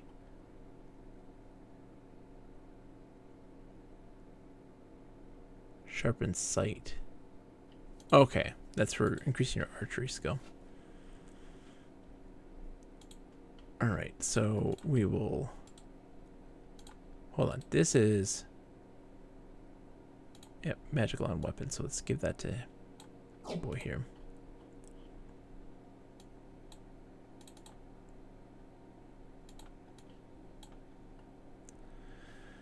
Awesome, a dark sheen. Alright. Well, its effects could be countered if the opponent had used the same oil. At least ensured that he would be on even footing with anyone hostile that he met. Let's give that a shot. It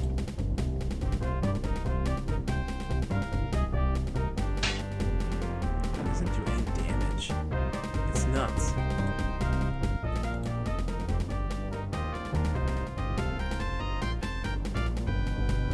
%91 accuracy.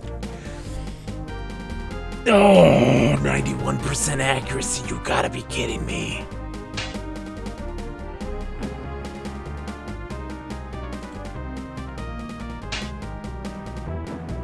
Come on.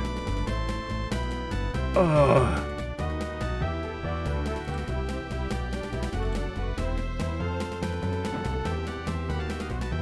X-commed right there. X-commed indeed.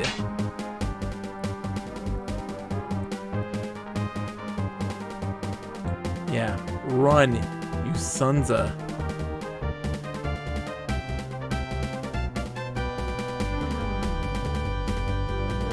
Does that hit him? I don't remember if it does or not. If it won't reach him there, I don't think it will. It did. I'm sorry, dude. I didn't mean to hit you.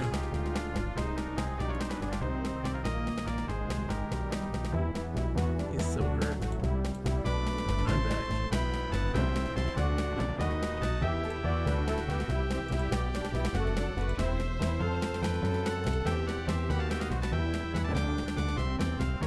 Just suck it.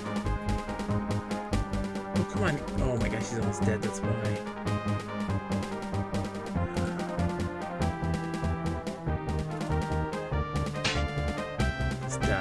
Die. Thank you. Still doing it. We're still using it. Flame cast, baby. Oh my gosh. They're gone. Thank God. Oh my God. That was terrible. The place is abandoned. Yeah, and I sold all of my stuff before then, you know? Oh, Gorath's weak. Everybody's hungry. Oh, crap, they're dying now. Oh, God, I didn't stop. Now they're all dying. At least I saved before then. Okay, so they need food badly. I mean, let's sleep until then. Now let's give him some food.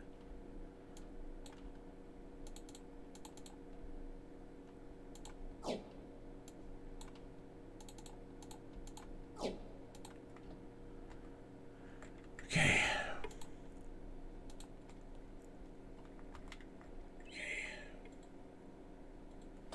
What's that? You okay there, kitty?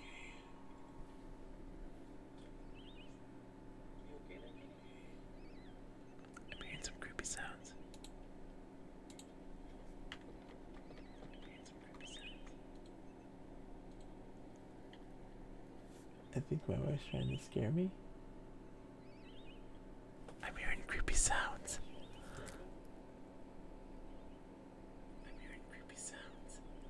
I'm hearing myself. Why am I talking to myself? Why was my phone was playing my stream all of a sudden? That was weird. Okay. Heading north. Oh no, is that more? Oh God. Oh God, oh God. Okay, so we gotta go back to get food. We need food. Badly.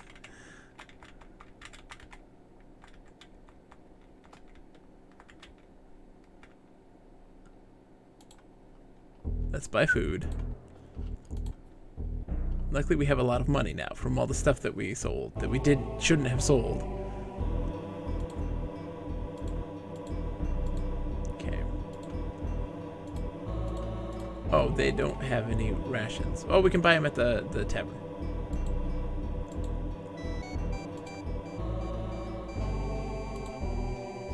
Spoiled, of course.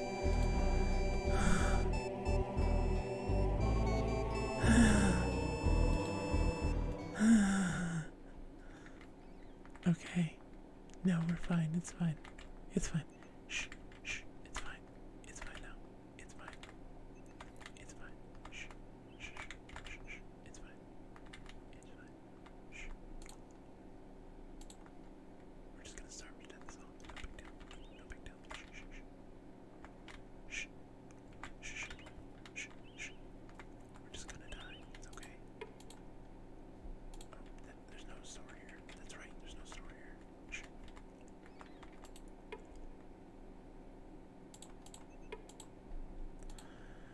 Shh. Shh.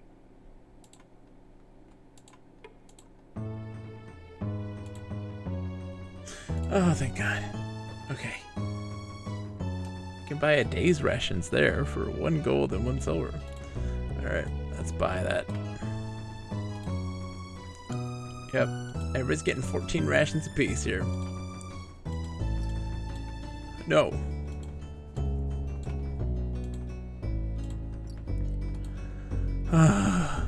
Okay, can we sleep here now, please? You can't sleep here, can we? Oh, it's got an inn. Good.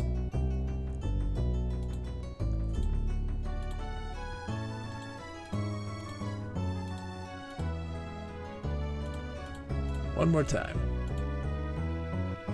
Okay. We just slept for 5 days, so no big deal. How are we on rations now? We got 13. Okay, we're good. You give that one to him, please. Thank you. Okay, let's try this again, shall we? We must earn the favor of our whatchamacallit, that guy. That god. And then we have to go to sleep.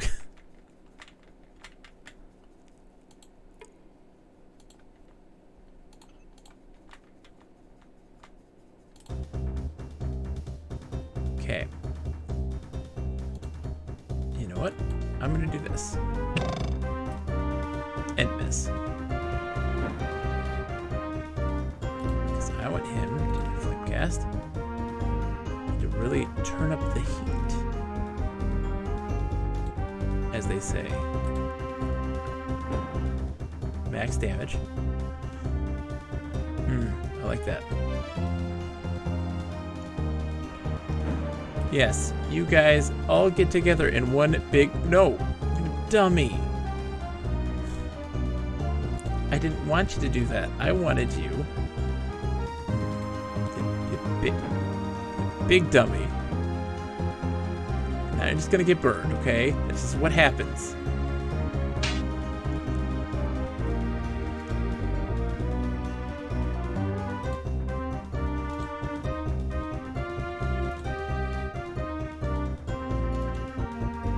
I'm not playing around anymore. Not playing around anymore. Not playing around anymore. Let's go. Poor Owen's hurt, but other than that, we're doing great, okay? Wait, I want to go east. Northeast. Right? Where am I now? Where did it take me? There's an inn here. Hello, lady. James taps the woman's shoulder. Slowly she turns to look at him, but rather than greet him with a smile in her gaze, was a look he had thought reserved only for things that crawled on the ground or lapped up table leavings in the dooryard. What do you want? I was hoping perhaps we could talk, James ventured. Pass the time with a little conversation. Why? She said curtly, opening his mouth to reply, but suddenly finding himself bereft of adequate speech, he made a small sound, which he was certain sounded quite unmanly. Stabbing him with her exquisitely beautiful stare, she smiled. I thought as much. Goodbye, sir. I'm sure you have a brilliant oratory career before you. Same situation. Yep, that's funny. The man was a gambler, drawing to deck a card thicker than those used for Linlan or Pashawa. He slapped it down on the table, withdrew a strange-looking card, flipped it over. A woman was drawn on the face of the card. Called a blue lady, the man said with a drawl. The game is poker. Latest thing played by the Keshian dog soldiers. Have you heard of it? James nodded. We even had occasion to play it with mercenaries passing through the local tavern, although the gambler seemed disappointed. I'll pay you half of what you bet. Not right now, dude. Hold up. Innkeeper smiled. Welcome, gents. It's going to be dark pretty soon. You should think about spending the night. Dangerous out there. Dangerous? Questioned James. Why is that? The innkeeper leaned forward and whispered, the dead have taken up refuge in these parts. They stalk the roads by night and have been attacking travelers. If I was you, I'd think about staying here tonight, getting on an early start in the morning. Oh, alright. Yeah, let's do that. So we can heal. That's fine. We're good enough.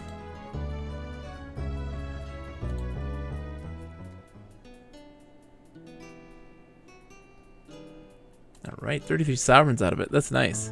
That's not bad. Okay.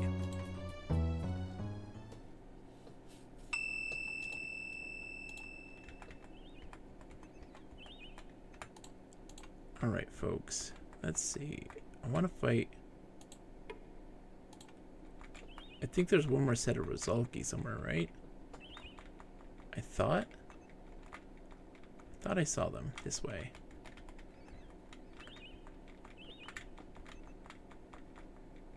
Maybe not. Did we take care of them all?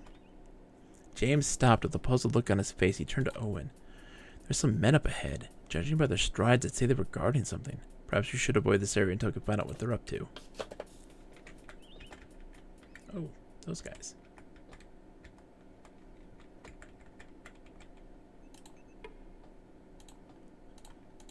Let's see what happens.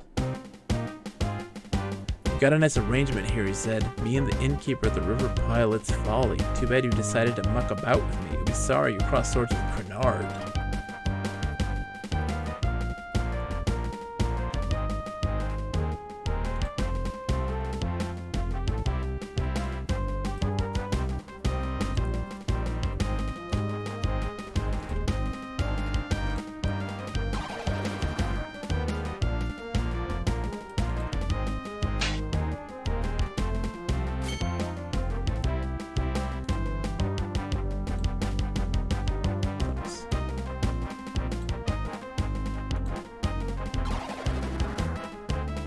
Wait, did I do that twice? The same person? I think I did.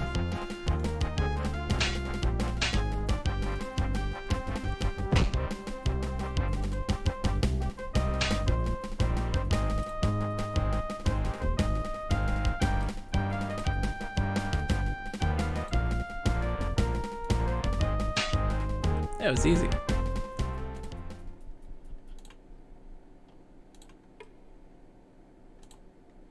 Okay.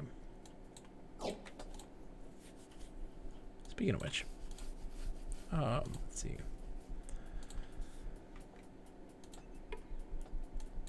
Gem, I'll take.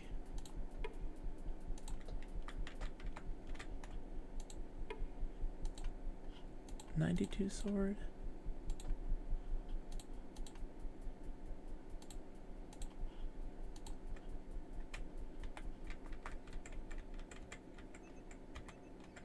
Where did that? There. What does it say? Food and lodging.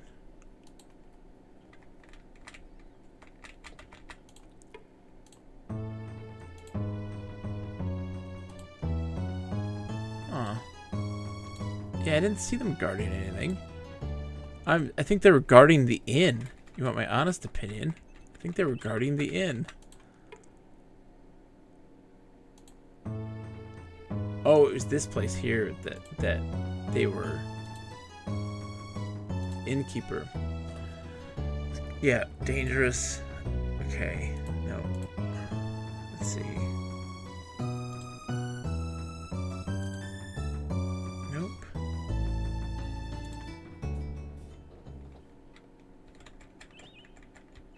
go back to them. I didn't see anything. Let's just check all their bodies again, just to make sure. You always have to kind of wiggle yourself around, because the body's kind of interlace. No. I don't feel like I did. I think I did something wrong there. I really think I did something wrong. Because he's like, let's figure out what's going on with them before we engage with them. They might be guarding something. Let's see what they're about first.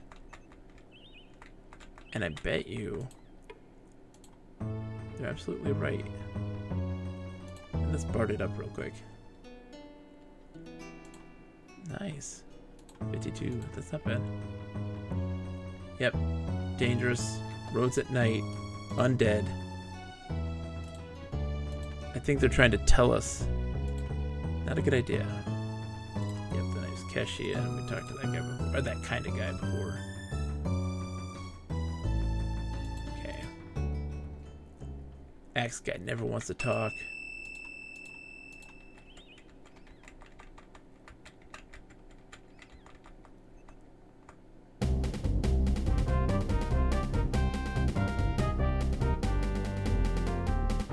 Okay, so we got that dude again. Well, what I'm gonna do is probably leave it at that save point because it's getting late and I gotta get some sleep. So wow, we've made a lot of progress. So what's happening here for us guys, for those that don't know, we're making our way slowly to Romney. It's the journey there, but we are following along the river, ridding ourselves of any of the Razolka that are plaguing the place because this long disappeared god has decided to appear to give us favor to heal us from this disease that we're stricken with. In our process of getting here, because we're looking for this spy network that's being used by this rival nation that's planning to wage war. And we need to know information about that to determine if the rumors are true. So it's interesting. A lot of good. It's been a lot of fun. We started here in Krondor, made our way all the way over here. I mean, we have so far. Our journey truly began here, and we went all the way down, up and around, and then up to here is where we're going. We've gone quite a long ways so far. It's been a lot of fun. But let's go find somebody to raid, and because I'll just see if it worked. Where the bookmark was. Let's go see. Thank you guys for coming in. I mean, thank you, Decaf Jedi, of course, for the raid, and everybody for coming in. I greatly appreciate it. It's so much fun. Thank you all so much for hanging out with me. Let's go see who to raid. I'll be back on Wednesday night, 8 p.m. Eastern, with more Betrayal of Krondor, for sure. Thank you, Lip, for hanging out. Let's see who to raid. Yeah, greetings, program. Oh, hey, Triple Fox, thank you for the follow. I greatly appreciate it. I will be here. I will be here. We have a schedule. If you look at the About section, there's a schedule there, and I keep to that almost strictly. Let's go say hi to... I rated them recently, and I want